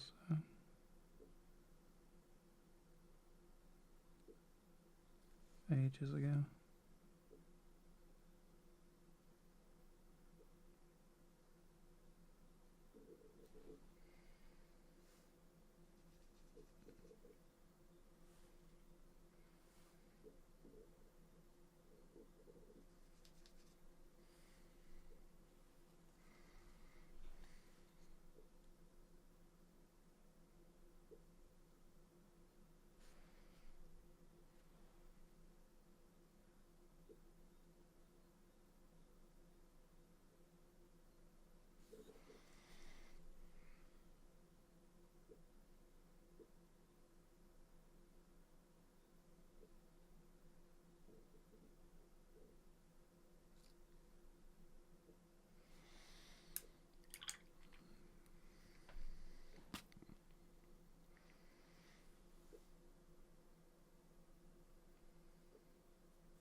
I'm very sorry, Rudy.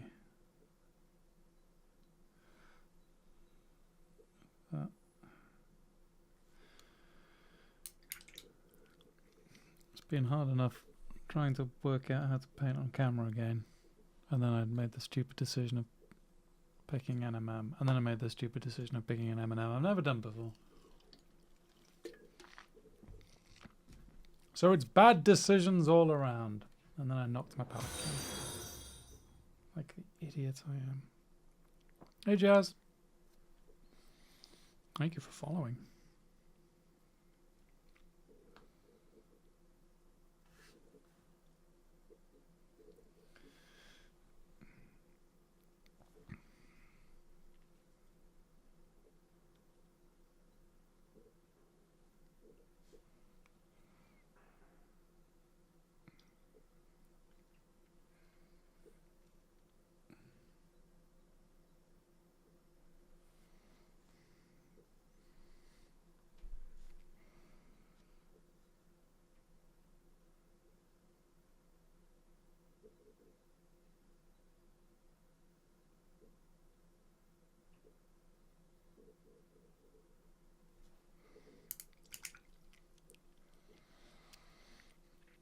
Wondering if like slightly greyish glaze will help tie it all together. I mean, Not very happy with my blends, if I'm honest. Well, I'm not happy at all with the blends, but it's probably as good as I can do them on camera. Not going full horrific goblin mode.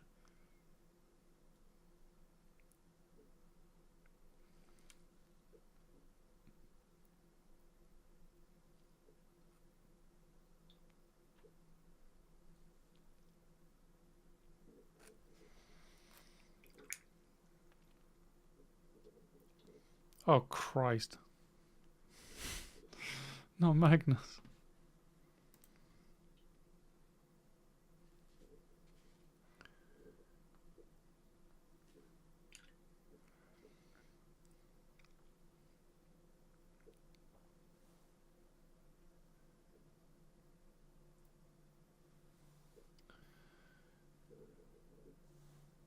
It's like now we're in my worst nightmare territory.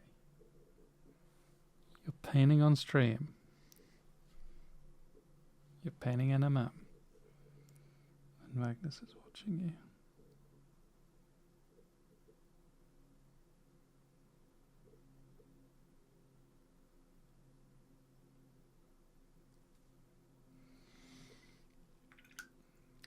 You are not ruining the fun at all.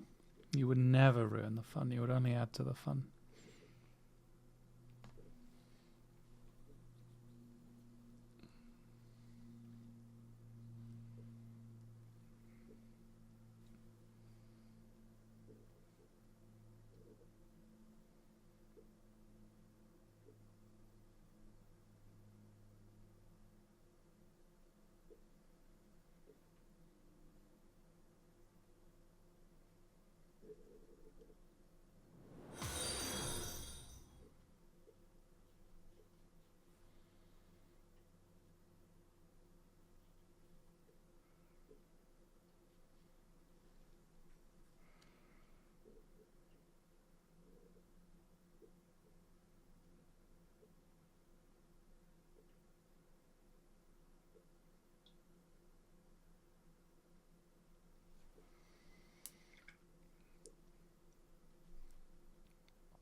Where is who?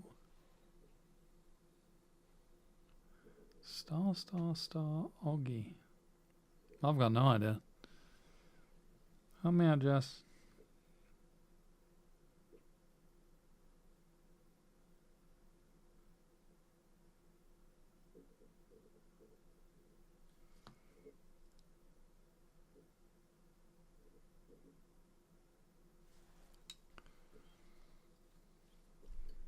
Ah.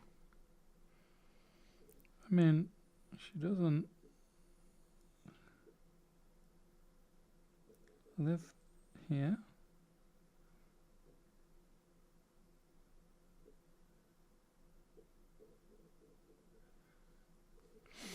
Kind of interesting. We've had a good mixed reception to that podcast, which I think I largely expected.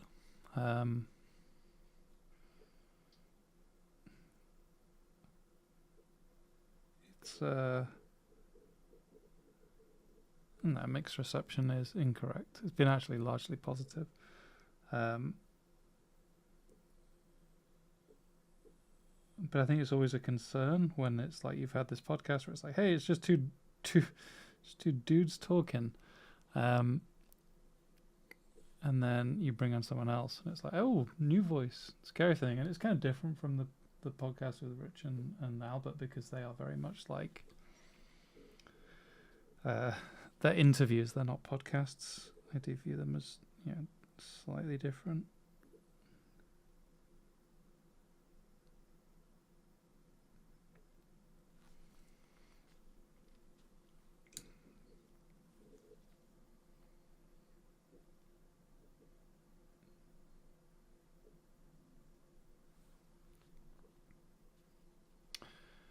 How are you finding your new status as a master painter?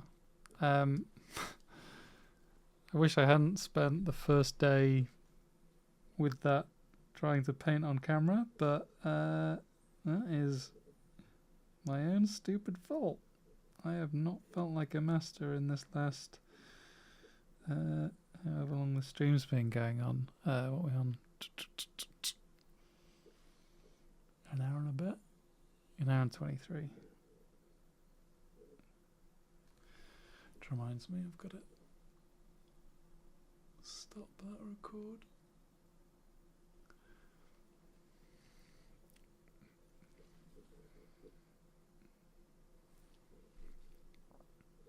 I'm actually, I mean, to be honest, I'm kind of glad that I was like, hey, I'll try an NMM that I've not really done before in a style I often find quite tricky on camera, on a tiny model.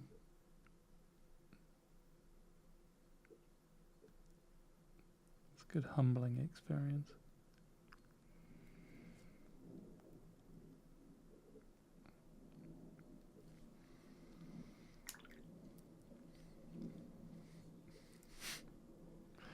All kinds of Ogren stuff. Should we now do like get good business meetings via the medium of Twitch chat?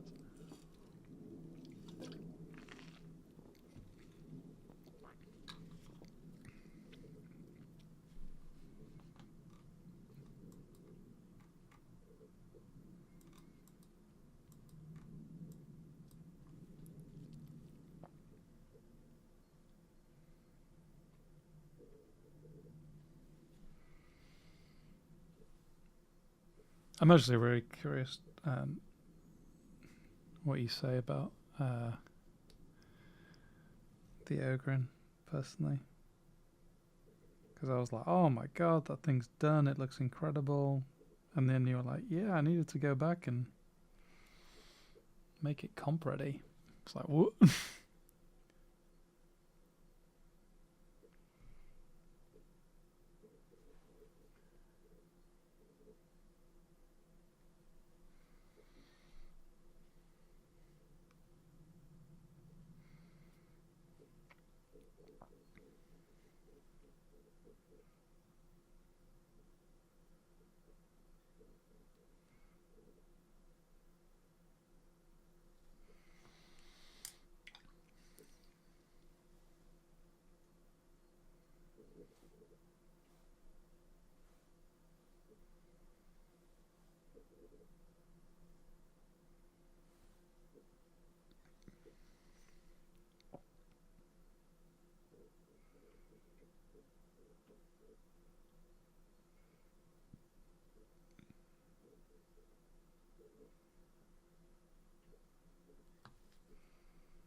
Yeah, I think there's a siren song of good enough, like especially on a competition project that you can like. This is a me thing. I'm not trying to apply it to everyone, but you can only push past like if you set the model down for a week.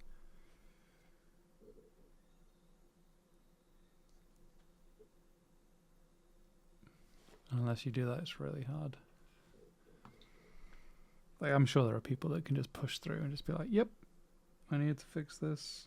It required a lot of work, but I'm happy with the end result. And then people like me who's like, yeah, it's good enough. When I look at it a week later, I'm like, no, it's not good enough. It's garbage.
I look forward to watching the video.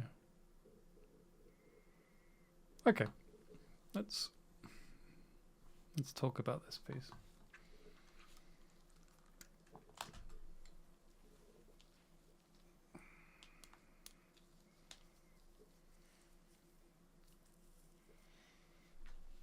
Turn off the music.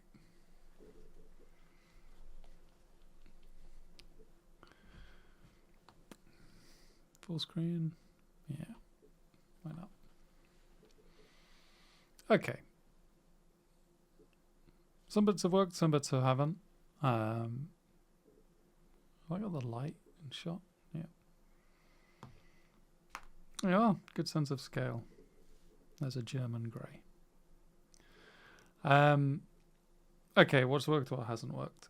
I think generally I'm reasonably happy with the colours.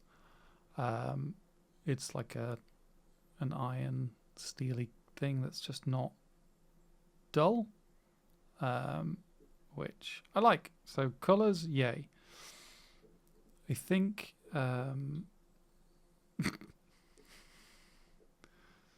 German grey is a good iron base. Most of it was actually in lead grey, so I don't feel so bad. So that's worked well. I like that. What I will probably need to do is a lot of the lower bounces have this green in, which I kind of like, but when we look at the base, there's not that much green on it, so that's not going to make any sense. So I'm going to replace that with some of this, so it's a bit less green, a bit more mud coloured.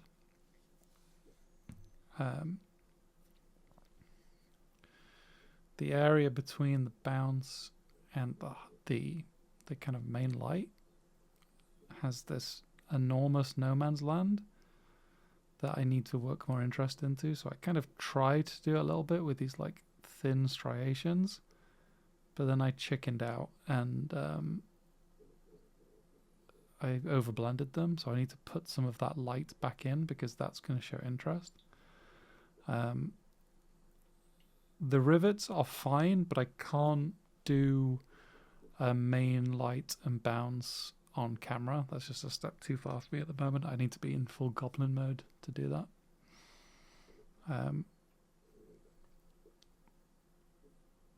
This bit I hate, and I think I'm going to need to just completely paint over it and work out how to get a better transition. I think probably actually what I will do secondary, yeah, I think you're right there, Magnus. It's just about creating interest. But yeah, this middle line, I think what I'm probably going to do, I'll just show you.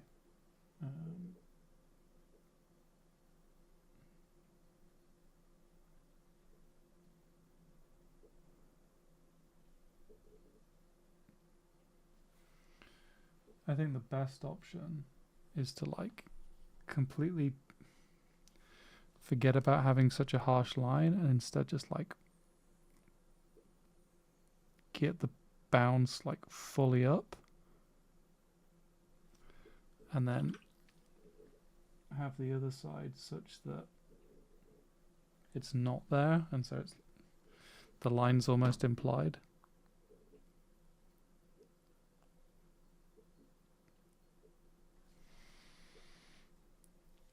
Something like that, but brighter, Bruce, you idiot.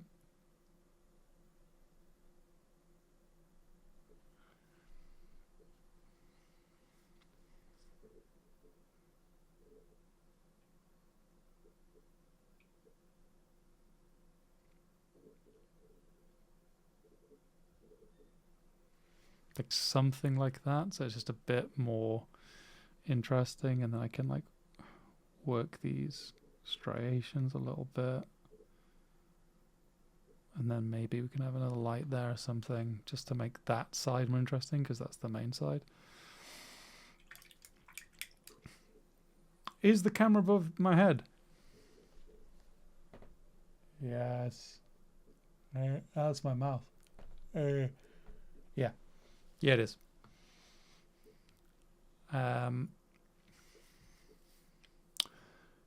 Sorry, we were doing a post-mortem. So, yep, I know to fix that. And actually, like, looking at it, I'm reasonably happy with the direction. Stash close-up. So that's good. And actually, I'm not...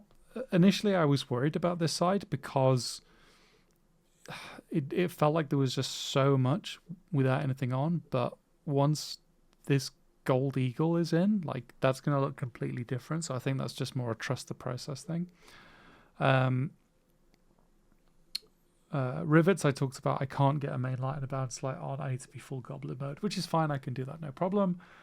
I think I need to push the value of the bounce light a bit more, and I think that will make this look way more interesting. I think the gap like between the values is too high, and actually if I push it here, it's going to create a contrast throughout. And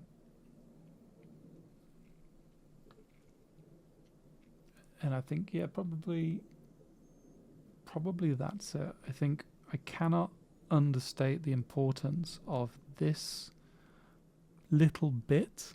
I've tried to get it right there, but I think if I get the highlight reflection right and then the bounce reflection, that's going to really sell the metallic effect. So yeah, that's how I'm feeling after 90 minutes of painting. I think it's useful just to talk through where my head's at, because I think otherwise I'd just believe like, it was really hard. But and it was, like, I've not painted on camera in a while, so that was also a bit of a learning curve. Obviously, this bullet hole, I need to punch the rust up. But yeah, end of the day, I'm pretty happy with that.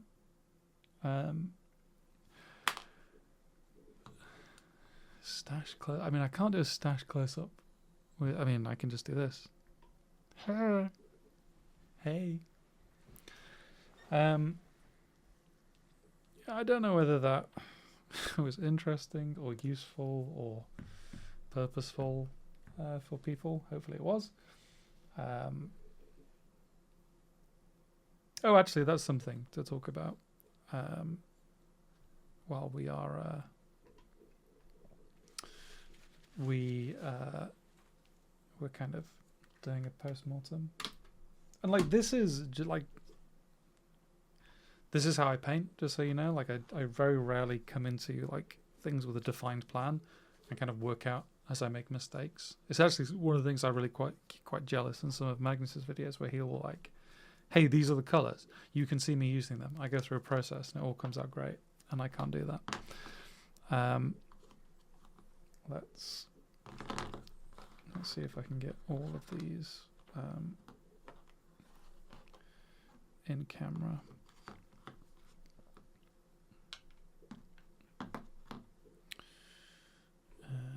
Full camera. I'll tell you what, I'll zoom it out. I'll just zoom the camera out. That's far easier. I'm glad that you can't either, Max, to be honest.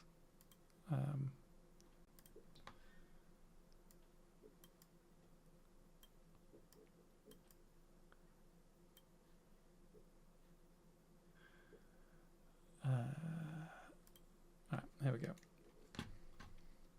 So here's another thing in the post-mortem. Because I was so unsure of what I was going to do, I way overcomplicated the recipe. Like, this is way too much paint for what is actually meant to be quite a simple thing. So white grey wasn't used, don't need it. I can't be picking both of these, so I'm just going to go with lead grey. So I'll keep lead grey, German grey goes. I talked about how things were too green. Golden olive was way too powerful, so that goes. Yeah, really, this was all for the steel. I used a little bit of Payne's grey for a bit of glazing. I don't think I need it. I think actually that led me in the wrong direction, so that goes. And then I don't think, personally... Actually, I want to maybe use a bit more of reddish grey, but I'm going to take out green grey because I don't think that was useful. So suddenly it's like, oh, well then the recipe is getting slightly easier. So like we have, okay, pure white.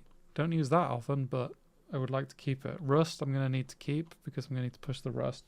I do like the idea of working this ultramarine blue more into the highlights, and so I can do that.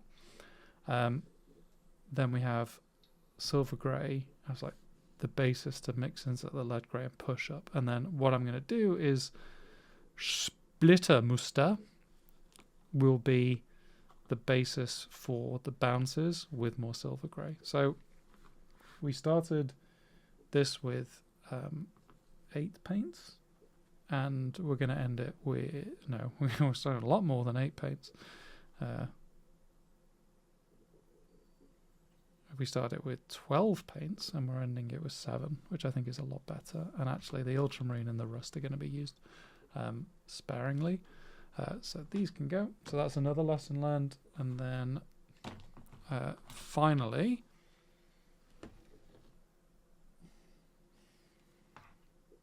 give myself a hard time here.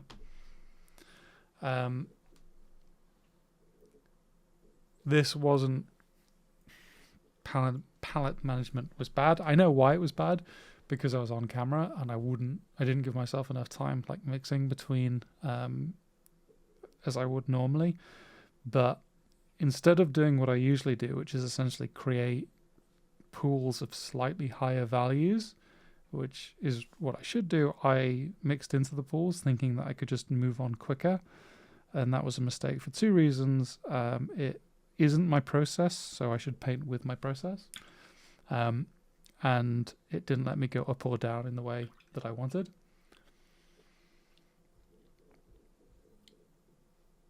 So that's another key learning. Bluish mains and the warmer mustard as yeah, that's exactly. I think that's where the ultramarine comes in. Like mix ultramarine in to the highs, so there's that blue tint except for the very highest highs. But I mean, this isn't, if you think about it, like, this is to Rudy's point, like, you're using 4 to 5 paints, well, there's 5 paints, plus the ultramarine, okay, that's 6. You could argue white shouldn't really count. So this isn't a whole amount of paint. Shouldn't count rust in an NMM, because rust is just an effect.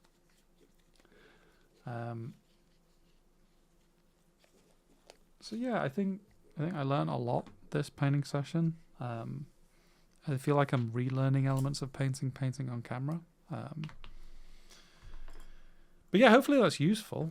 I'm wondering if I can reset the transform that I just set, because... Oh, I can. Brilliant. That saves me a job later. Transition. And I can go back to my... go back to main cam actually for a second. These references are going to prove useful, I think, in time. That's obviously a brassy thing, which I didn't want, but I love the way that there's like nice red color. This is, I think, more the Krieg that I kind of want, but with these highlights more blue. This is the kind of just base 3D reference.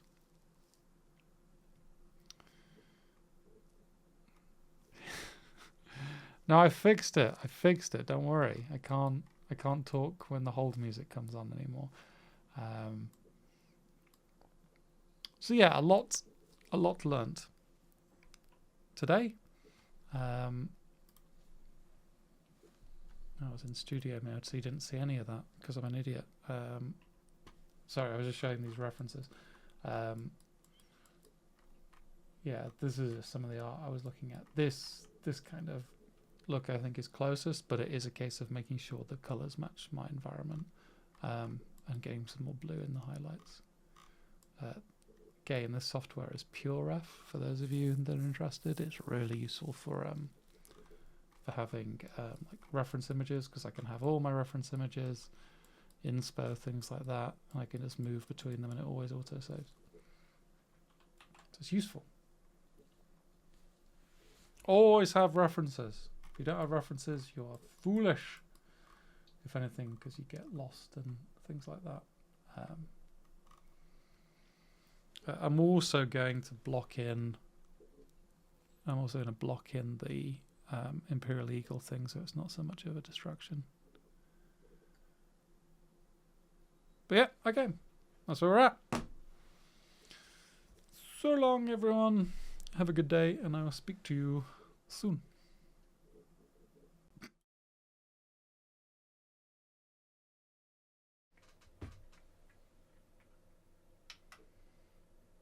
Peace.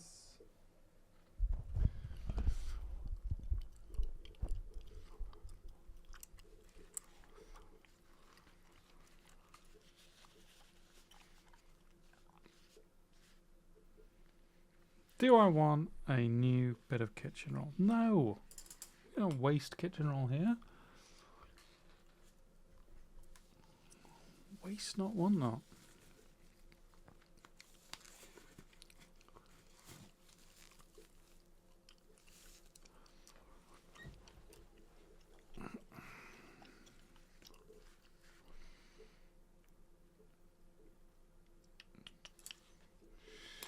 It's gonna be a tiny brush day.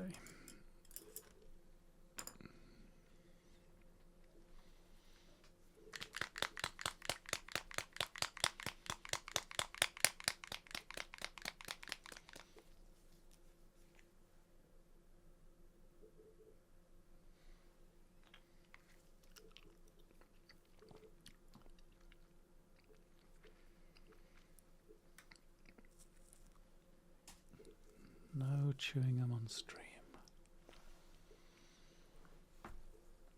Also, good utility.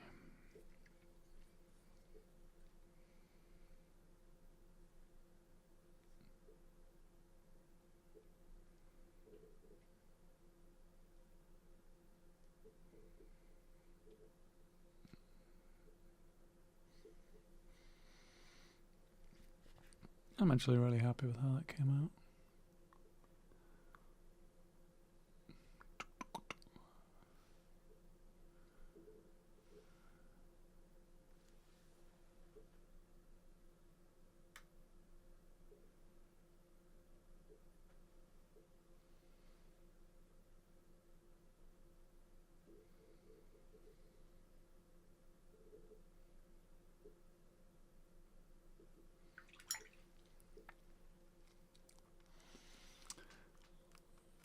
Sorry, yeah, my bad. I should stop complimenting myself.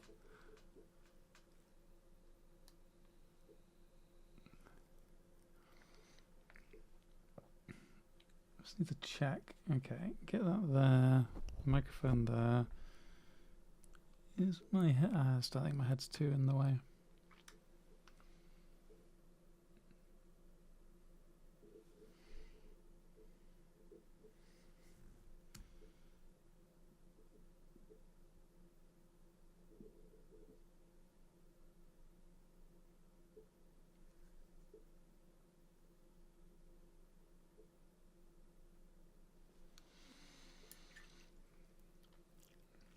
No, I've got the wrong title. God. Rookie.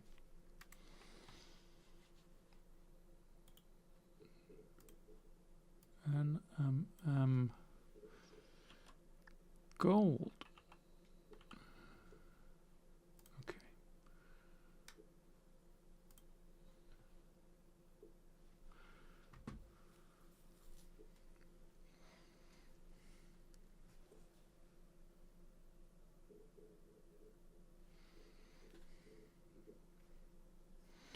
And it's going to go really bright on this skull. Hey, Graham.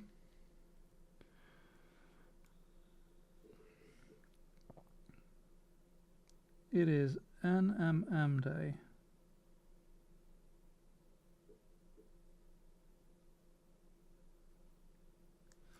I am mercifully a bit more comfortable with gold. Yesterday was a learning experience for me in terms of iron, but the work I did after, I'm really happy with how it turned out. But yeah, gold should be a lot easier. Although I need to work on striations. Striations in the gold. If you've ever watched Eric paint NMM, you know he loves those striations. God, my head's not in the way, is it?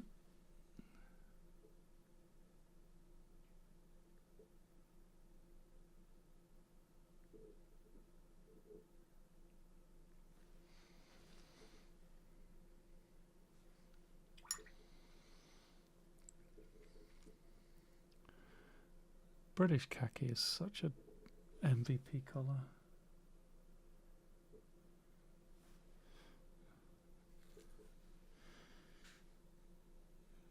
My wife walked down the aisle to this. Interesting fact.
I realised as well yesterday that I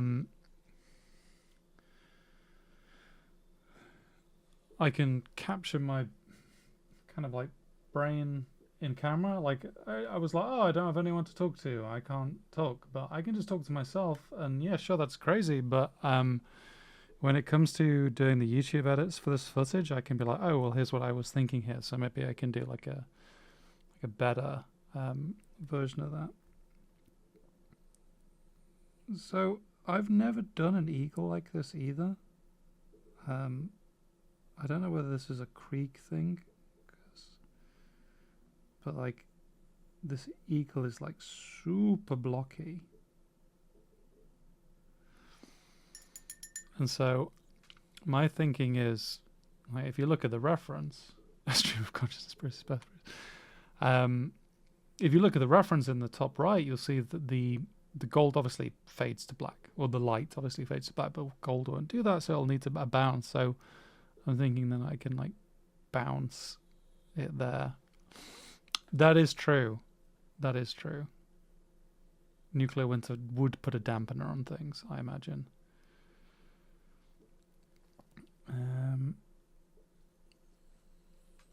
I'm also hoping to experiment with mixing this into the gold color. I don't know if it'll be any good, but it'll be worth trying.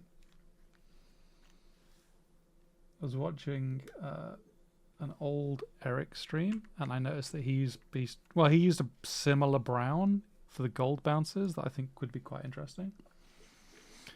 And what is painting if not trying things out and seeing what works?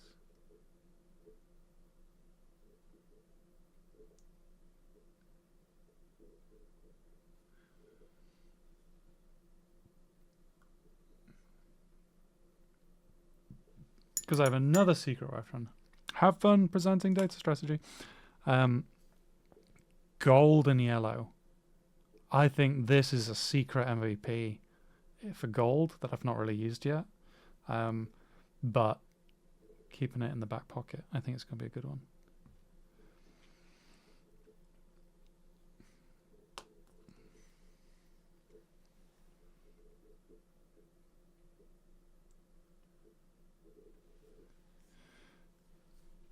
So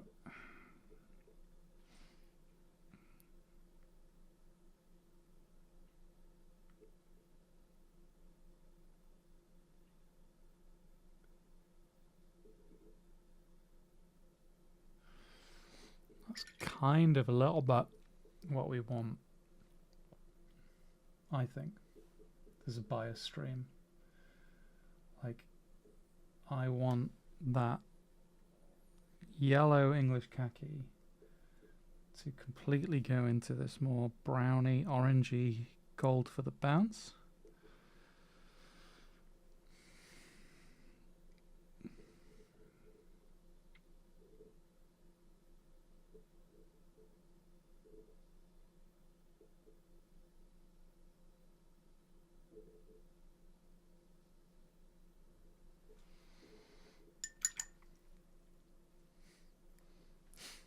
We're gold.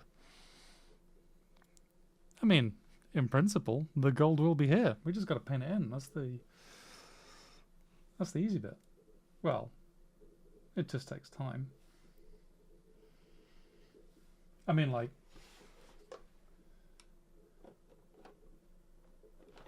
could just go nuts and throw on a metallic paint, but it'd kind of be a bit weird.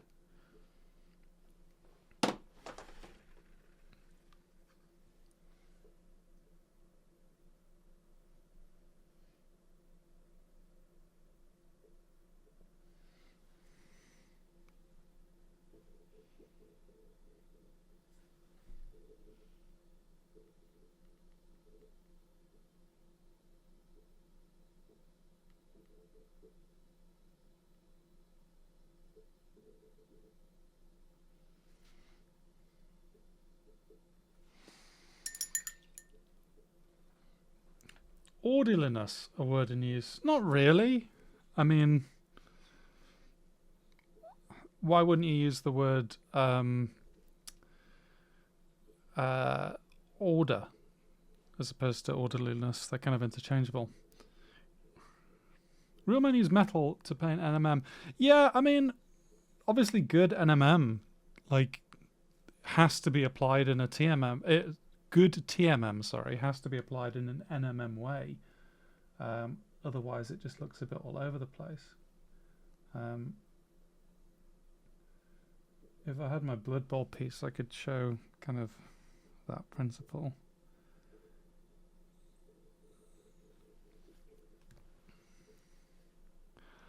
I don't think that's you, Cryo. I mean, you try and get me to say anything in German, just, you know, for the sake of argument. But the most people. So I do a lot of copywriting for work. That's a big part of my job, and I also teach people copywriting when they need it.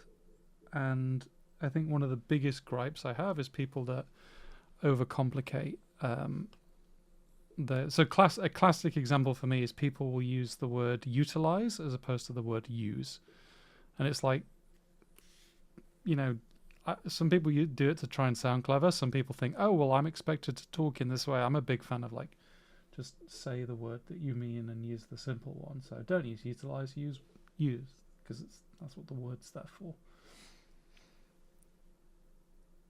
It'd be good to get Anya's perspective, because she does a lot of copywriting too, actually. Ooh, this is a tricky bit. If I was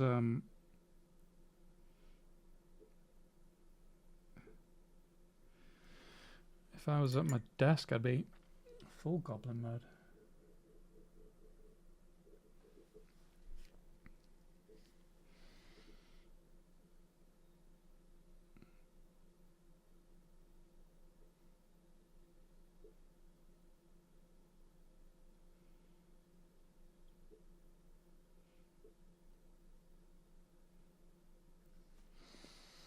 You see in a lot of these videos that I paint in super thin glazes a lot of the time.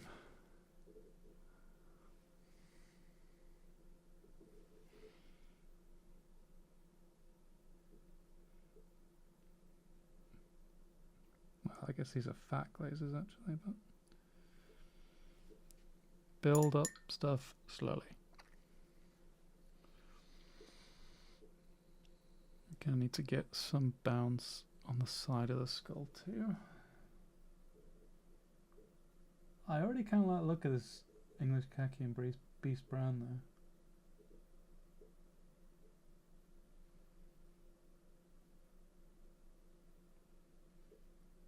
My wet palette is a crime against man and nature at the moment, but that's fine. I mean, look, ugh. Gross, super gross. Don't angle up now. There we go. Angle down. Get to the mixes.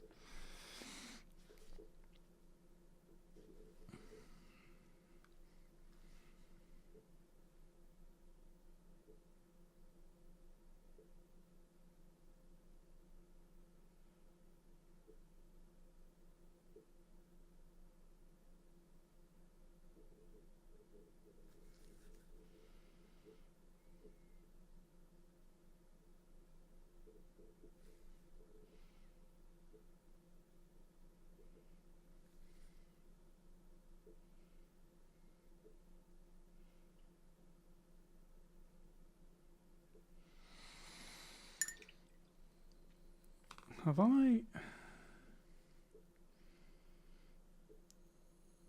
Oh, cardinal sin.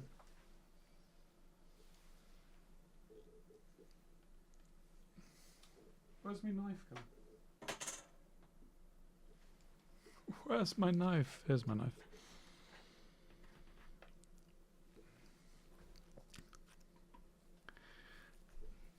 I wonder if you can see it on camera. No, you can't really. That is a little bit out of place.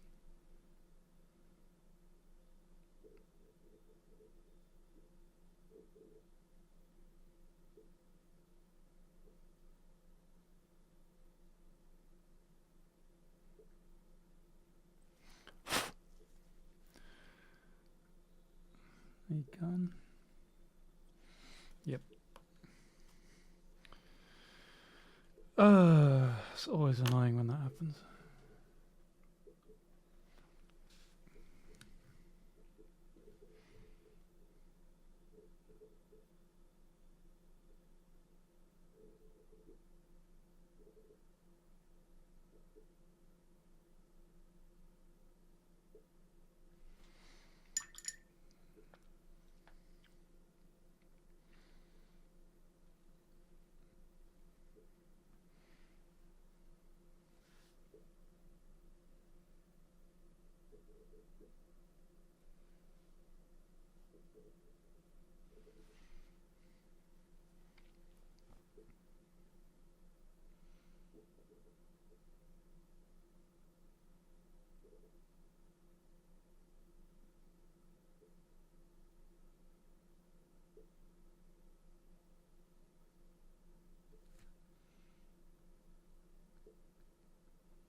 Okay.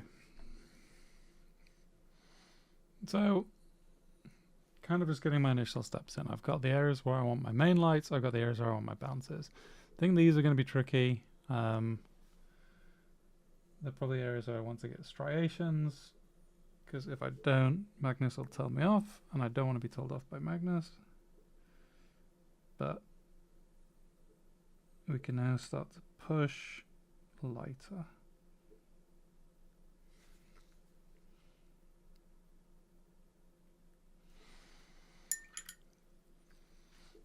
And what are we going to use for that? We're going to use the next best color, Japanese brown.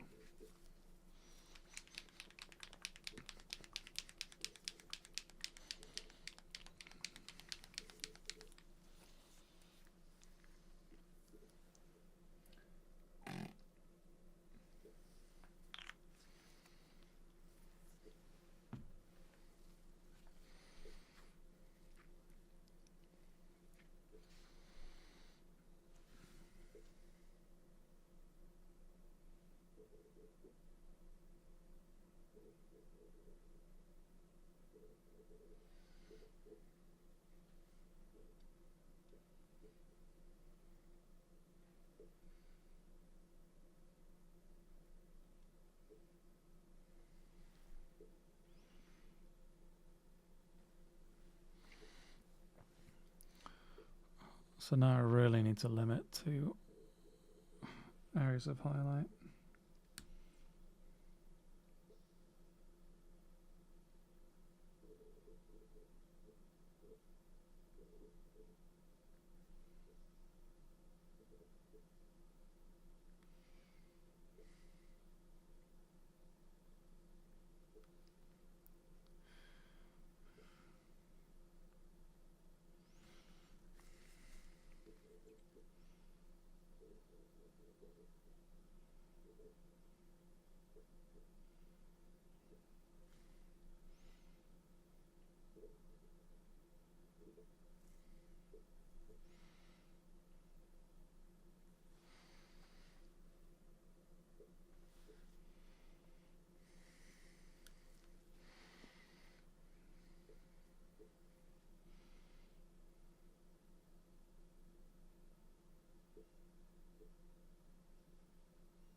Help if I get that in frame, eh?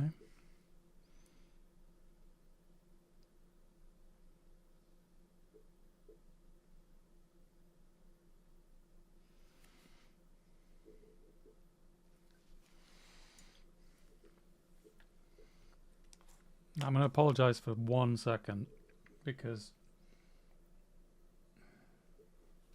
I need to go goblin mode really quickly.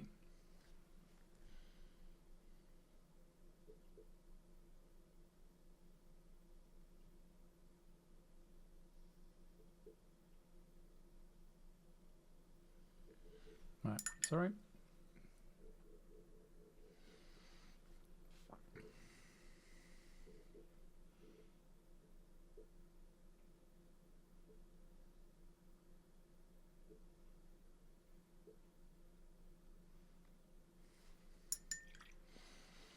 Okay, so we've increased the main light more, but now we need to increase the bounces more. And I'm not. This is where we get into what the hell am I doing mode. I'm not going to use Japanese brown to lighten the bounces. I'm going to use golden yellow. Oh, get it in shot, you fool. I'm going to use golden yellow because I think it'll be better. It might not be. It might be terrible. But we shall find out. I just think that's such a cool color. It's just, you wouldn't think, oh, I'm putting it in the wrong thing. I don't know, like, let's compare it to ice yellow. So that's ice yellow and golden yellow. I just think it's such a nice color. There's a few Flamian videos where he uses a color like golden yellow that just has like insane coverage. Which, yeah, it's a cool color. Of course, this may all go horribly wrong now, so we shall find out. So I'm going to start a new mix, which is something I didn't do yesterday because I was too stressed about trying to get iron to work. But I just like creating little pools of mixes, so this is my second for the bounces. And I don't want to put too much golden yellow in because that'll be too much.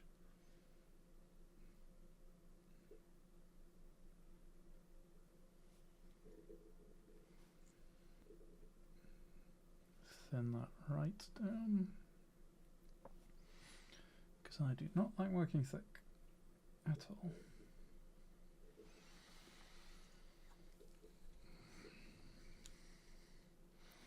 Now this will probably look bright as blip.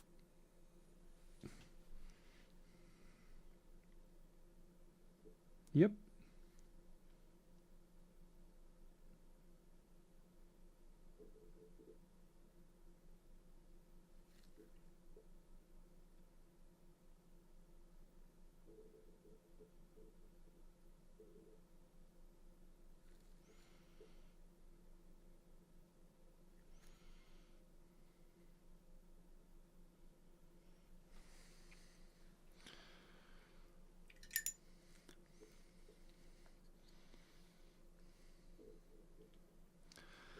Oh, one day.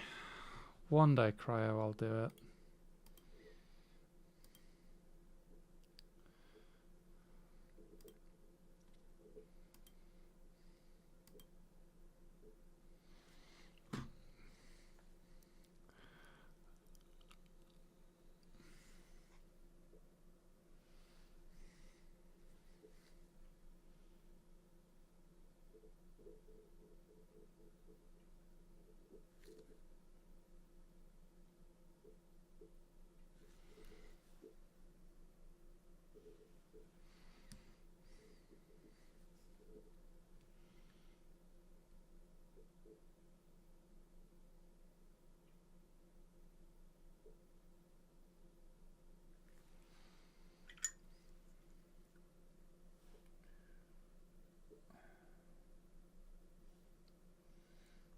Glazy glaze.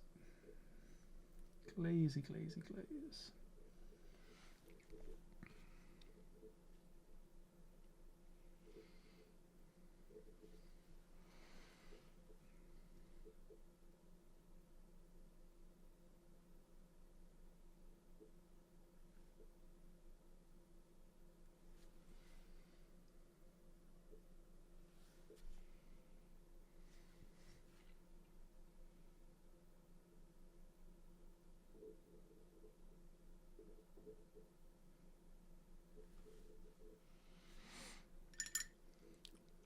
So you look at this and you'd be like, but the bounces are brighter than the gold, but that's fine. That's fine because we are going to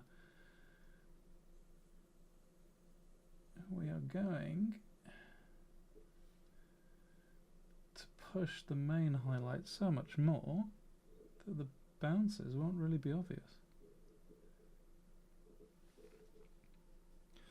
That's why I struggle with so much when I started doing this properly, is like the panic mode. I also get into panic with NMM because I hate you'll see my process. I don't layer and then blend. I can't stand it. There's something about my brain it doesn't agree with necessarily. So I always make sure to kind of blend as I go, so that when it comes to the finishing step at the end, it's not as much work. I always like stuff to look neat.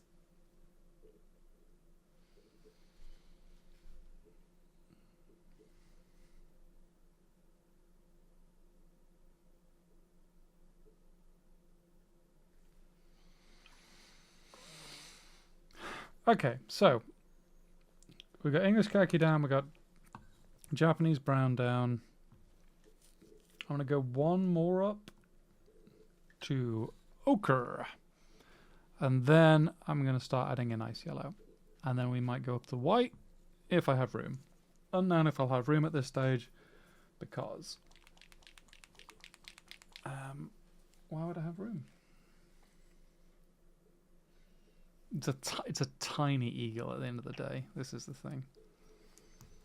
I'm wondering, can you see? I added bounces to the rivets. I guess you can't really see it on this camera. Oh well, it's a shame. Right, let's go higher.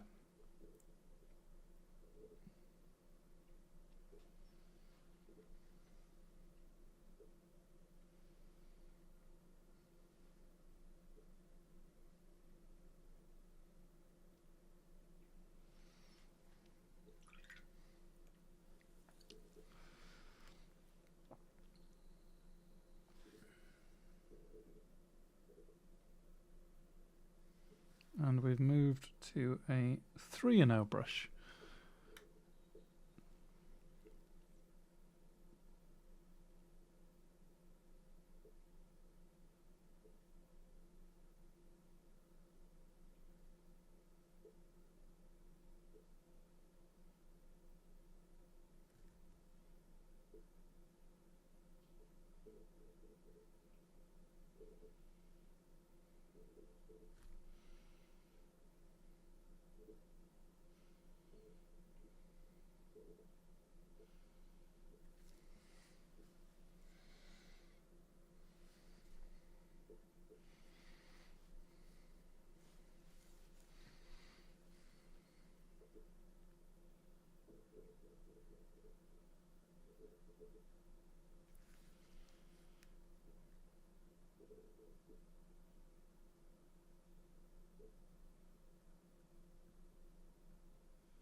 I think I'm going to increase that size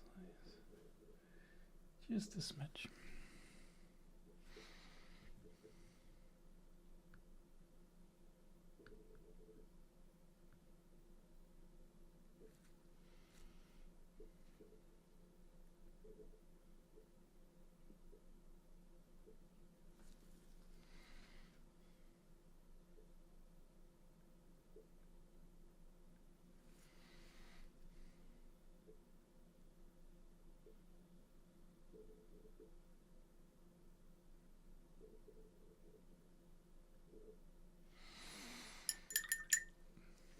Okay. Ice yellow.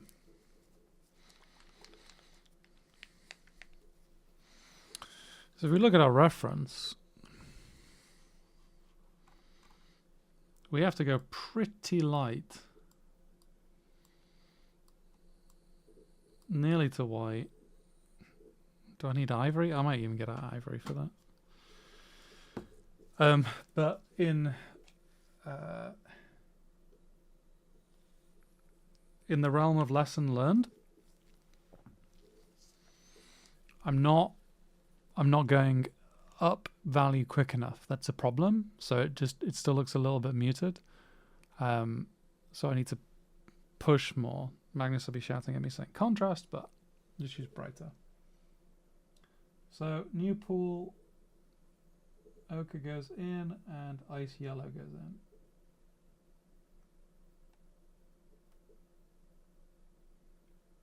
And we're going to get even more. So it's quite an increase.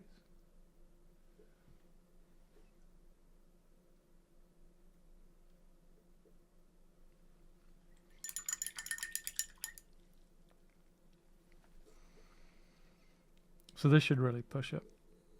And as well, I'm going to have to put edge highlights on the inside in some of these, but I'm putting that off till last. For two reasons. One is I want my edge highlights to be in quite a bright value, and two, because I will have to go full goblin mode to get those in.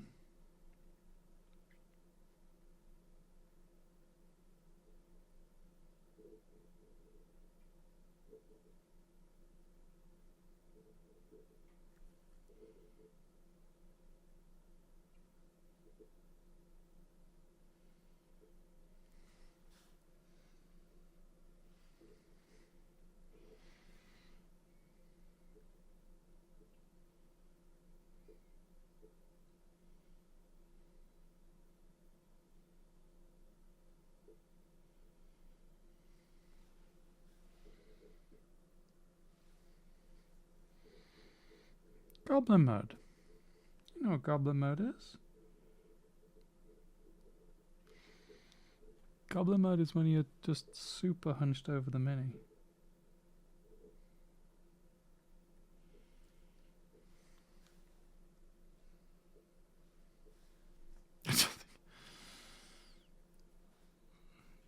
Maybe I'm just saying I'm a full pervert to the internet, which is also fine.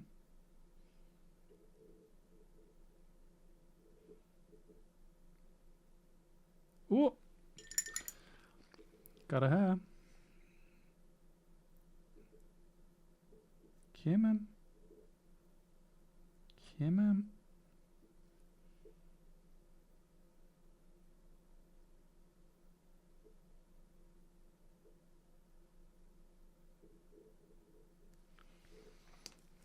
You gone?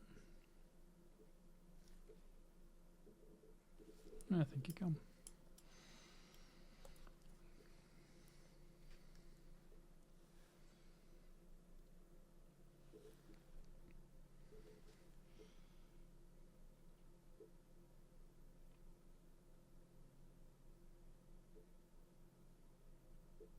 Not gone. Bloody hell. Knife.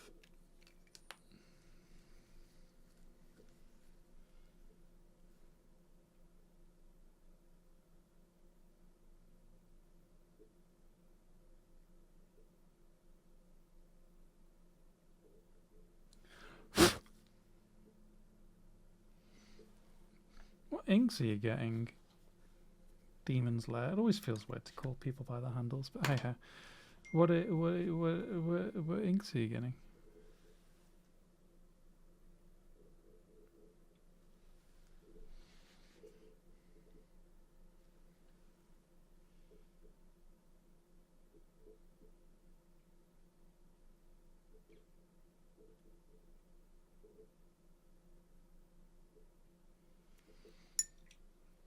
None because they vanished. Okay, fair.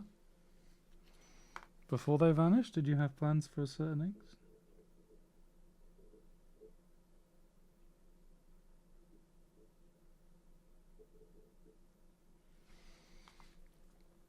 Amsterdam brand white. I have 2 whites now, and I barely use them. Liquitex and the Dale Rowney, but mainly for airbrushing. I don't really use them that much.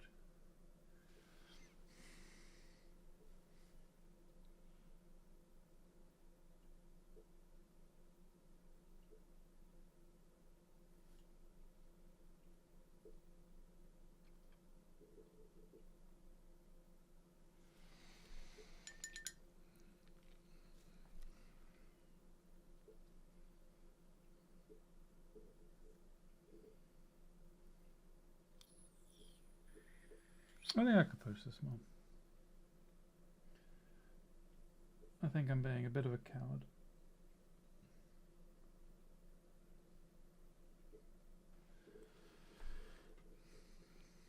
How blinding white is the Liquitex white? Let's find out. I'll get out in a second.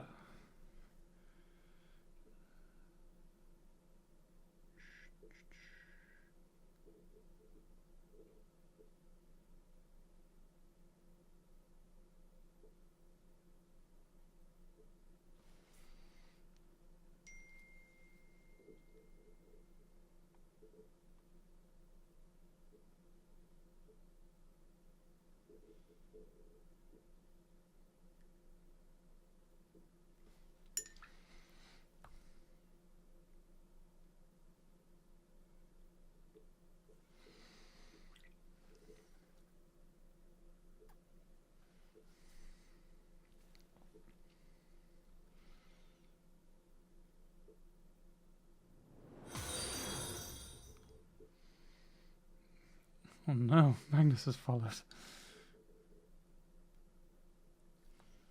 Thank you for following, Magnus.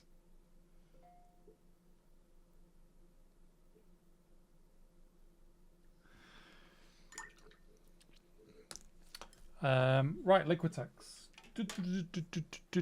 Hey, here he is. Liquitex ink. This is a grey. This is a grey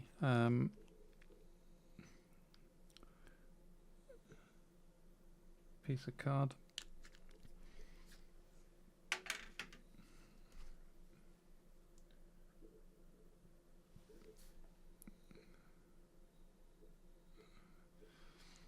So it's pretty white.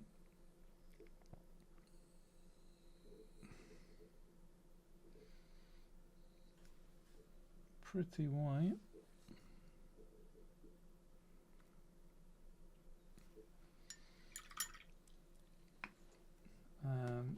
The other one I have is this one.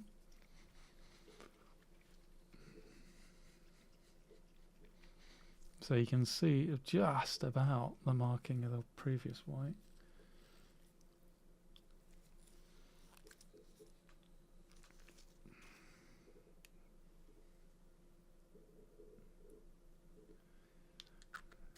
Okay, so first one was Liquitex. This one is the Dale Rowney.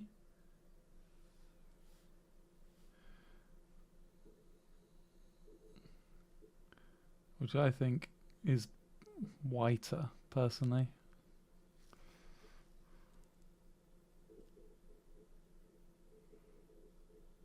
Yeah. Definitely. So if I had to choose between the two, I'd probably go for the Dale Rowney. It's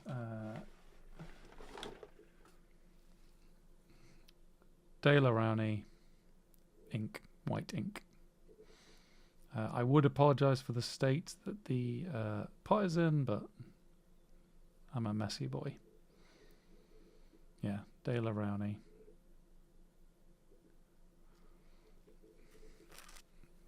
And even after it's dried, you can see it is brighter. Actually, that's a dumb test. Why am I an idiot?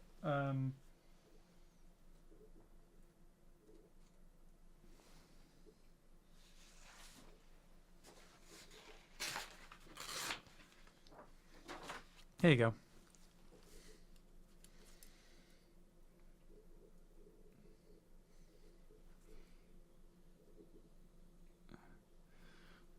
That's Liquitex.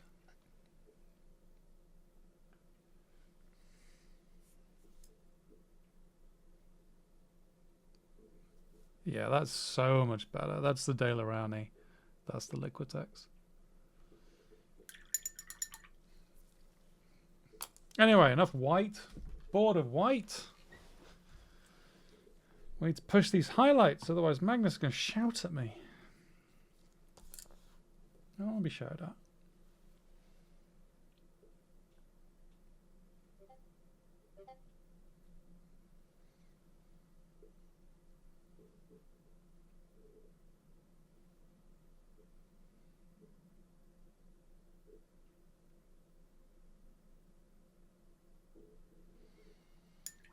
Oh, dang whites. Yeah, someone coming into the stream at certain times could be very confused.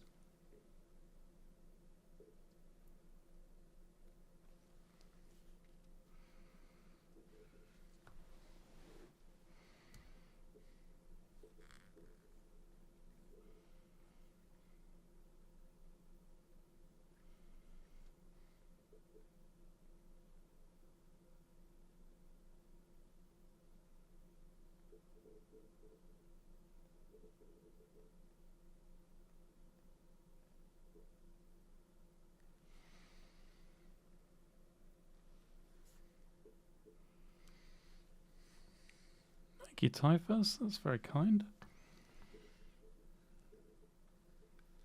Trying to get everything in bloody shot isn't easiest because this model is small.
Okay. I need to push the bouncers.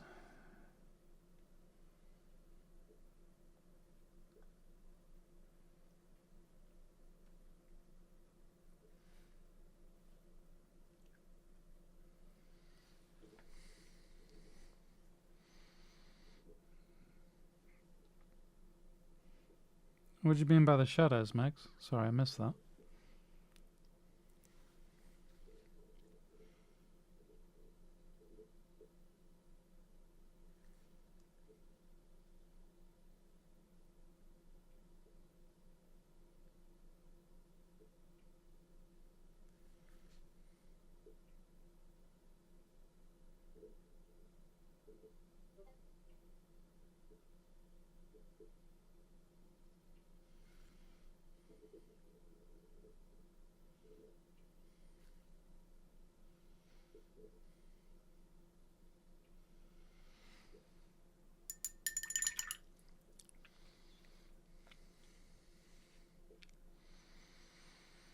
Oh yeah, like kind of cut into the with Afro Shadow, maybe. I just cocked up a bit.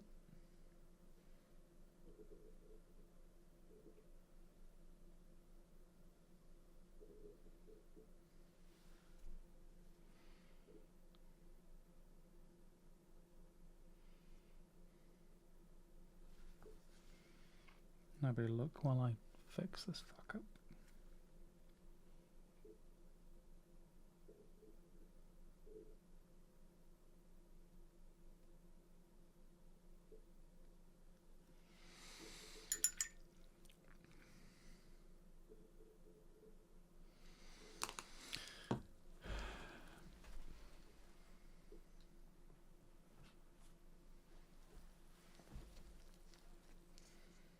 I am running out of room on this palette.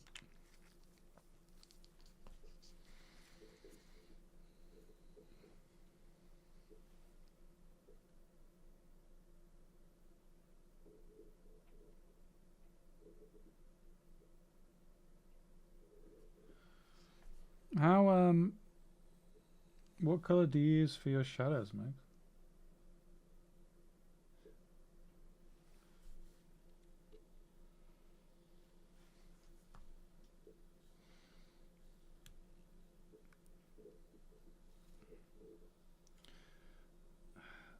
Such an annoying bit to fuck up. Inside of a bloody eagle.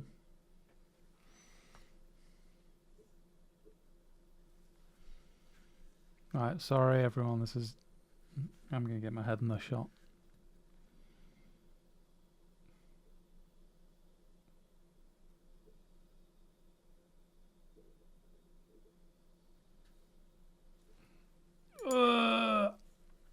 Messy.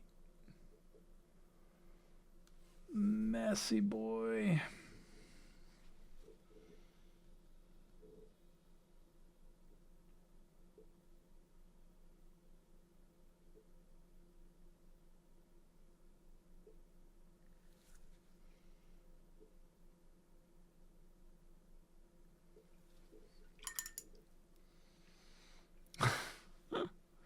Just get my head, just let everyone enjoy the hideous hairs. I changed the autofocus settings. I think this is a lot better than manual focus. Just because everything was a little bit out of focus.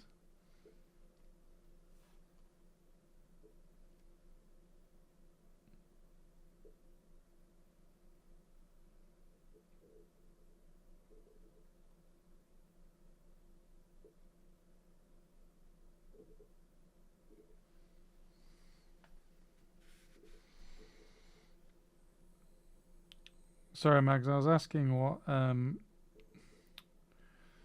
color you use for your gold shadows.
Yeah, I'm trying to introduce some of that darkness back in.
Interesting, use burnt umber. I've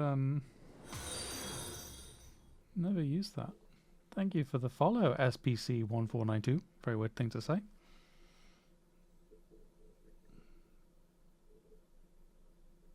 That's too thick, you foolish boy.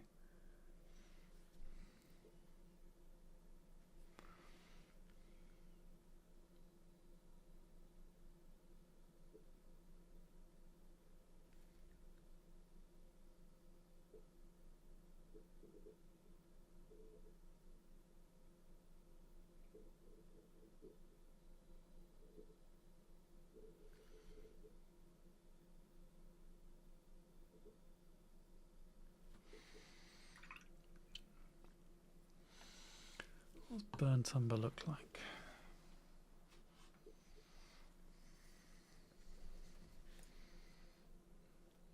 Yeah, it's quite similar to Fresh Shadow, eh?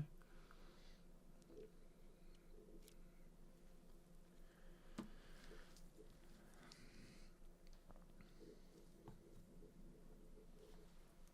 was going to say this isn't an M83 song, this is Porter Robinson. Bloody lied to.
Greenish.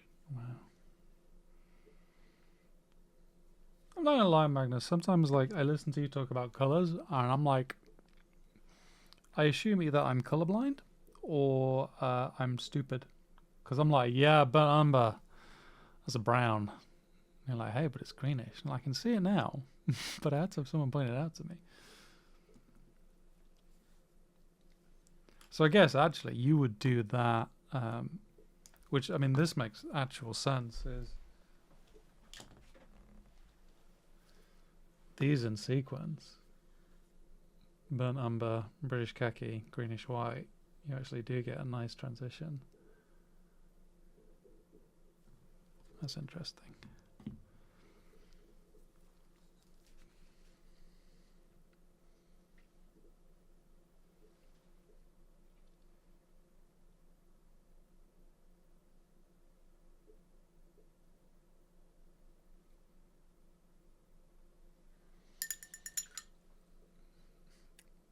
Echoes of Mine, one of my favorite songs.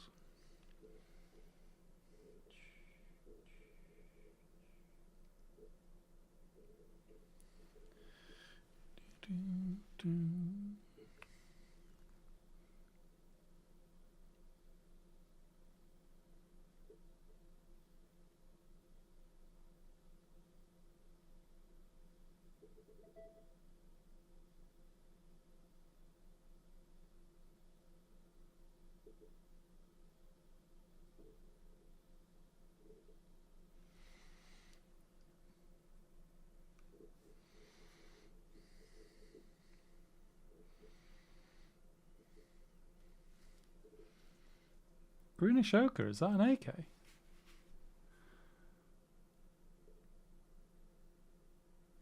Come on, focus. Come on.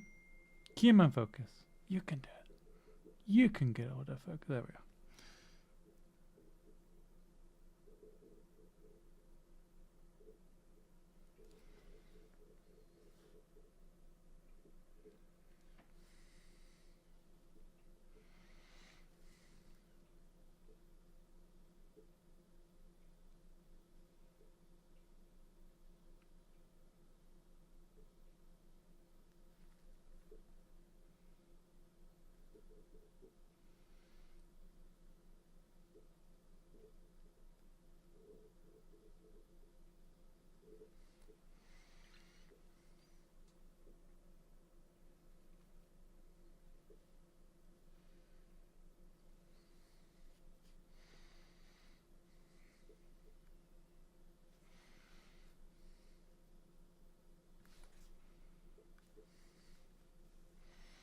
Hey Simon, how are you doing?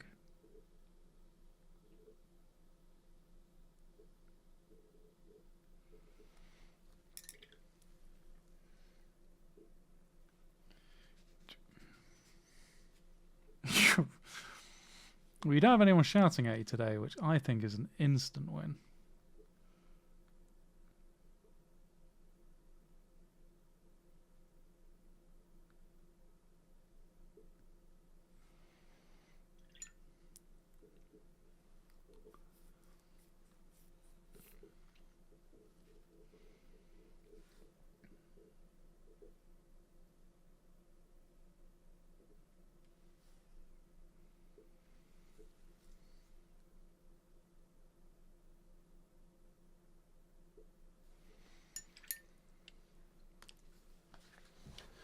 Greenish ochre? Do I have greenish ochre? Is that... Do you mean green ochre, Max? Not greenish. So you got green ochre. Alright. Burnt umber. Get my fat hands out of the shot. Burnt umber. British khaki. Green ochre. Ice yellow. Greenish white. Yeah, it's not a bad gold, eh? Whereas I am not doing that currently. I am going British khaki, Japanese brown, ochre, ice yellow, ivory. And it's based in Afro Shadow, which I'm not even putting in frame because I'm an idiot.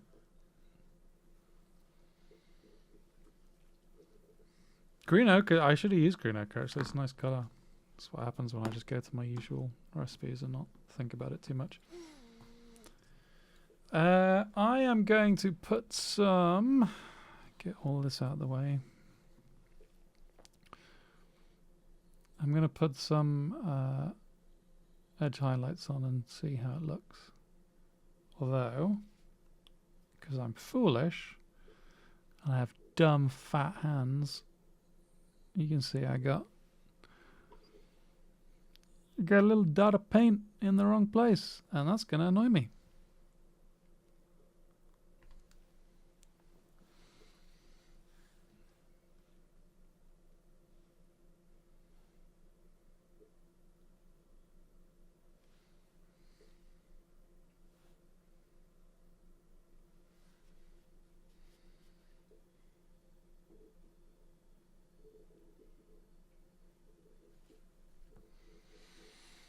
Yeah, gold. Yeah, I can. Sorry, my stupid head's just gonna. I just need to fix this.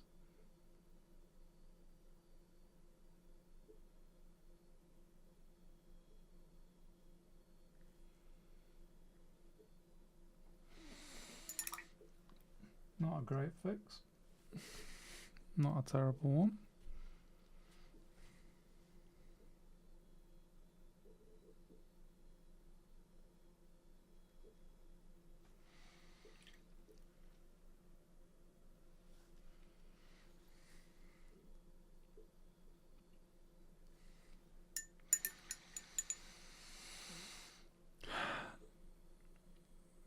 Now, I'm not going to lie, I have no idea how these are going to edge highlight because the shapes are a little funny and this thing is small.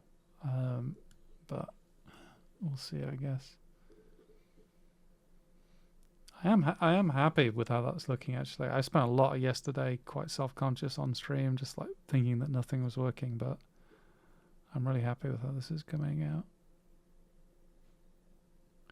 Considering this isn't going to be like full comp, he's just display, but it could be pushed. Do I need to get... Yeah, it's a little... That is a little...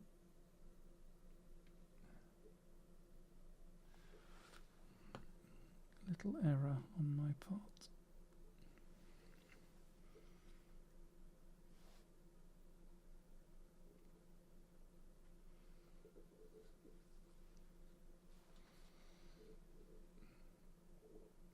Thank you, Max.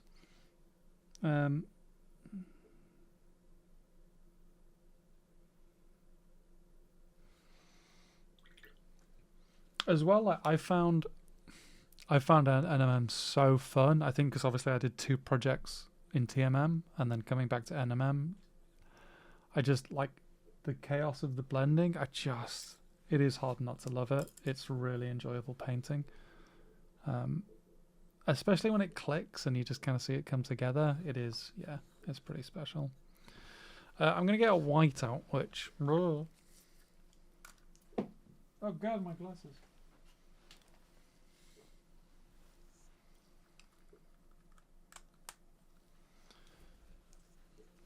The MVP white. This is the So Flat white in an AK bottle.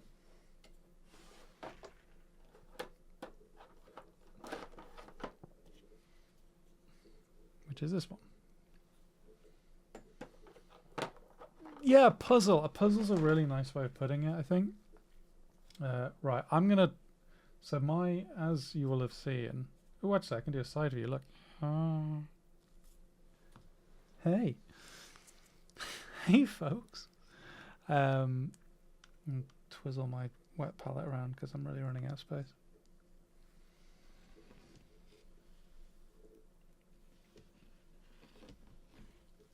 So there's another version of this stream where like this is just like constant mustache camera. Which, I don't know, maybe we keep that for the OnlyFans. Look at this carnage. God. There's a wet palette near the end of its life.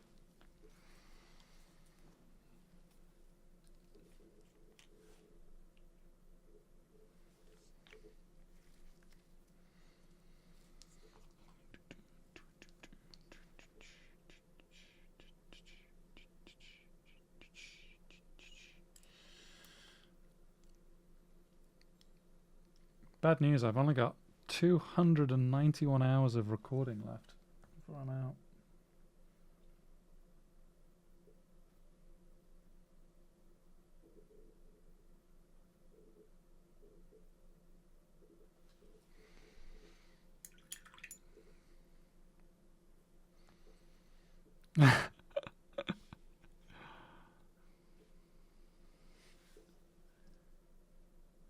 I've got cork. I could just start whipping it out. Get the airbrush out too.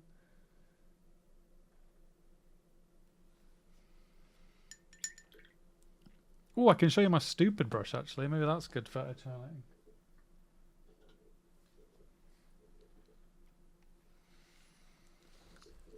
The dumbest brush in the world.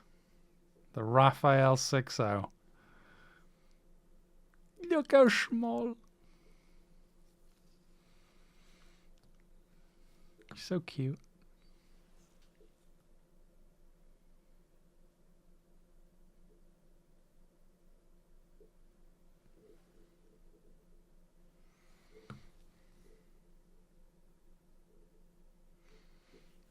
Sorry, I'll try not to get my head in the way.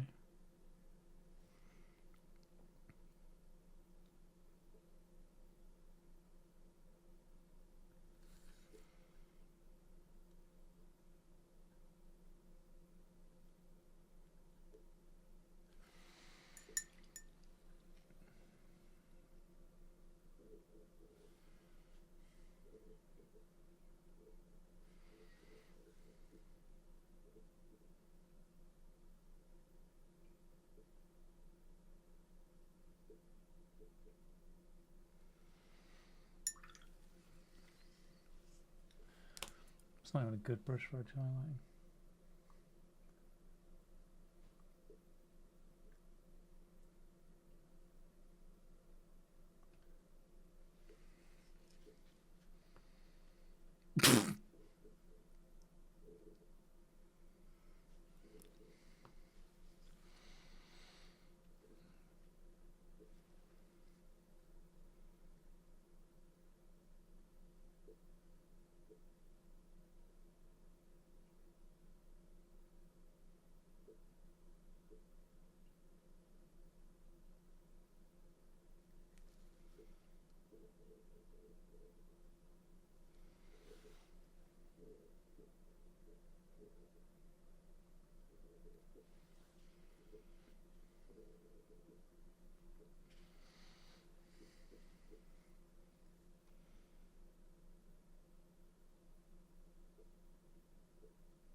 Yeah, some bits I'm going to need to fix. That's okay.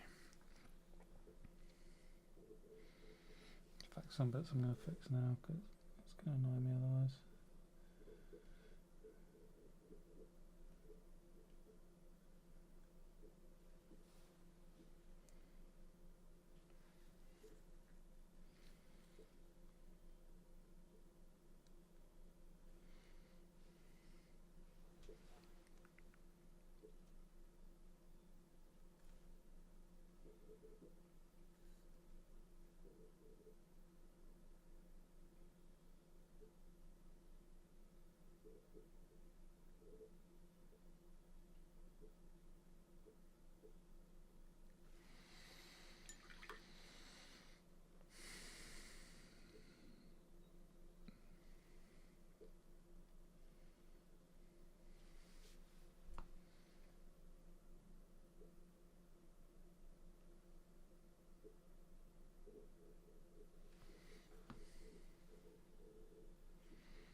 Diego and D minor. This is from Sunshine.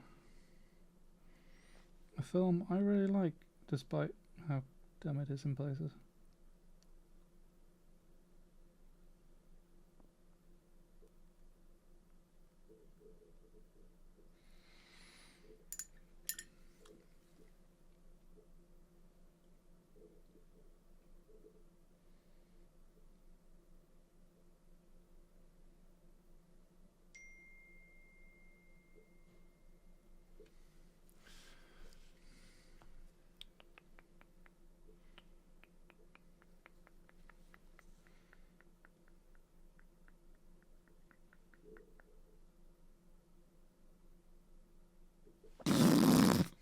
Christ on a bike, Bruce.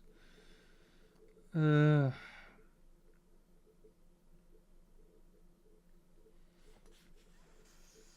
fingers.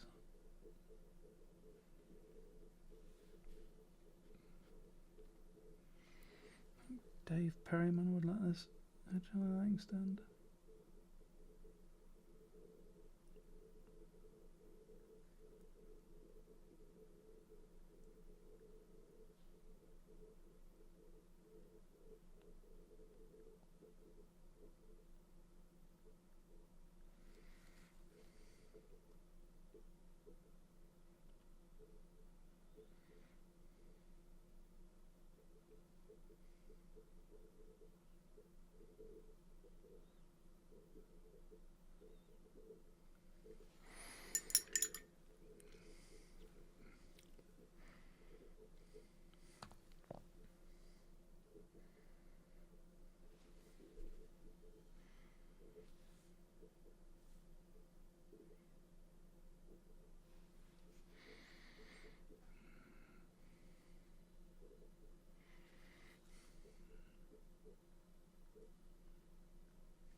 Sorry, I can't move that hand. He's got outstretched.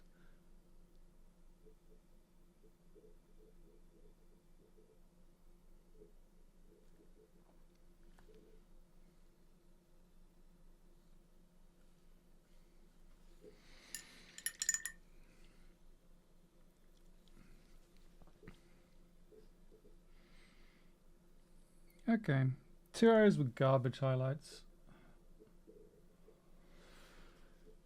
which need to be fixed.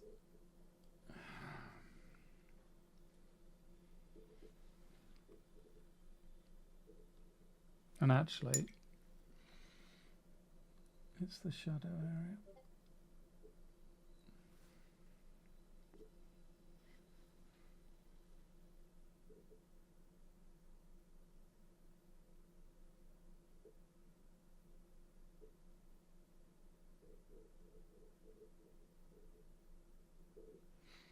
This idiot not even paying on camera.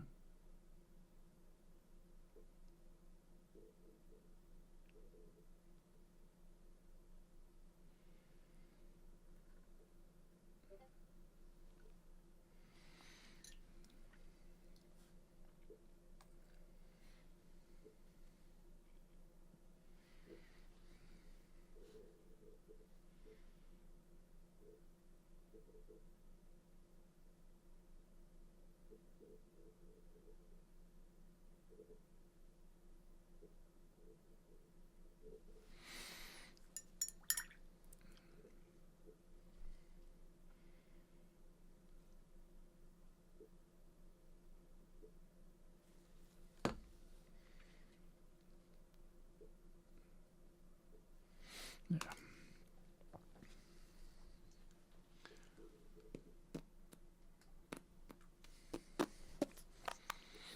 So that's where I'll leave it today, I think. I'm going to need to... Let's go full camera. Nope, that's my face. Well, I can show my face too, but... lessons learned bit. Super important. Get my brush. I'm going to work a little bit of orange in, but not too much, because obviously we've got the rust. This edge highlight needs to be cleaned up significantly. It's not nice. Ditto for here. Quite happy with the skull. And it's all showing through. I mean, whoa, hold on, I've got sanguine on. Stand by.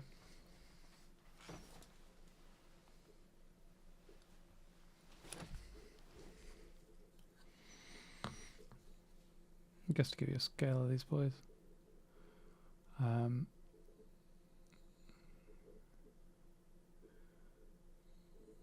Already I'm feeling a little bit overawed about the idea of painting sanguinal, but that's fine, just don't think about it. Model prep's decent. Yeah, so I think he'll look quite good on the base. I think that's a really nice point of interest.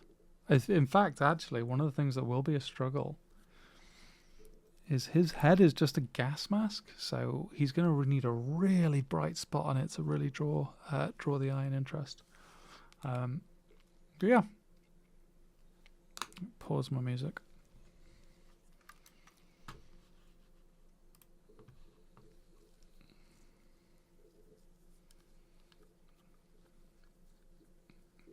See if I can place that.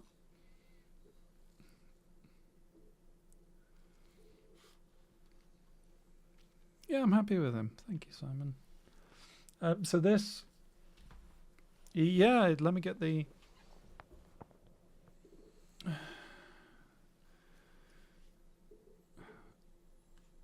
That's his head. So it's clear to me, because like obviously the gas mask can't be too like detailed, but this eagle on the top is going to need to be super bright gold, and then the eye lenses, and then this like bit of metal here, because the rest of it is just kind of like fabric and stuff like that. But I do think that's going to be quite a neat piece. The model is stunning, I think. The hat, yes, hat's good enough. I really like the model. I really like the pose, and then the base. I have some barbed wire coming today. In principle, two things are coming today: a barbed wire and my Spiro Mirabilis thing, but neither of them have come. Lesson learned. Well, that's the first week of painting. That's going to be like the first video. Ultimately, is okay. What have we done? We've prepped the model. We have built the base. We have and we have painted the chest plate and the what the hell do you even call that thing? It's not even an Imperial Eagle. Imperial Skull thing. Death Korps of Krieg symbol. Which I'm happy with. I think what I will do in terms of refinement is come on, autofocus. I would the rust is quite subtle, which is fine, but I think in a few places it could be brought out. I remember the feedback Max gave me on Halgrim, which is like just have a little bit of picked out rust.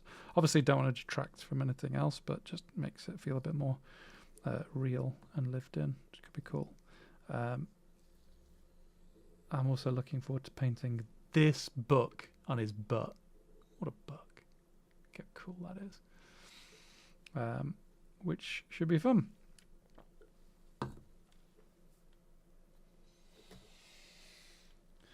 Face. Nope. There. Hey. So actually, lessons learned. It was a lot easier painting golds today than it was the iron yesterday, because it's more of a known recipe to me than iron. The piece was small, but I'm slowly kind of getting a grip on my painting setup so I can bring the model closer without getting my head in the way. But I apologize for the few times where the head was in the way. Model is progressing slowly. It's not as neat as if I was doing it off camera, but that's fine. There are bits that I have to leave going forward. And Krieg are cool. And the references were useful. The references were very useful. So, yeah. Thank you for watching, folks. Hopefully that was an interesting one. And I'll see you soon.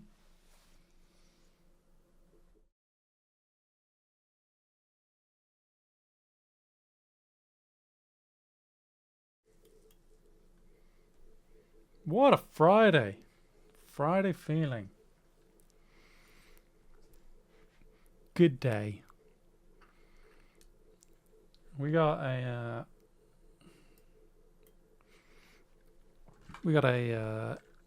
shoulder pad to do, is what we got.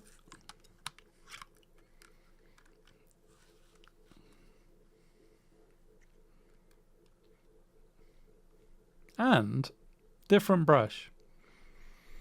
So this is my old battered Artis Opus Series S Dull Zero that I've had pretty much like painting with me forever, and its tip is now a little bit blunted. It's still pretty good, but because I want this shoulder pad to be more roughed up, I thought it'd be a good one to use.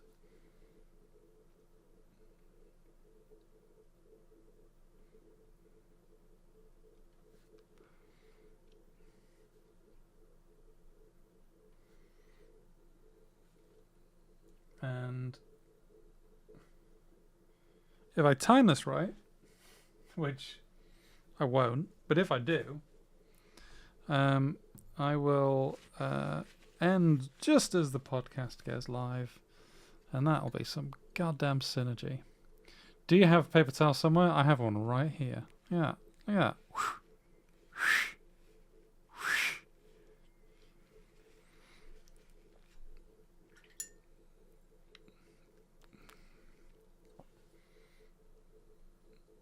And I've said this in pretty much like all the videos, but my process is such that I work really thin. So like that is the brush. That is a bit more loaded than I would typically have, but when I'm working this on like rough stuff, I kind of want it a bit more dilute because I can use that to mess with textures and stuff like that. Which, you know, I act like that's me doing that, but that's just a Rich Gray thing.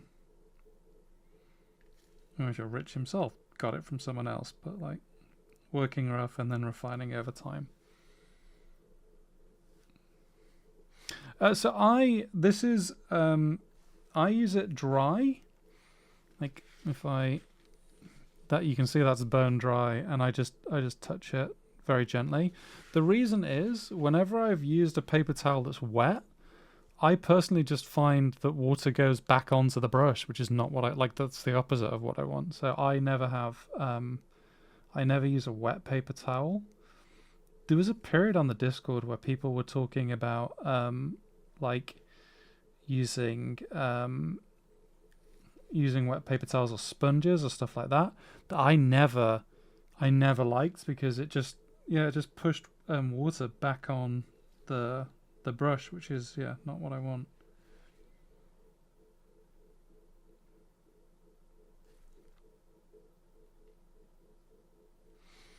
That inside of that shoulder is going to be tricky.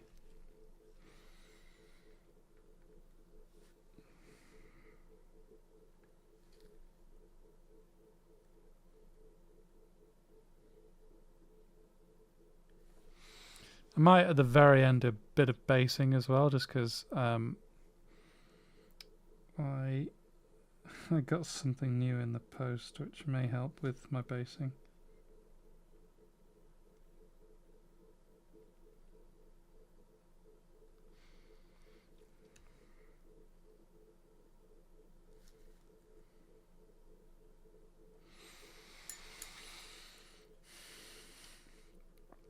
I mean, it depends. Sorry, this music is way too much for me. I need way chiller.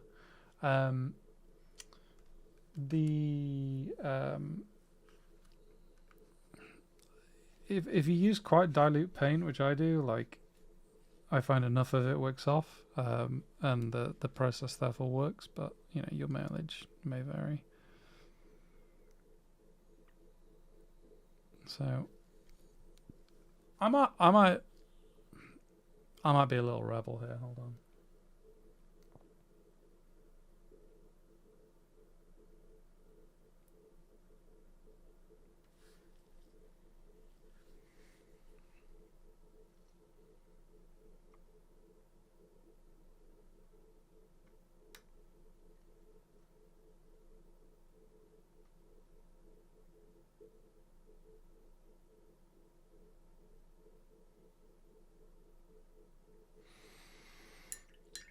So generally, I hate this approach to NMM because I'm a coward. But maybe it'll work for this.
And so to explain the general approach here, if I can get an angle, it isn't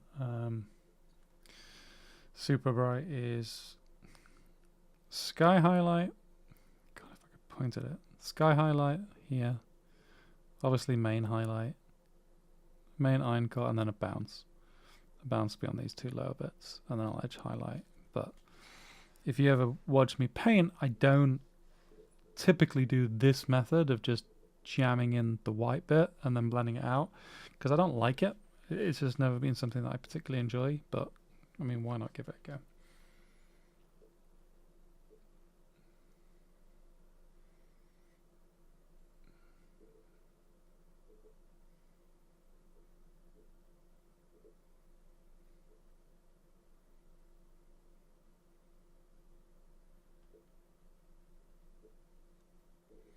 I think generally because I want to try a more kind of stippled approach here.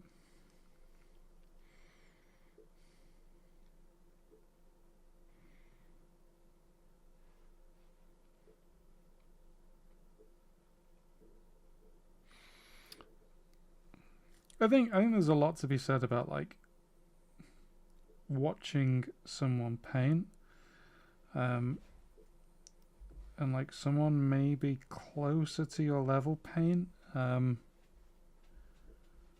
think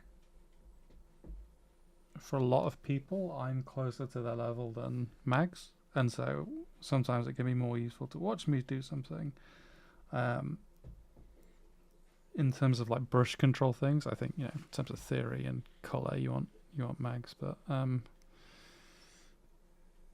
it's like, so I mean, to give a concrete example, like I'll watch Eric Swinson's streams, and you know, he is a singular painter, like one of the best, and like the classic example is that Eric Swinson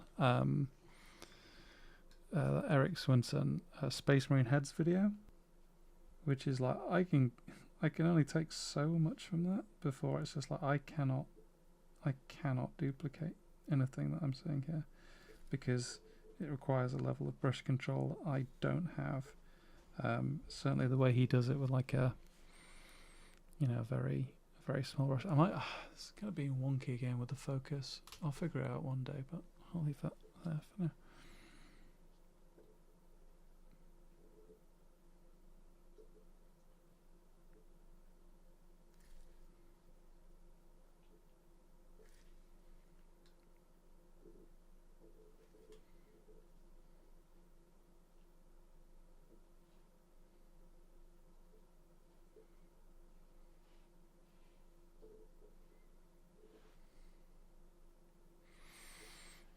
And obviously see when we stipple, we get elements of it looking more beaten up, which I'm a big fan of. I also see actually this line is going to be real tricky, because it's not a hard line, it kind of curves up. It's not a huge transition, but it's just something I'll have to be wary of.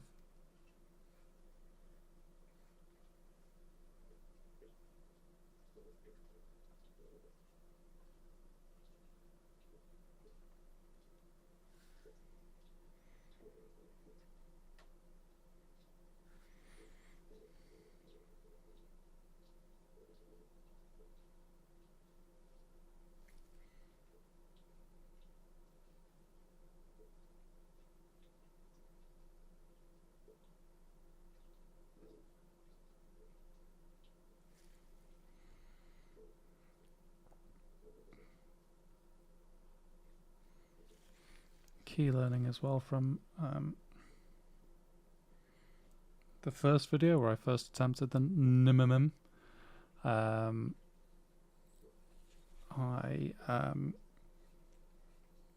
was appreciating just how much colour is in stuff like iron and steel. You have to make it's so colourful, which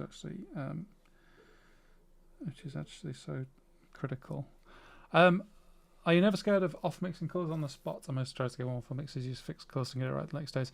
No, the reason I'm not ever afraid of that, and actually, to be honest, the reason I got so into chimeras and stuff when Simon kind of got me into them is the fact that if you look at the natural world, there's no such thing as like a colour.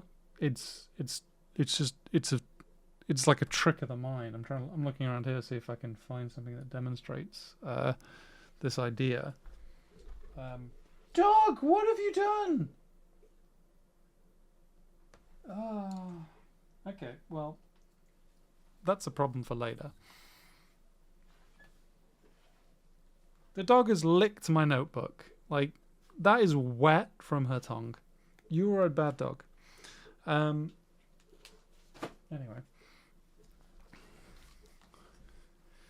So this is an old an old mixing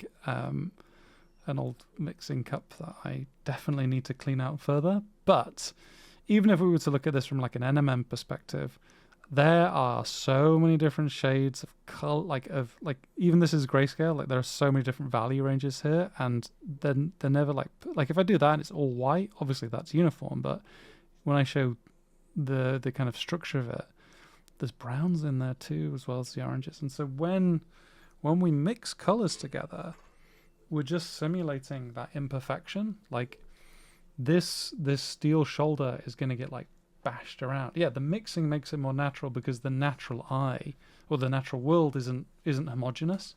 It's super imperfect, and therefore by making stuff less perfect, you make it look more real and more realistic. And that was for me a big learning curve, because I guess I came from a digital design school of, well, I have to make, I'm here to paint between the lines and make everything perfect. And if I make everything perfect, you make it look super realistic. But that's never the case. And in fact, I should have realized that, because in 3D modeling, when I'm, if I'm doing a stage set or if I'm just designing a 3D object for work or something, one of the kind of big truths is that if you make an object perfect, it won't look realistic. You have to add scratches. You have to add dust. Otherwise, it just looks wonky.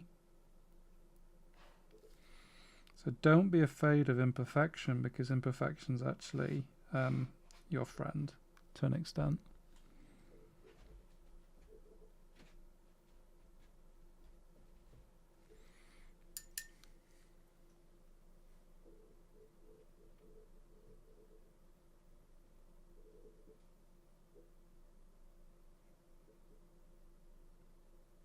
I can't believe the dog licked my notebook.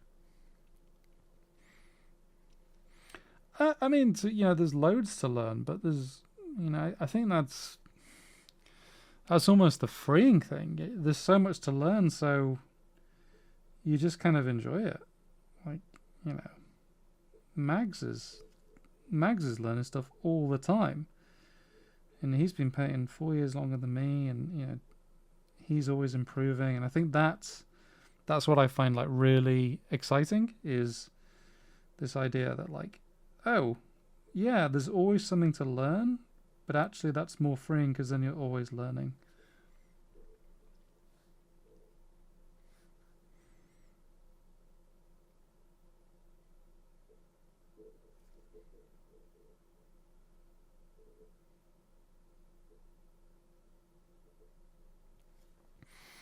And so I'm not going to lie, I'm already happy that I went for this blunt brush, because it's giving me the texture I want. Have I bumped up the contrast on that reference picture? No. Oh wait, the yes, sorry. Yeah. Let me pull up Lightroom for a second. I can show you.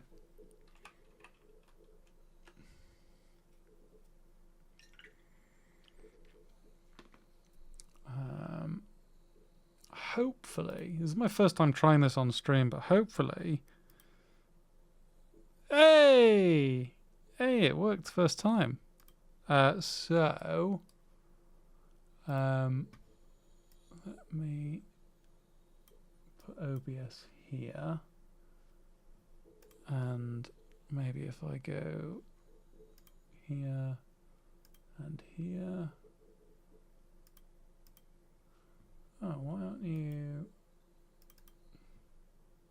Ah, I know why. That's why. Save. Right, so you should be able to see this guy now.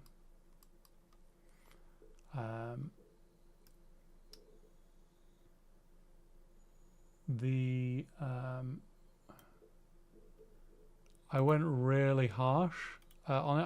I wonder if I can reset the settings. Yeah. So there's the original photo, which is, it's pretty high contrast, but it's not that high contrast. So then I really ramped it up in Photoshop, which is basically like I pulled the saturation out, I whacked up the contrast, I whacked up the highlights, I lowered the blacks so I can really see. what I'm doing. So not massive changes, but changes nevertheless. Which, yeah, gave me all the highlights that I wanted to see. Right, where the heck is main palette? Right, this is what we missed.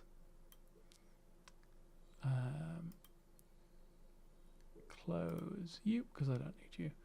And then the other thing that I did, if I get to Pure F, is you'll see, I know I've shared this in the Discord, but I posterized a few of the images. So it's like, right, here's the actual areas where the borders of the light really shift, so I can get a better sense. So that was really useful when I was doing the, you can kind of see the reference of the skull versus the paint jobs. Like, hey, I can pick out areas of bright and things like that.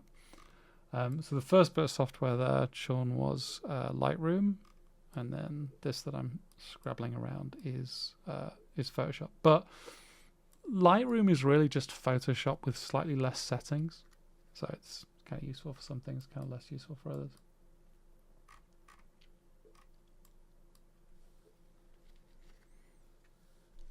Anyway, I hope that was useful.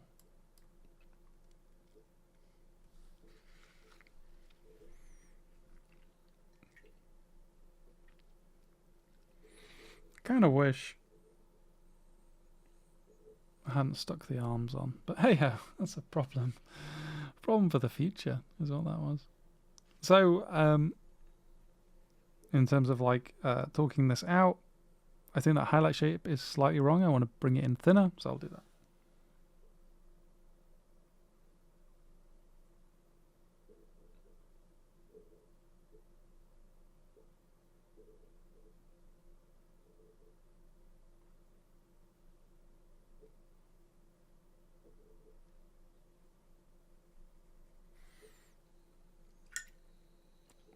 I mean, if you watched yesterday's stream where I did the NMM Gold, you will have seen that I use mixes far less. I stick to predefined colors a lot more, and the reason for that is stuff like iron and steel reflects more of the environment. So obviously it's going to be more colorful because it's acting more like a mirror.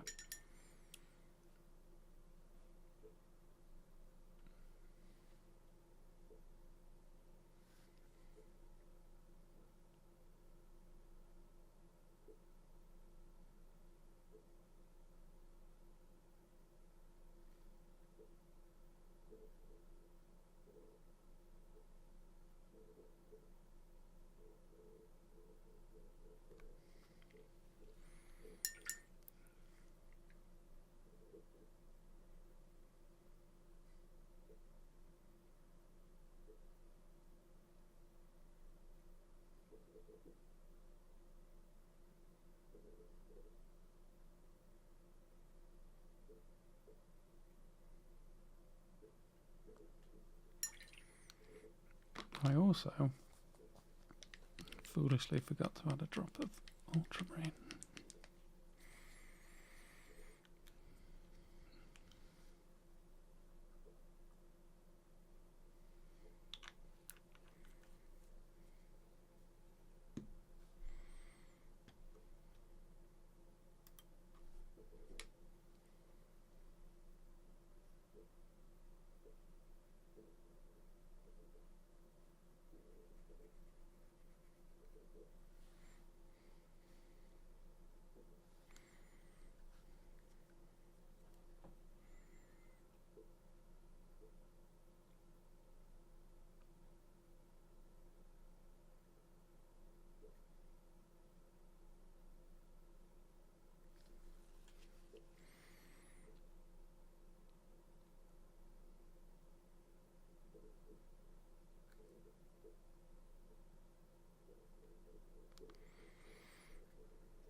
So I'm happy with a bit of the placement, but the highlight trail's too long.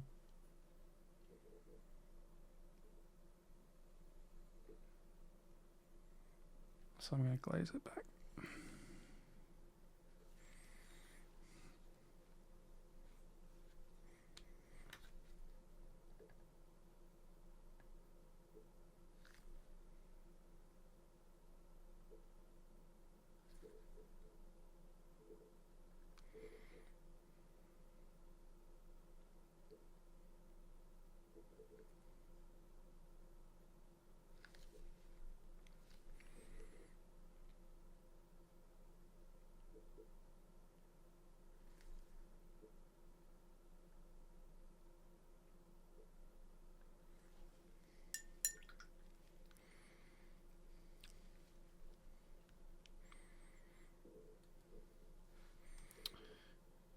Hey, Captain Tiplouf.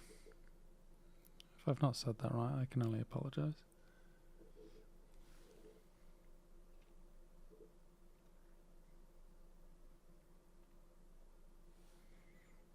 Hope you're doing well this fine Friday.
Yeah, you,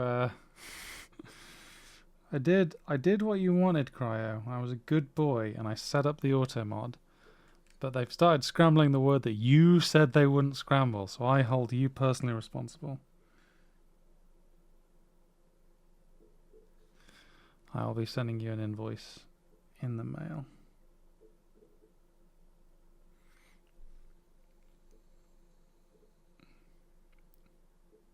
Oh, yeah. Old information, eh?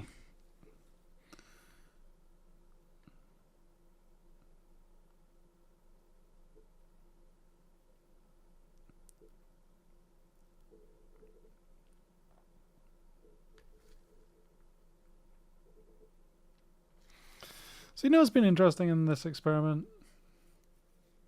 I read that as you're using SexyBot, and I was like, okay, that's good information to have, but not necessarily what I expected. I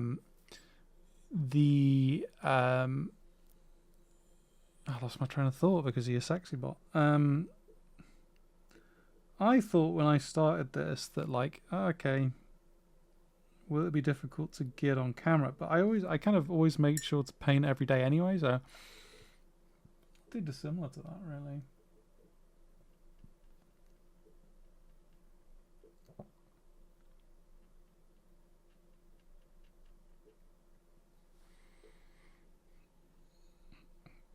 I'm just glad that you have a SexyBot, Cryo. That's the main thing.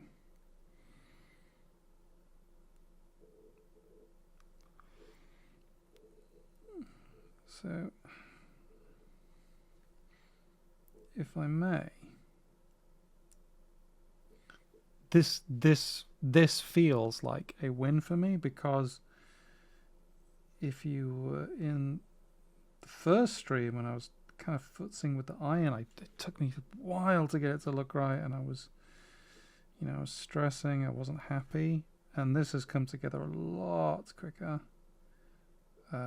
It's not done by any stretch of the imagination, but getting it to this point feels a lot quicker and a lot better. Like, I knew the steps that I needed to take, and I think a big reason for that is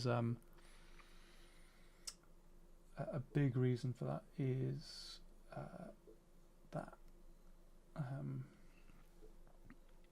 I did that like post-stream, post-mortem on the first time I did the iron, so I could talk through my own issues. I did already have. I mean, I had all the equipment anyway, and obviously it helps, like, having done streaming for 13 years now, but just not part of a hobby, just part of the work I do.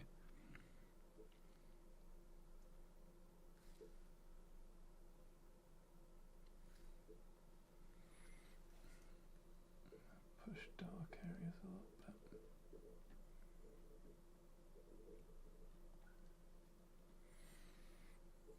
Well, I mean, a lot of it was, because I work in events, so it's just, streaming for events.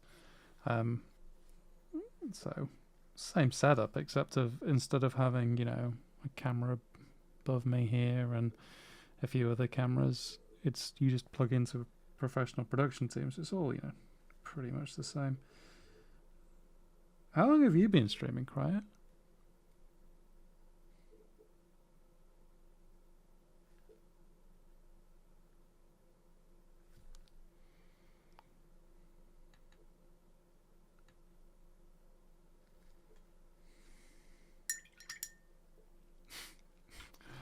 Oh, it's a bit of a mess.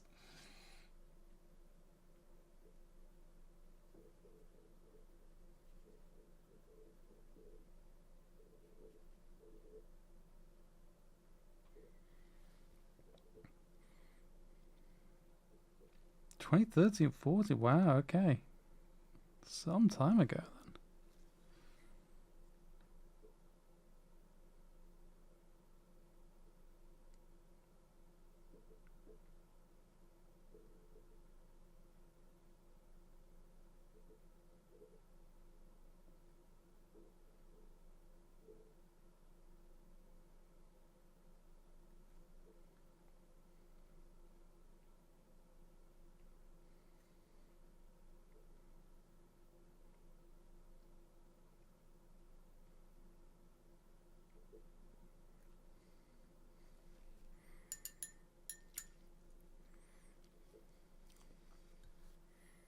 So were you originally streaming video games?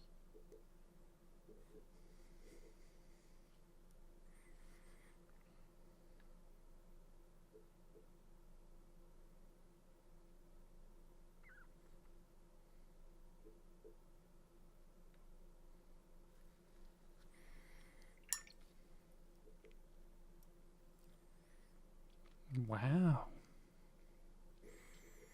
Structure schedule only changed in 2019. It's so interesting to me, because, like, I guess maybe part of me have always thought, like, oh, why would people stream games? But I think that's just like me being born in the wrong era, maybe. Because I've always enjoyed streaming. The idea of just getting on here and playing a video game has always struck me as odd. But the idea of doing something like this is a lot more appealing.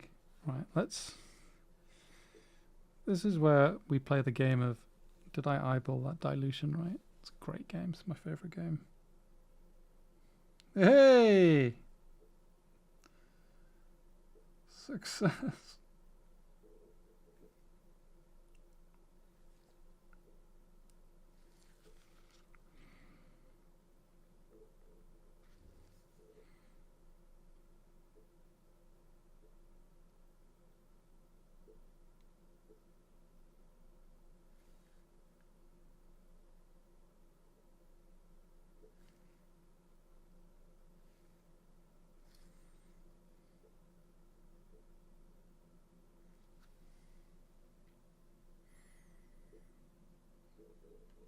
What is true, when people suggest things, is very easy just to say, yeah.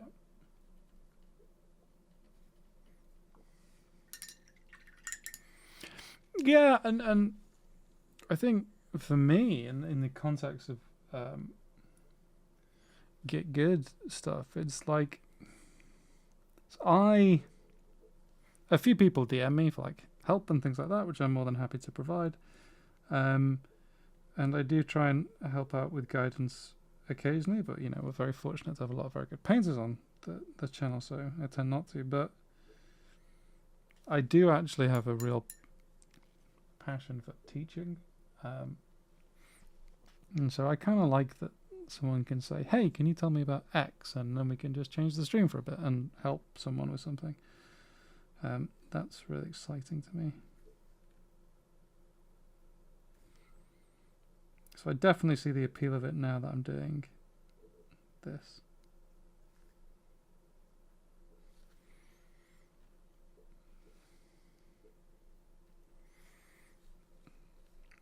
Brothers in arms, Cryo. People in arms. Trying to not use gendered language. Why is that hair? Back. Back. Back. Back.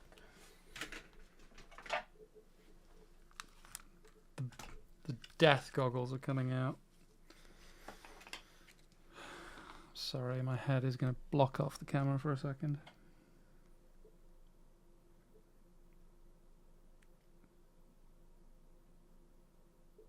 Hey! Right, that was actually really easy to remove, so I apologise. You may be addressing a question to a single person, but it still may be interesting to other people who are also... Yeah, and I find that in Eric Swinson's streams.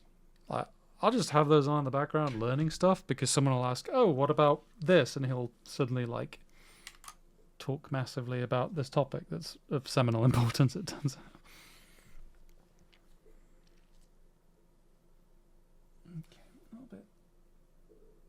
Too homogeneous.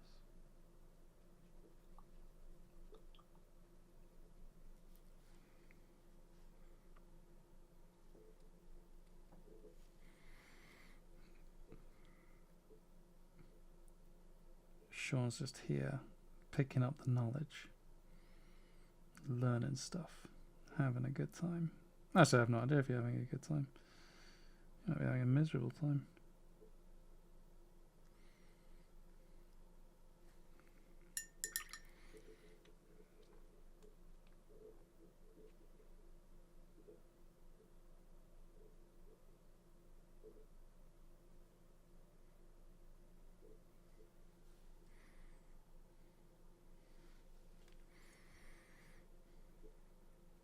Ugh, month end. Oof.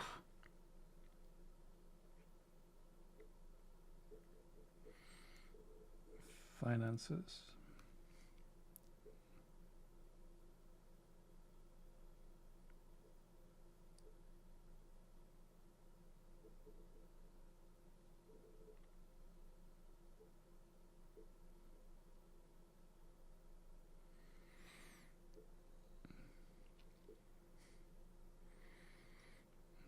So I'm hoping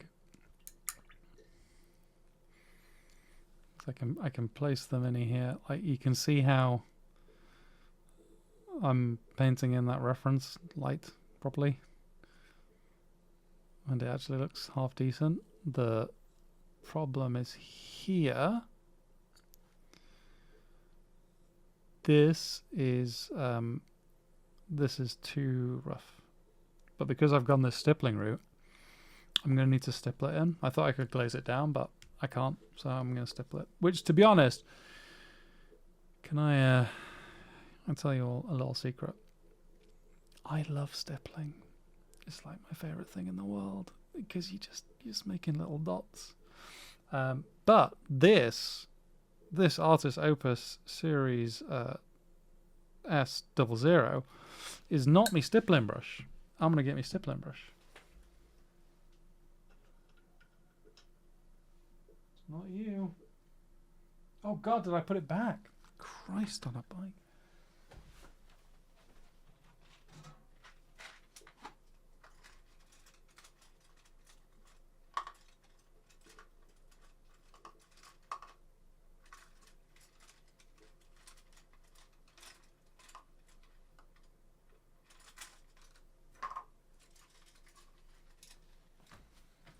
This is the massive pile of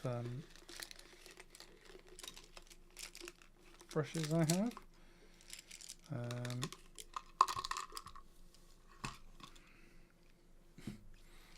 I have a container of all my my sable brushes. This is the one. This is the one I want. That's all the sables.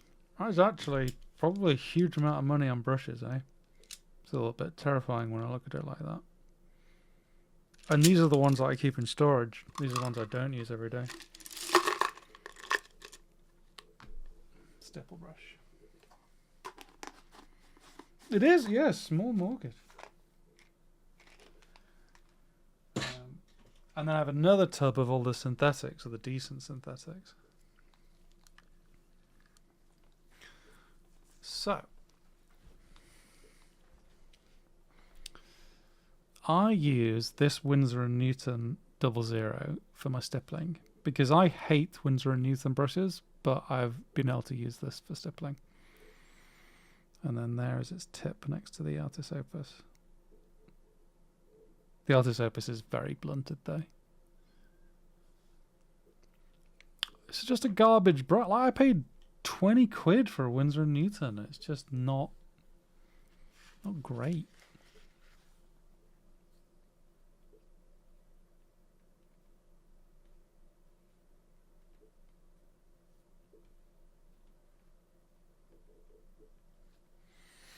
So I always think of Eric Swinson's class when I get to this point, because like he was like, okay, so you have your highlight and you have some bouncers, and then there's all this bullshit in the middle that you kind of have to sort out.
Yeah, I don't like...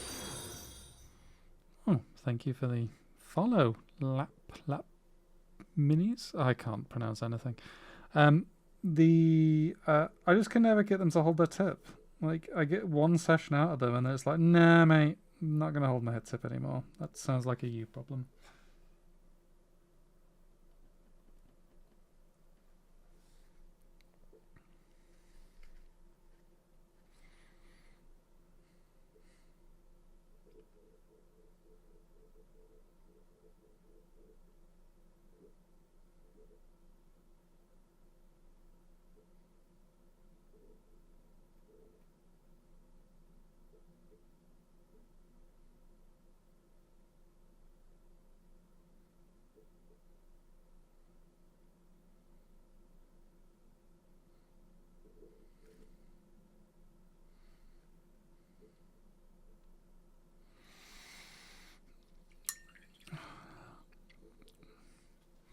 My other dark secret, which I'm going to have to attempt at some point on this model, is I am not good at scratches.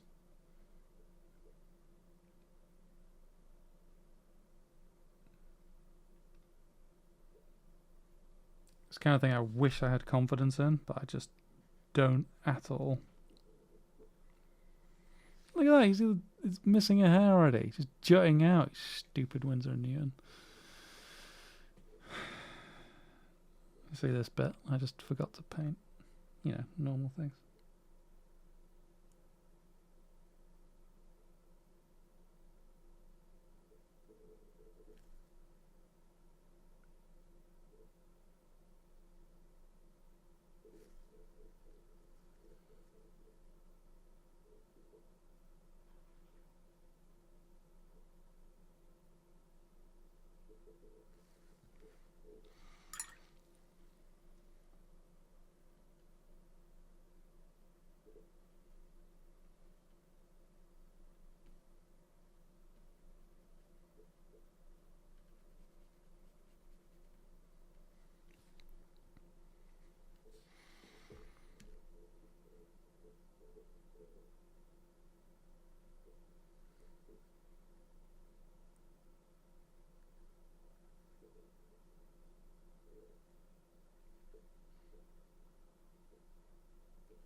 Bitch brush. Oh, hey, Colin. Thank you for following.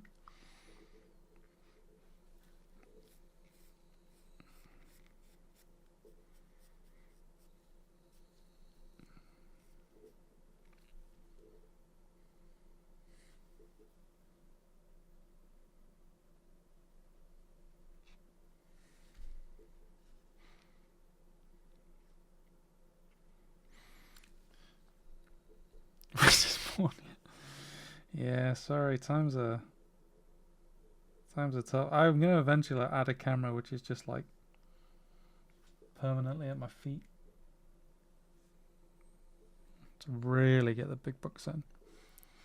One of the things like I'd like to do if we got like loads of people interested in stuff like this is like get a few people to get those document cameras. Like nothing perfect, just like good enough, and then we could start. We could do like a 8-hour bus challenge but live or something. Like I think that'd be so cool just to show everyone like, hey, we're a few of us from the community are painting. We're painting these busts over the next 8 hours. Come and have fun. You'd have to do it for charity, I think, or something. It's a bit more like than not just people painting, but.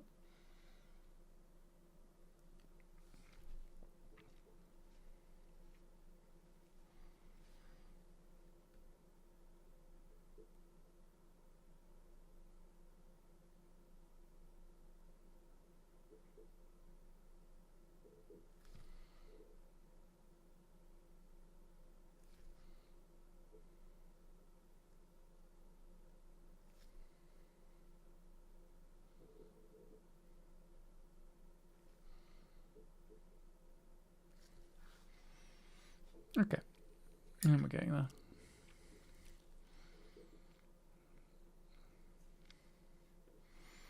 I think there's an opportunity to have a bit of a highlight here, so why not?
Hey, Owen.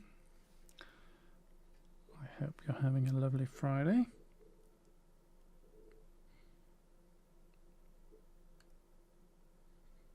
As I invite people to like the world's most boring stippling stream. Hey, what do you feel about stippling? Well, I think it's okay. Would you watch a whole stream of it? Probably not.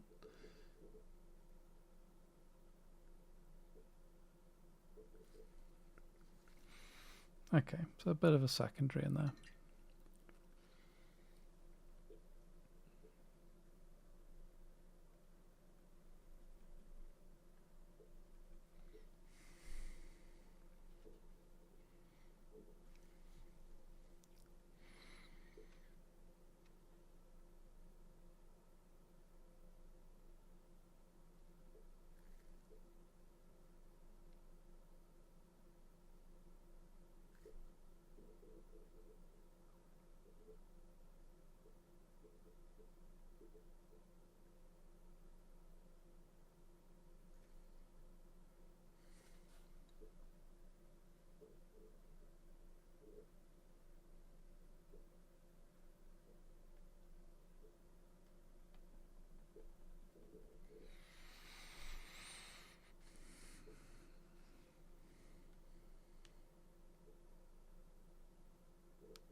30 minutes until the podcast drops.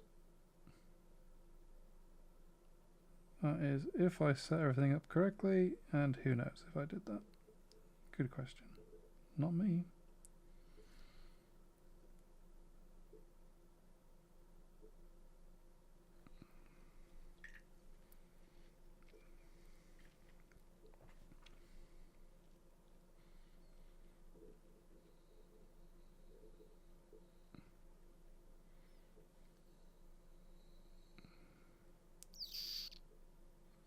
I think I glaze up a little bit, I think.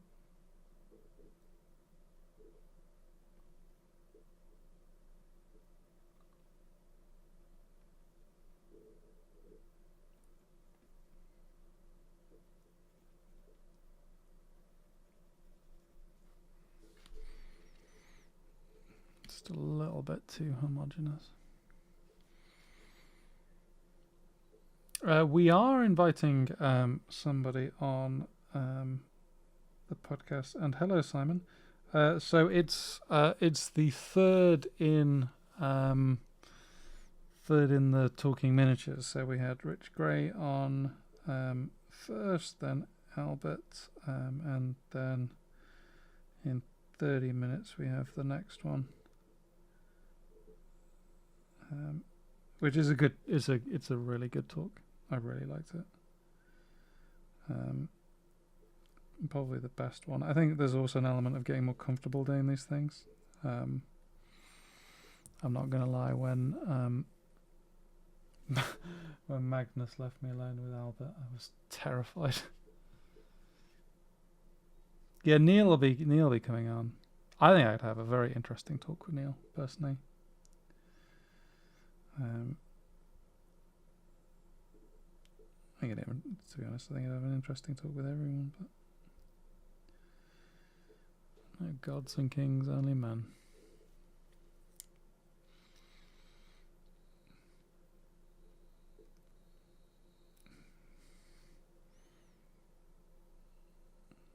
So this is also like, again, being honest, Bruce learning experience, because if you look at my paintings, I don't do rough NMM usually. Yeah, that's the thing. I think like, yeah, I'm not an expert in podcasting by any stretch of the imagination, but I do think there is an element of letting someone talk and not leading them on, being utterly critical. And I don't think that particular interview was handled in the best way. I mean, like, there's an element here of like, you know, the same thing in the Discord. And, you know, we're dealing with this today. Is like, if it's kind of like a laddish atmosphere, people can be led on, or, you know, a certain atmosphere, people can be led on. And that's why I think actually the worst people to interview Neil are non-display painters. I'm sure he's actually a nice guy.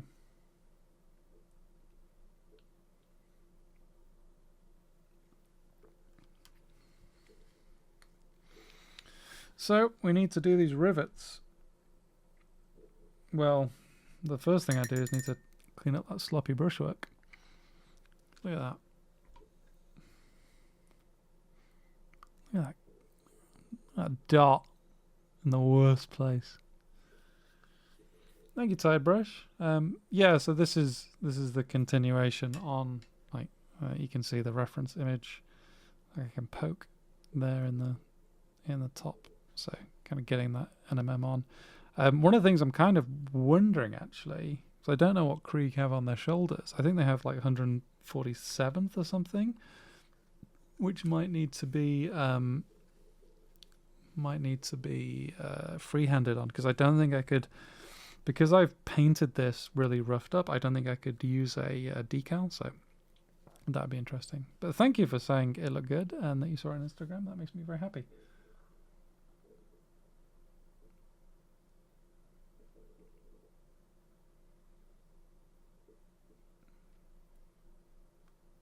Have in general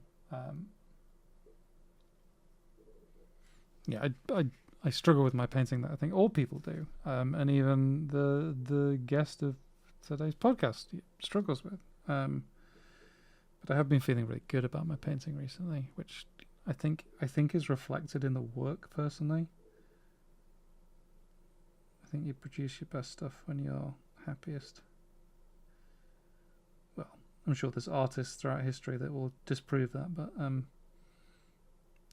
I paint my best stuff when I'm happiest.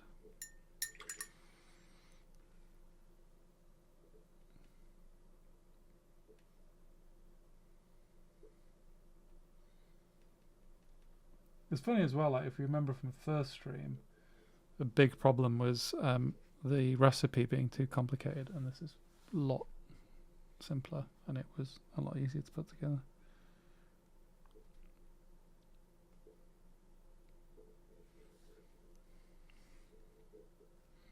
Oh god, I'm not using my preferred brushes.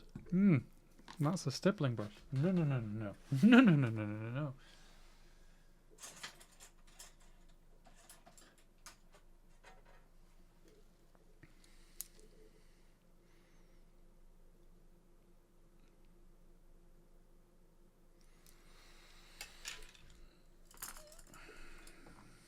Bestest Raphael's out.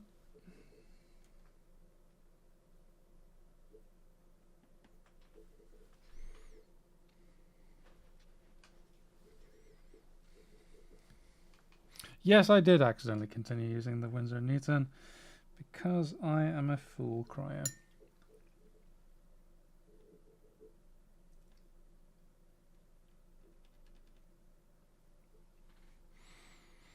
I mean, look, it's not as if the Winsor & Newton is a terrible brush, but it's just not my preferred brush. Sorry, is my head in the way?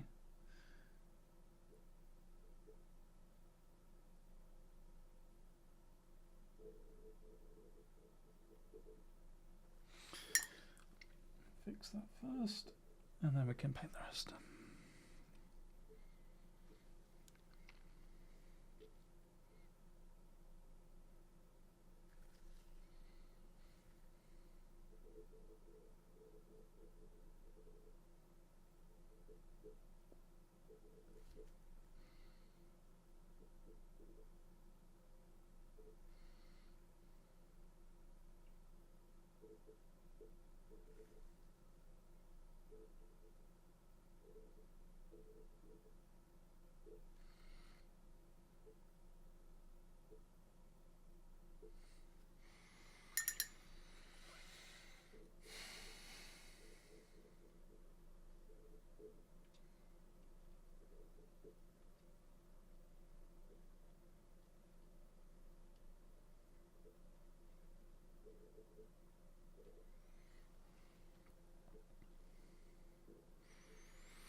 Ashdown Kalinsky. Now my favourite brush.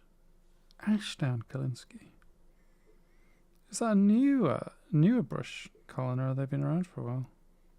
And why is it your favourite? I'd like to know why it gets that coveted place.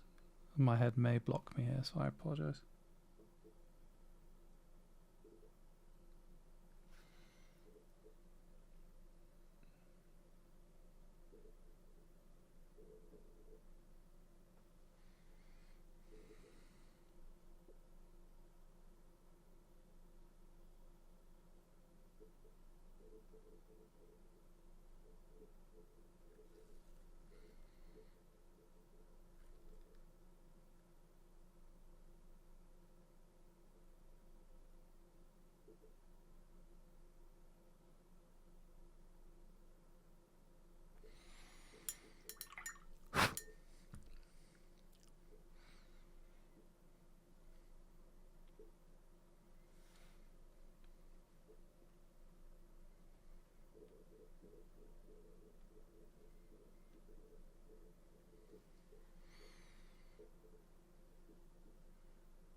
He's a good egg that night.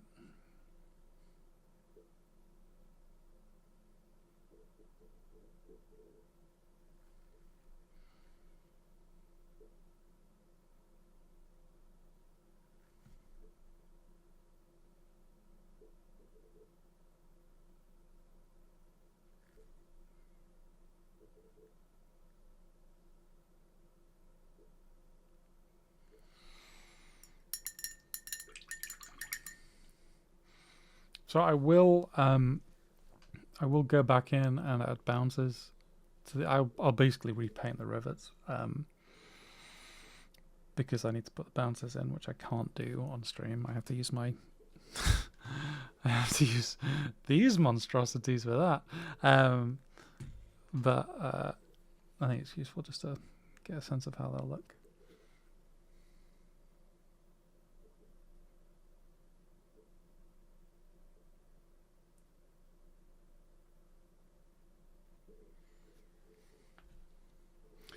Great quality, low size too. Super fine tip, holds its point, gives a similar snap to Ralph's. Not quite as fat, not as thin as Rosemary goes.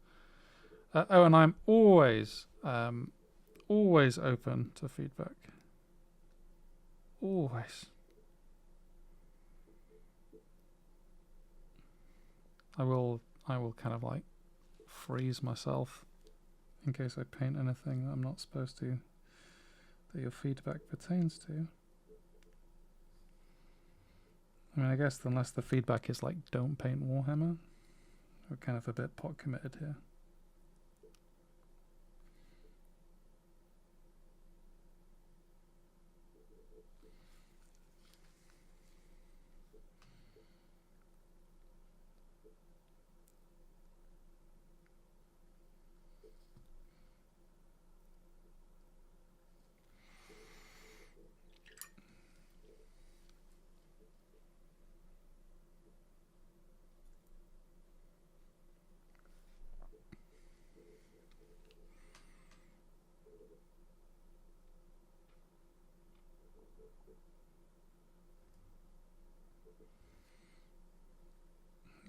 Down that edge highlight.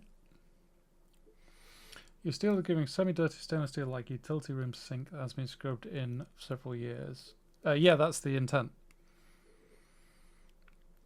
I don't want it to look polished at all because it's Krieg. That's why it's rusty. Scare me like that.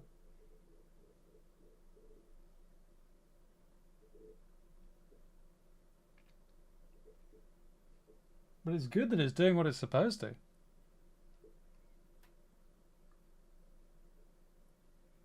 There's like, I mean, there's also like,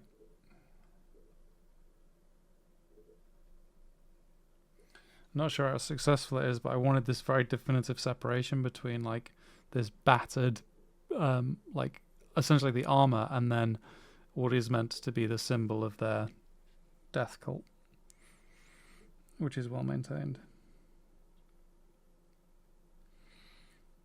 All down this edge highlight.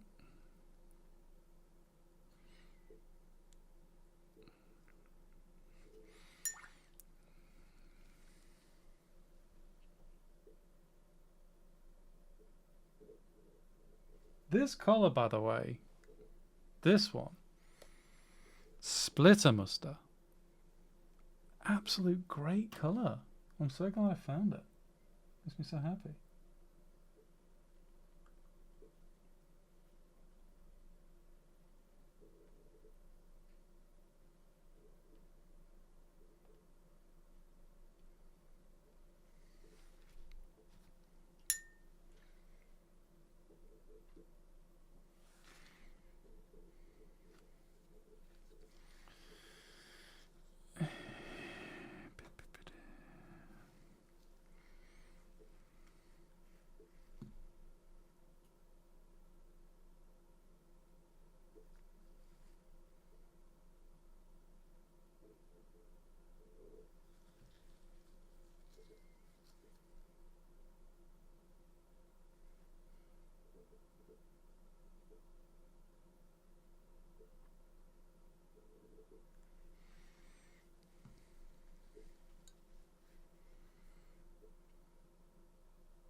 So I'm sure none of that was captured, but it's just about getting those edge highlights in. I wonder if I can go back on autofocus mode now. Will it behave?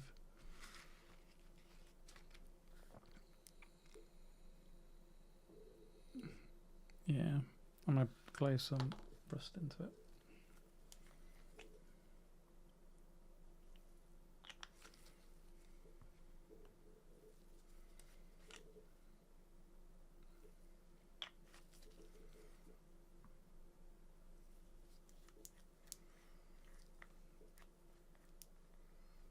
Flogging your entire collection of AKs, Colin.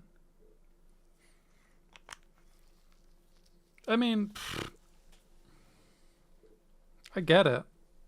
I understand with how you work, you'd probably hate AKs, actually.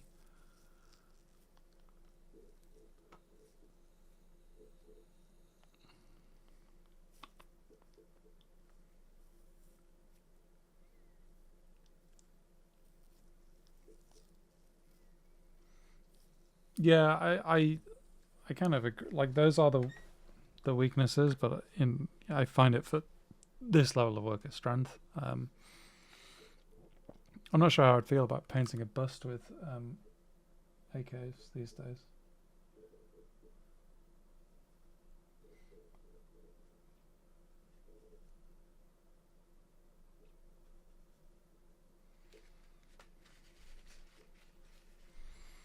Oh yeah, the light colors can get real chalky.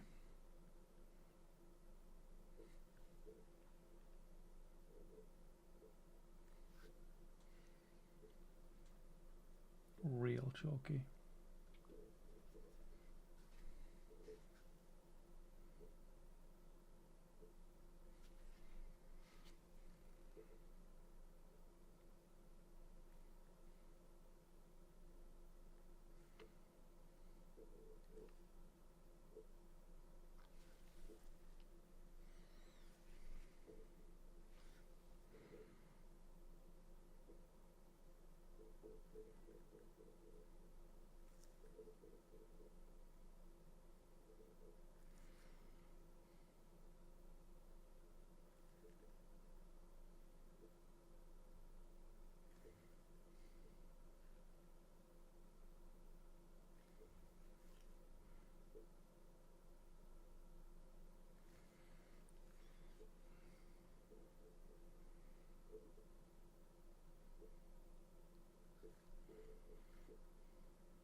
Liquitex HPMI and the Saturn.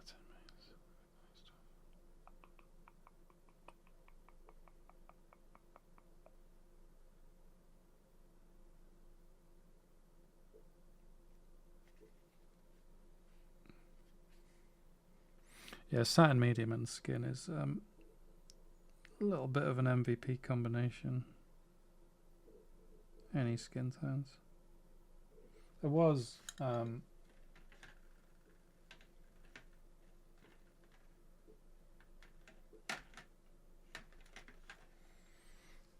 I was using these two for the bust I was working on. I think they're both really nice. Are they both Katachis? Yeah, they are. Caucasian skin in particular is really nice one. But then that's another one that Colin put me onto, shiny skin tone.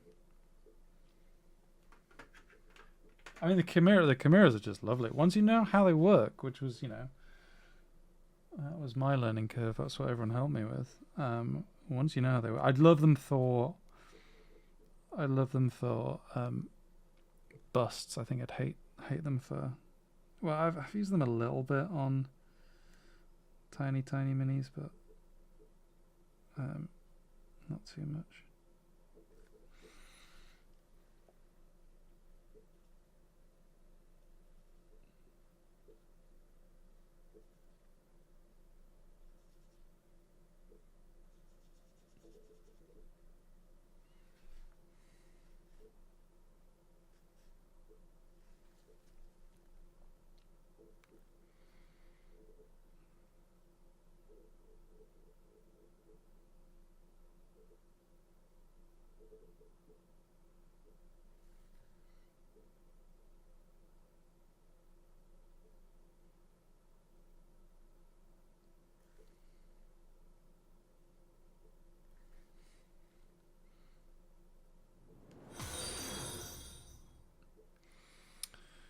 Thank you for the follow, Short.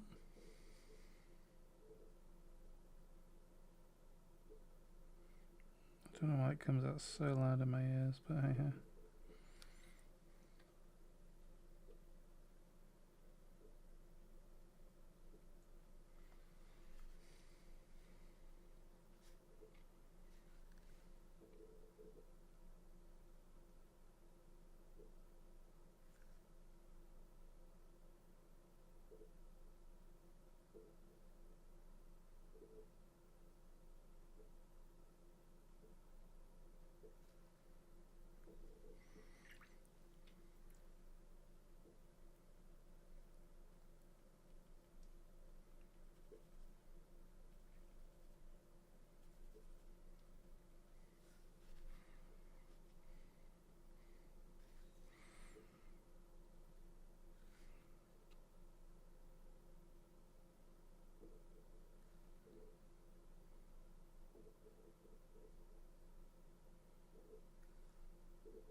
Okay.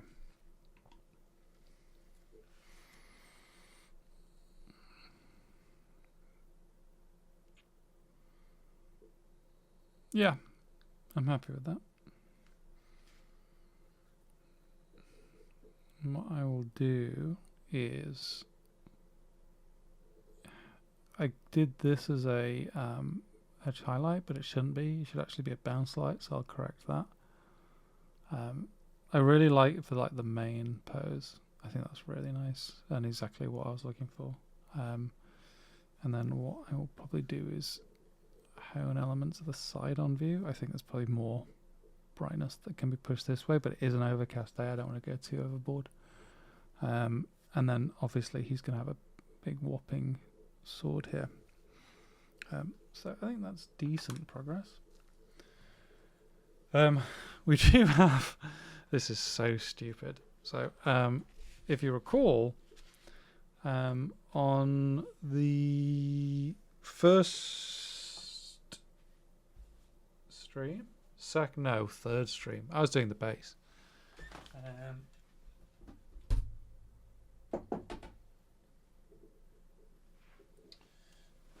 This bass.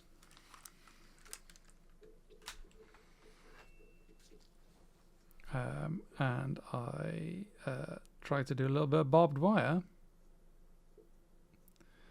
and it didn't work. I wasn't really happy with the end result. But so I thought, well, I'll buy some barbed wire. That'll be my savior. What is that thing? I can't even see it on my eyes. I have to use camera. Go away. I thought I'll buy some barbed wire. So I went on Scale Model Store and bought barbed wire. I bought 2 packs because there were 2 barbed wire things in stock, sorry. This is the first that came, which I think is great. Like, it'll need to be primed, but I need to reprime the base anyway because I didn't do a particularly good job first time. But I was thinking like, okay, there's the base. Obviously not that much barbed wire, but you could easily have like, you know, easy to imagine a little bit of barbed wire just to give it a bit of well, vibes, I guess is the word I'm looking for here. Because the original idea was I'm shooting over the barbed wire. So all very doable. That, nice, I bought barbed wire, it came in a tiny box. Makes perfect sense to me. Let me, this thing is way too zoomed in. Fit to screen, there we are. There's the shot.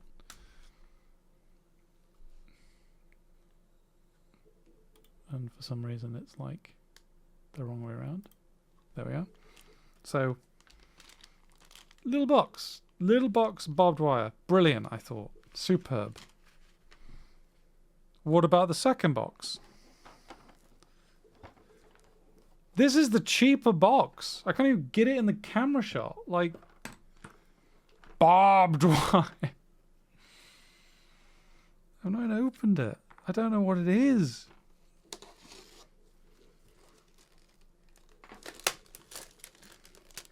This is it. This is the live stream unboxing of Pegasus Hobbies. Oh God, sorry for that noise. Pegasus Hobbies barbed wire box.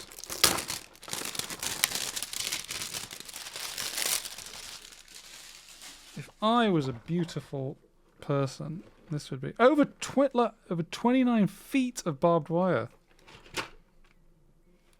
Oh my God. What the hell? This is nuts.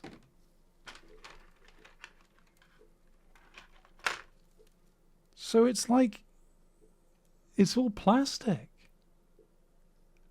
The sprue supports must weigh more than the barbed wire itself.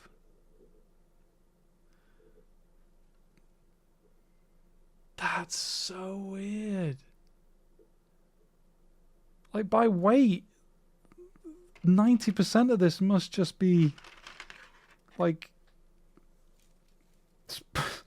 sprue bits. I do like it though, it's nice.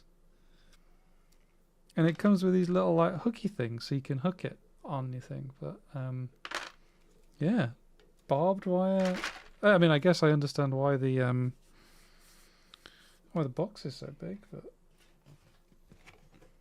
yeah, weird.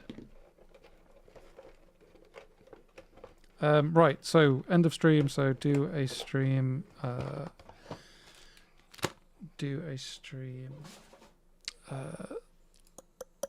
Remember my words. Do a stream. Post-mortem. There we are. Camera shot. So the objective here today. So for the YouTube is not. This is going on YouTube, but the idea was actually the first bit of footage is only going to cover model prep, base prep, and this first chest plate. Hello, dog. Hello, sweetheart. You yawning at me? I just want to see her sad face. Oh no, she's hidden by the microphone. Novi. No, she's a good girl. Yeah, it's just to cover model prep, base prep, and then this initial chest plate, and then yeah, obviously doing the shoulder pad was like a bonus, but I'm really happy with that shoulder pad. What I'll probably do, I mean, I might even do it on stream, because if my objective is to paint on stream every day, well then there's no point. I could just do this tomorrow and expect no one will watch before cryo stream starts. But then a big thing I need to work out is the color of the coat, because that's going to be key. But I'm actually like when I did the first painting on stream video, I really struggled with the NMM like rusty beaten iron, and I struggled through it. I talked it through, and then I found it much easier second time around. So off stream, get my teeth in, I will clean up the shoulder because I think it's blended pretty well, but it isn't blended necessarily to my standard. And so I want to blend it a bit more, and I'll get my super goggles on and fix the rivets. But then otherwise it's in a good place. Do you want to come up, Nevi? Come here. Come here. You want to say hello? You want to say hello? Oh no, she thinks someone's coming now. Oh well. Thank you, Colin. I think it's looking good. I'm really happy with it. Considering this is like not necessarily a comp piece, but just like number one, learn how to paint on stream, which I'm learning slowly. I appreciate I'm not the best at painting on camera. It is like a real skill, but I'm trying to get better at it. And I'm definitely finding that. And also like talking through ideas. Obviously when I'm painting here alone, I don't get the opportunity to talk through ideas much. So it's nice to talk to folks, but also talk to myself sometimes to fill in the gaps. Tabletop's done, yeah. It's nice tabletop, I think. I mean, it won't be able to go on the tabletop because I built a plinth like an idiot. Where's the plinth gone? There. Yeah, I think as a scale piece it will be nice once it comes together. Right, I will shut up because in 2 minutes the podcast goes live. It's with Phoenix. If you all hung around for this long, it's a really interesting chat because I think he has a lot of perspectives in terms of what he's done with teaching people, but also what he feels about his own work. There's a Patreon post he made. I talk about this in the podcast he made, which is like the end of his season review, where he's like, I did this, I won a golden demon, blah blah blah blah. But I started a load of projects. I wasn't feeling confident, X, Y, and Z. And I just thought that was so interesting. Like someone who I was like, hey, this person has their shit figured out, still felt not great about their work sometimes. So we talk about that. Magnus has some really good questions. So yeah, please enjoy that. It's neat. So yeah, hopefully you all enjoy that. It's about an hour and a quarter long. It was a good chat. But yeah, have a good Friday, and I'll see you all soon. Bye bye.